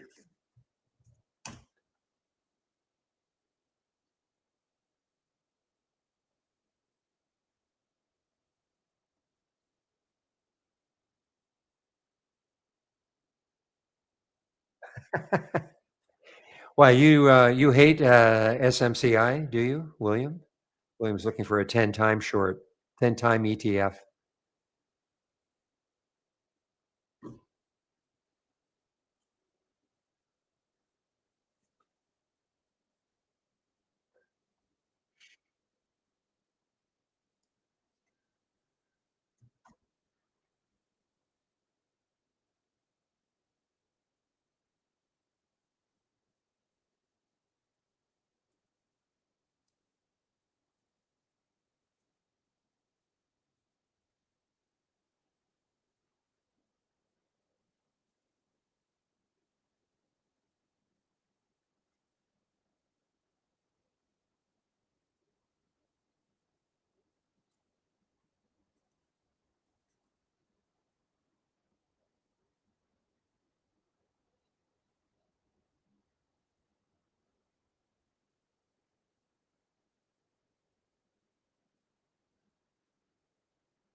Well, guy, I'm just having fun now. Okay, little scalpage on this. So I ended up taking this thing, this QBTZ. I have QBTS on my thumbnail monitor, my other monitor. It's wild. If you time it right, it's wild. So here's QBTS. You can see what's happening with QBTS. Nice little jog down right there.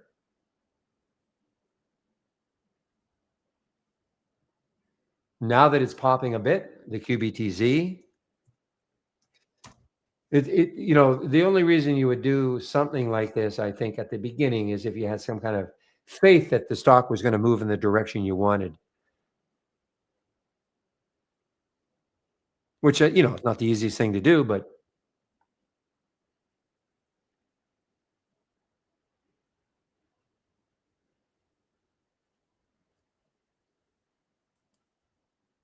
say at the beginning of the day, a company's got bad earnings or something, and it looks like it's just going to keep moving down. Well, if it has an ETF, again, I'm not suggesting anybody do it, but I will probably start trying it a little bit more.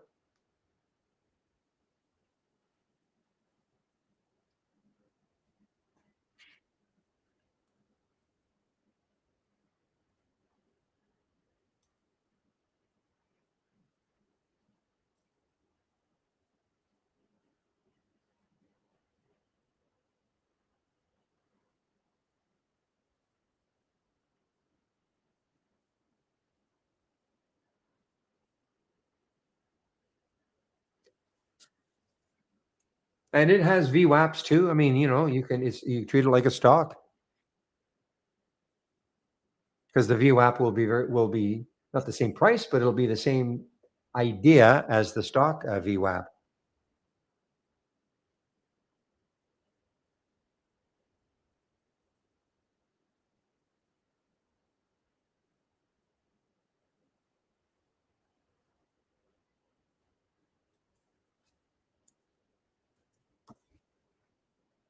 So you're going to do it. I would always have the stock up on a chart just to watch what the stock is doing.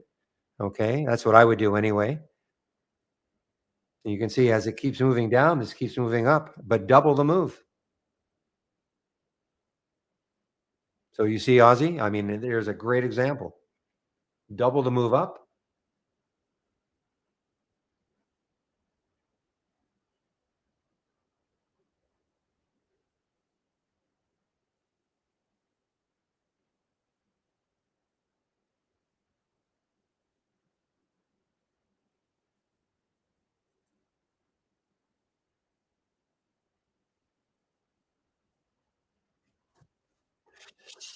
Yeah, but but I think if you, as long as you have the stock here, as long as you have the stock also, you've got to have the stock, and then you can just watch it like a hawk to see what it's doing, and you can follow what it's doing on the ETF.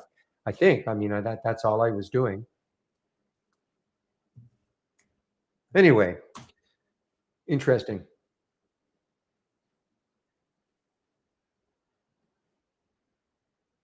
So NetTrade, you cannot drop that link in YouTube. Okay, if you've tried, you cannot put links in a YouTube in YouTube. Okay, you can put links in the main room if you want to come over to the main room. You can do that, but you cannot put links in YouTube. So Michelle, you can have stock races. Yeah, I mean you can put stock races in your dock layout, no problem. Now putting B plus is a little trickier. Unless you're bound and determined that you want to have it in your, I can show you how you do it. It's a little trickier, but this is free floating, right? This is free floating. So if I had a dock layout that I wanted to put it in, I would just right click. And if I were creating a brand new dock, because I don't have a dock, if I had a dock layout up and running, it would give me the option of duplicating it into a brand new dock window or into an existing dock window. I don't know why, because watch. Well, let me, I mean, I don't dock anymore, but let me create a new dock. Let's make sure you're,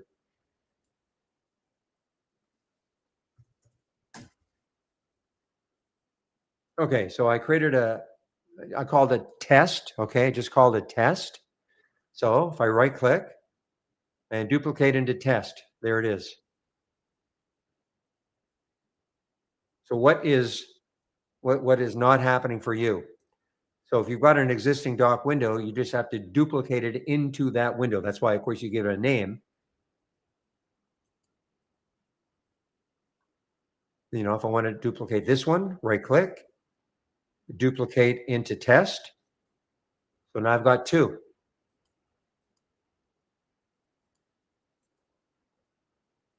Let me know if that worked.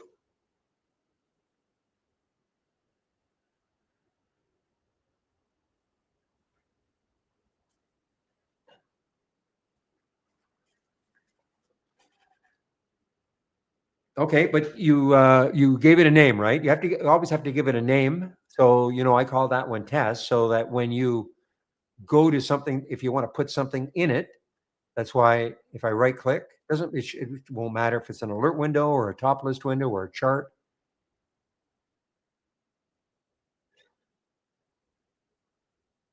Yeah. So what happened? Okay, I think what you're doing accidentally is grabbing it, or like grabbing it at the top. Okay, and then you're releasing it. Now it becomes free floating.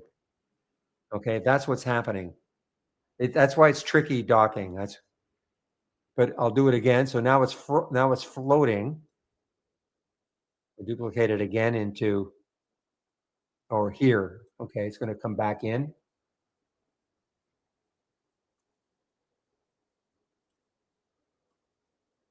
I mean, I don't not dock because of this. It was a bit of a bit of a, but you see what happens. I think the problem with what that happens with people is they put their pointer up here and then they left click and then they grab it and all of a sudden you get this icon. You go, whoa, what have I done? Then you release it and it becomes free floating. Okay, if you release it right here, you can still put it back in. Okay, you have to right click and duplicate it here, and it comes back in again. Or if it becomes free floating like this, just pick them. I mean, this is why it gets a little confusing. You know, pick the center one, the square, and then it'll tab up again. It's a little tricky. Now, why are you putting things in a dock? Any particular reason?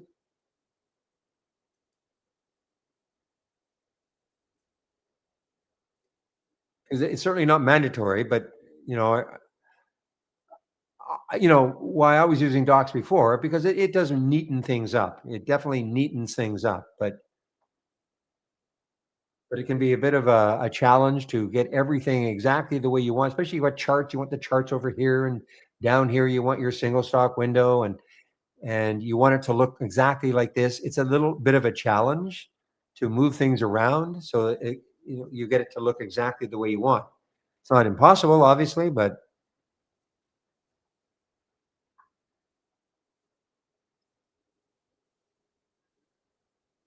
yeah, I'm waiting on the B plus. The B plus is well,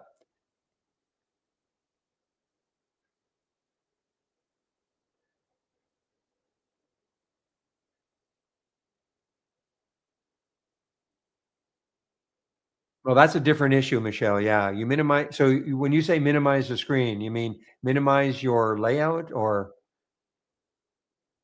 and then you go to YouTube.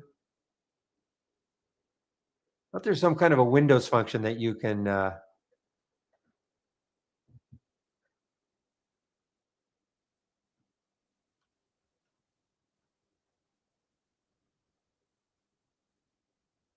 it all depends, of course, on how many you've got. You see, I've got my trade ideas icon is down here, so I can see what I've got. Okay, so if you don't have too many, I mean, it's just a matter of clicking. But if you got a lot of different, if you only have one layout, but these are all the individual. Yeah, I mean, I don't know the answer to that question.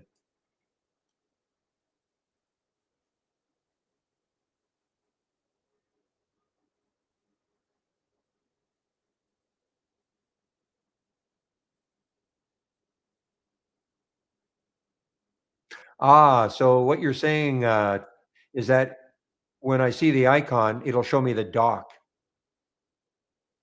Is that like a dock layout? I just click on it. So it won't. Oh, I see. It won't show all these individual windows. It'll just show the dock. If you want that, I see. Okay, I guess that's. I don't ever have that problem, of course.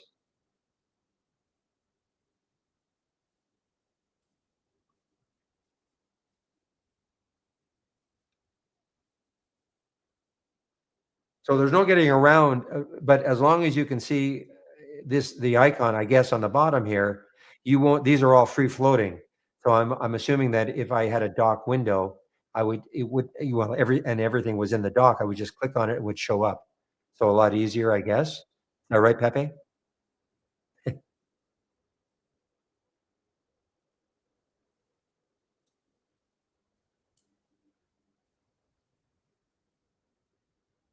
Okay, I see. Okay.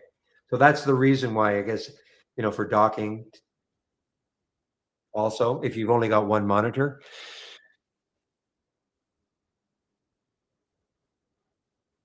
I can't tell you how many screens most people. I mean, I've got three, but I'm streaming two different programs. I've got so I think if I could easily just if I could easily if I weren't doing this, I could easily just have one monitor, one big monitor.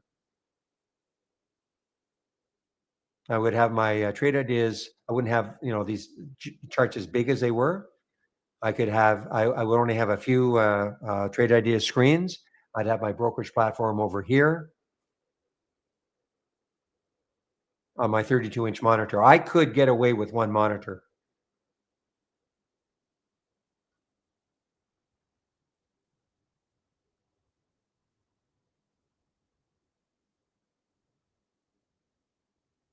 So it's not how many monitors, I suppose it's the size too.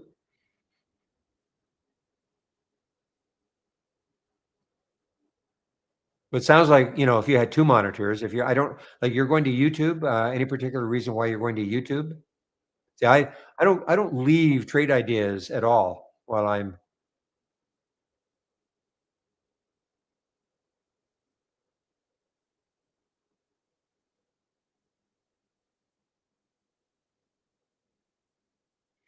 In other words, I'm not going outside of trade ideas,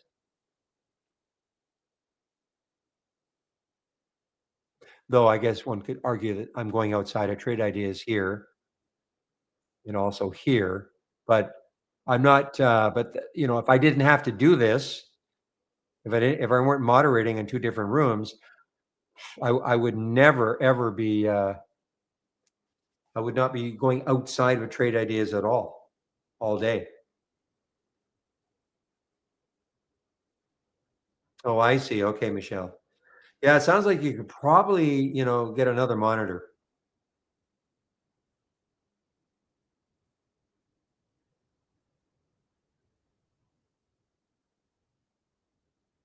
Yeah, I saw that shoot too, Shady. I wonder if he really meant by position, by dollar amount, which is still not. So, if you want, I can show you how you can get Brokerage Plus into your layout, into your dock layout. Do you want me to show you, Michelle?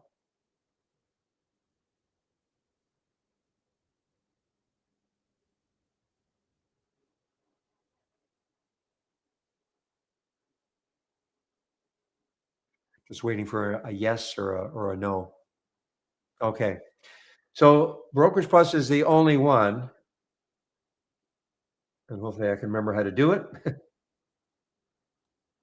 So here's Brokerage Plus. Oops. Again, I get this. So here's Brokerage Plus. Okay. So typically you would be able to right click and you would get this little option that says duplicate into or put in my dock window, whatever the name was. But obviously when you do that, right click, that doesn't happen. So here's how you have to do it. Let me make sure I can. So exit out of it.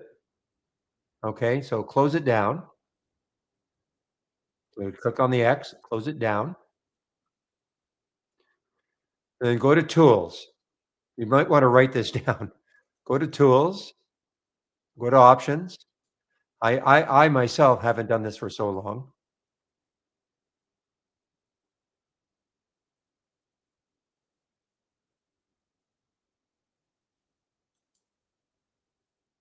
Okay, so you go to Tools in our toolbar, click on Options, okay, and then click on Layouts. Layouts. You see where it says Layouts?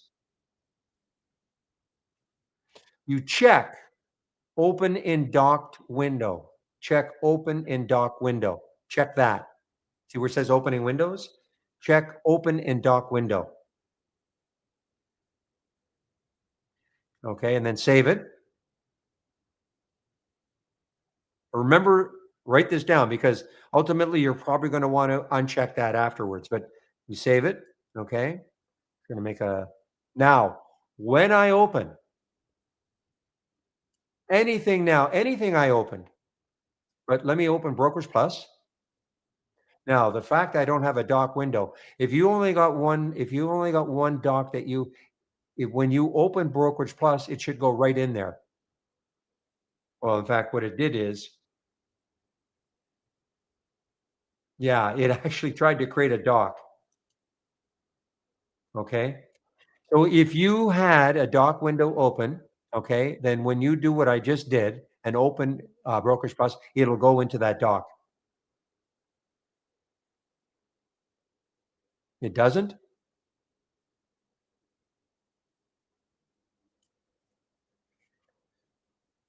See, this is like a dock, okay? It went into a dock, it created a dock, okay? See, it actually created a dock. It gave it a name. I didn't have a dock window open. So it created one automatically. See, this is now a dock window. So let's make sure you did the steps correctly. So you had to close down Brokerage Plus first. So you don't have Brokerage Plus up and running at all.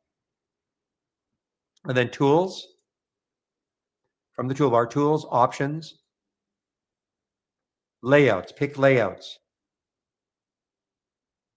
And then in the opening windows section, open in dock window, check it. And then save.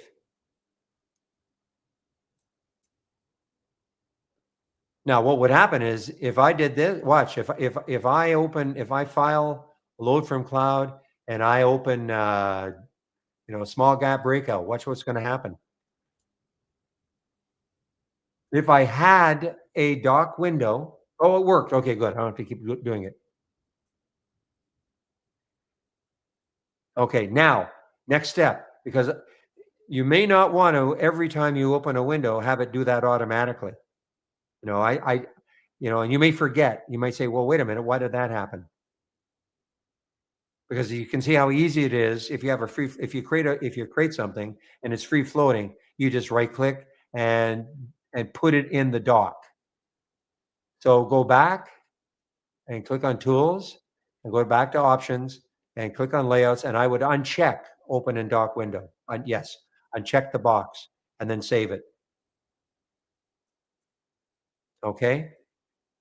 Otherwise, anytime you loaded something, it would go into a dock, and you may not want that. And if you had several dock windows open, you don't know which one is going into. I mean, it will go into the last one you were active in, but it can get very confusing.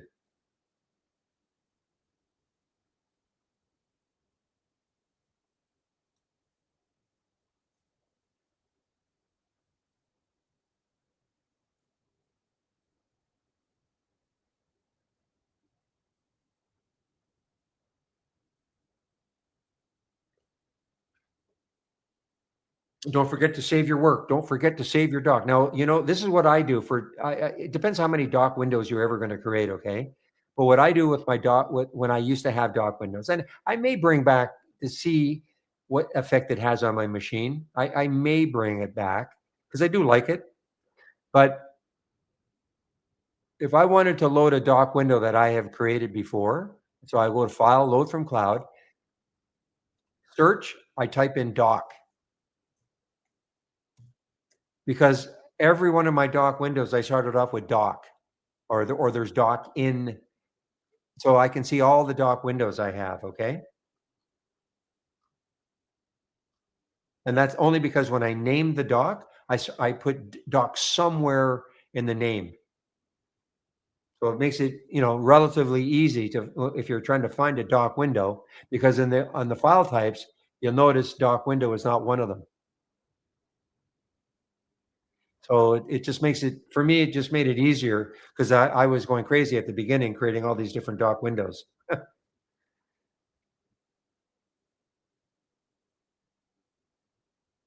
Hopefully that makes sense when you do your search. Just type in,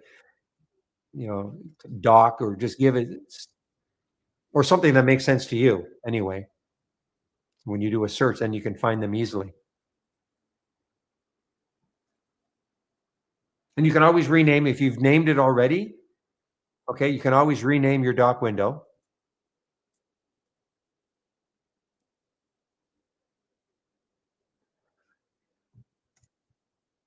So dock, come on. I used to use this one when I used to do some evening work. Okay, this is my docked after hours scan. And so this is what it's called. But if I wanted to change the name, I right click and change title. Change title, and I can give it another name if I want.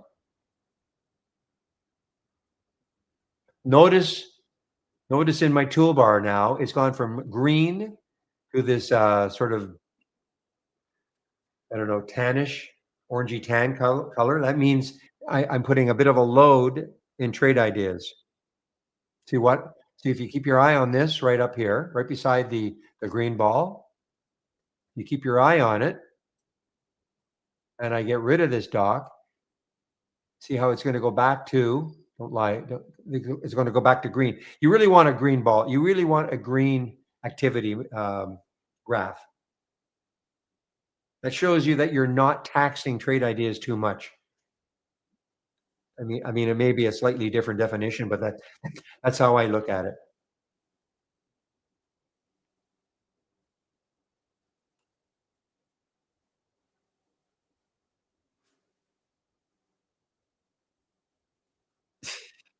See, William, now I'm not sure I believe you or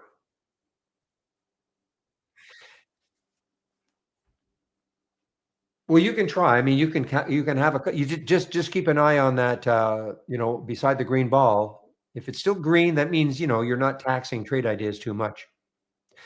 The other thing too is that sometimes if you put like this is way back, okay, when when the idea of docking was introduced. If you put too many in a dock, it can slow down your system. I don't know if that's the case anymore. But the other thing is, I mean, you shouldn't have so many stock or so many different things to look at anyway.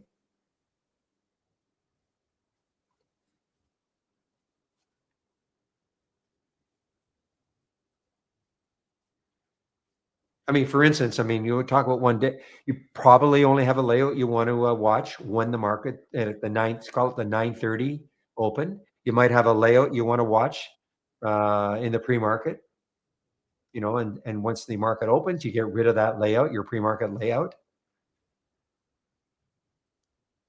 Notice I don't, I mean, what you see all day long is, I mean, I'm not doing anything on my other monitors. I don't have anything. I'm not bringing other things into my other monitors because it's a different time. What you see here and on my other monitor, I don't change once 9:30 starts.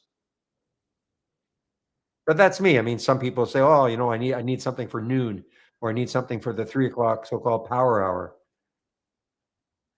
And that's fine. I'm not saying no people shouldn't do that, but I don't.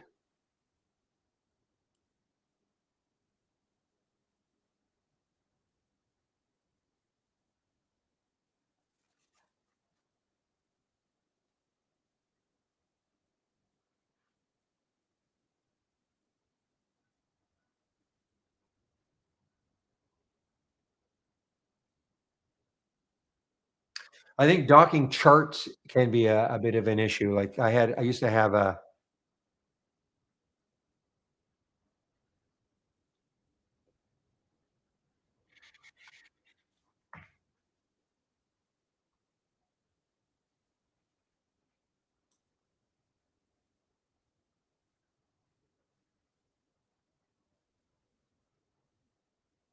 so look at that pop for a QBTS and look what happened to this one. The QBTZ, big drop.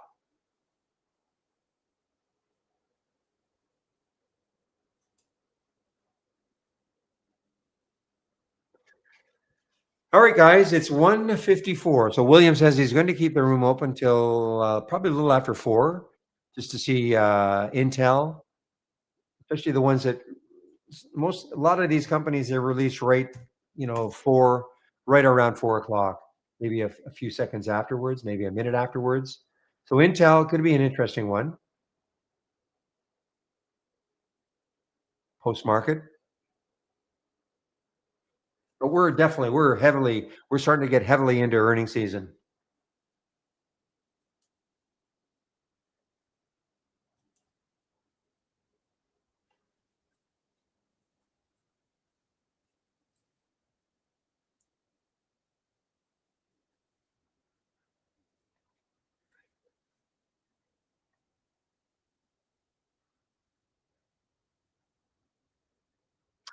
So JTV, let's, are you saying, for instance, now never mind the four to $5,000 you were talking about, but are you saying, okay, should take 200 shares every trade? Is that what you mean by making each position about the same size? Just as an example, 200 shares every trade, 500 shares every trade.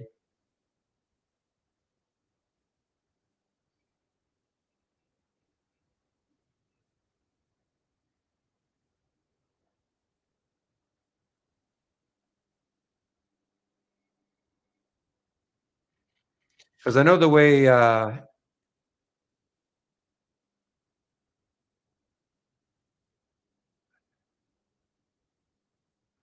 okay, John's Grove, so that you were net trading in the other room. Well, you have to put the cloud link in. Where did you put the cloud link in? When you say download it from the cloud, but we don't have access to the cloud. Okay. If you put the link in here, then we can all have access to it.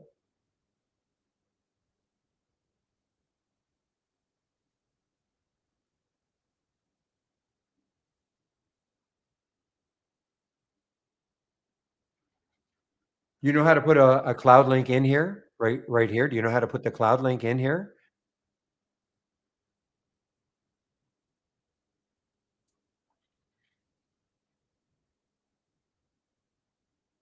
So for instance, if this were the scan, okay, I would right click, save or share to cloud,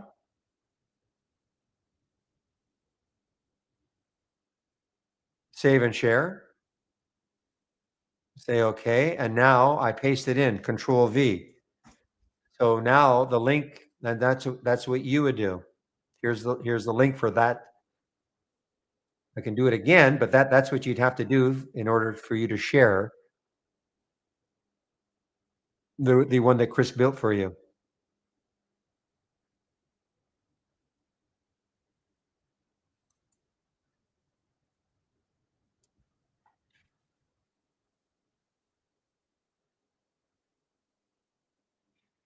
I risk, I haven't gone over risk management for a long time. I don't think I'll do it right now, but just in general, I mean, I risk about the same amount every trade. So if I'm willing to risk, if my risk amount is, $500 a trade, I'm not taking the same position size every trade. My position size will be based on, okay, where's my stop? I get into a trade.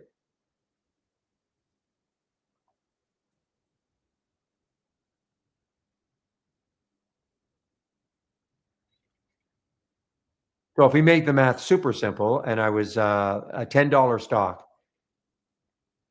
and I was willing to risk $100 on the trade, I could take 1,000 shares of that $10 stock with a 10-cent stop. If my stop was 10 cents away, then then I could take 1,000 shares, because if I'm wrong and I obey my stop and I have 1,000 shares and I lose 10 cents a share, then 1,000 times 10 cents is $100. So if I'm going to risk $100 a trade, but if my stop was 20 cents away, based on what I'm seeing on the chart, it's not like a made up number, and I could take 500 shares. I would only take 500 shares, because if I'm wrong and I lose 20 cents, 500 times 20 is $100. So my share size is not no, is not the same. Certainly not the same every trade. What is the same within reason is how much I'm willing to lose on the trade. That's what's kind of the same.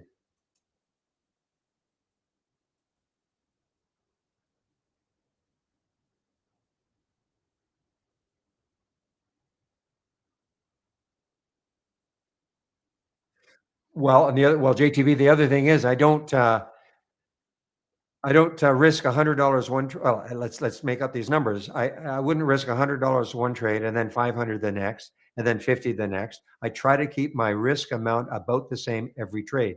Now, the only time I ever vary it, but it still wouldn't vary it like a ratio of 2 or 3. But if let's face it, some setups are better than others. So it's not unlike when you're playing poker. Some hands are a little bit better than others, and you vary your bet. So yes, well, I'll vary a little bit, depending on what I think of the actual setup. But I'm not. But it's never going to be like a big ratio. I'm not going to. If I were risking $100 a trade, even if I found a great setup, I wouldn't risk 200 or 300 and go, okay, I'm all in. Maybe it goes to 125 or something. Okay. But usually I try to keep it around the same risk amount every trade.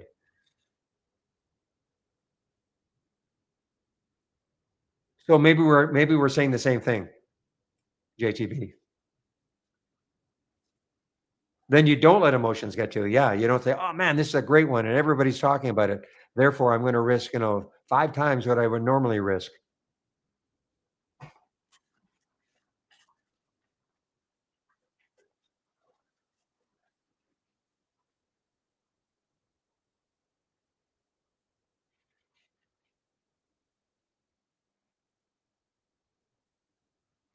All right, guys, it is now 2:01, so I don't see any questions. I'll hang around for another minute or so. But again, just want to thank everybody, all the help all day long. Not just to me, but I like how people help other people also. That's really the key of the room. So when I leave, I have to shut YouTube down completely. The main room will still be open. There'll be no screen sharing. Nobody's on the mic, but it still will be open. There's still lots of activity in the room, and that'll be open till probably a little after 4, depending, I guess, when Intel comes out with their earnings.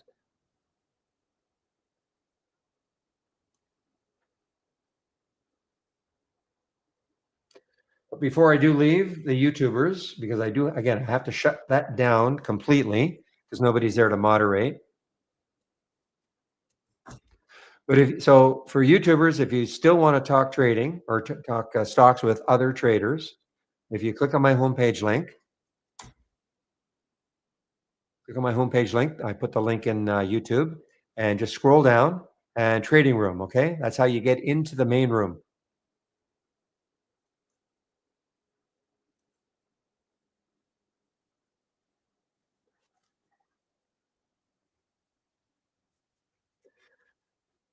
Okay, guys, I don't see any questions, so I am going to. So the main room will be open tomorrow at 6:45 approximately in the morning, Eastern time, of course. I will open the YouTube room sometime between 8:30 and 8:40, and then I get on the mic at about 9 each for each room. So have a great evening, everybody, and we will see you tomorrow. So I'm going to mute myself now in the main room and stop the screen sharing. And now I'm going to shut down YouTube.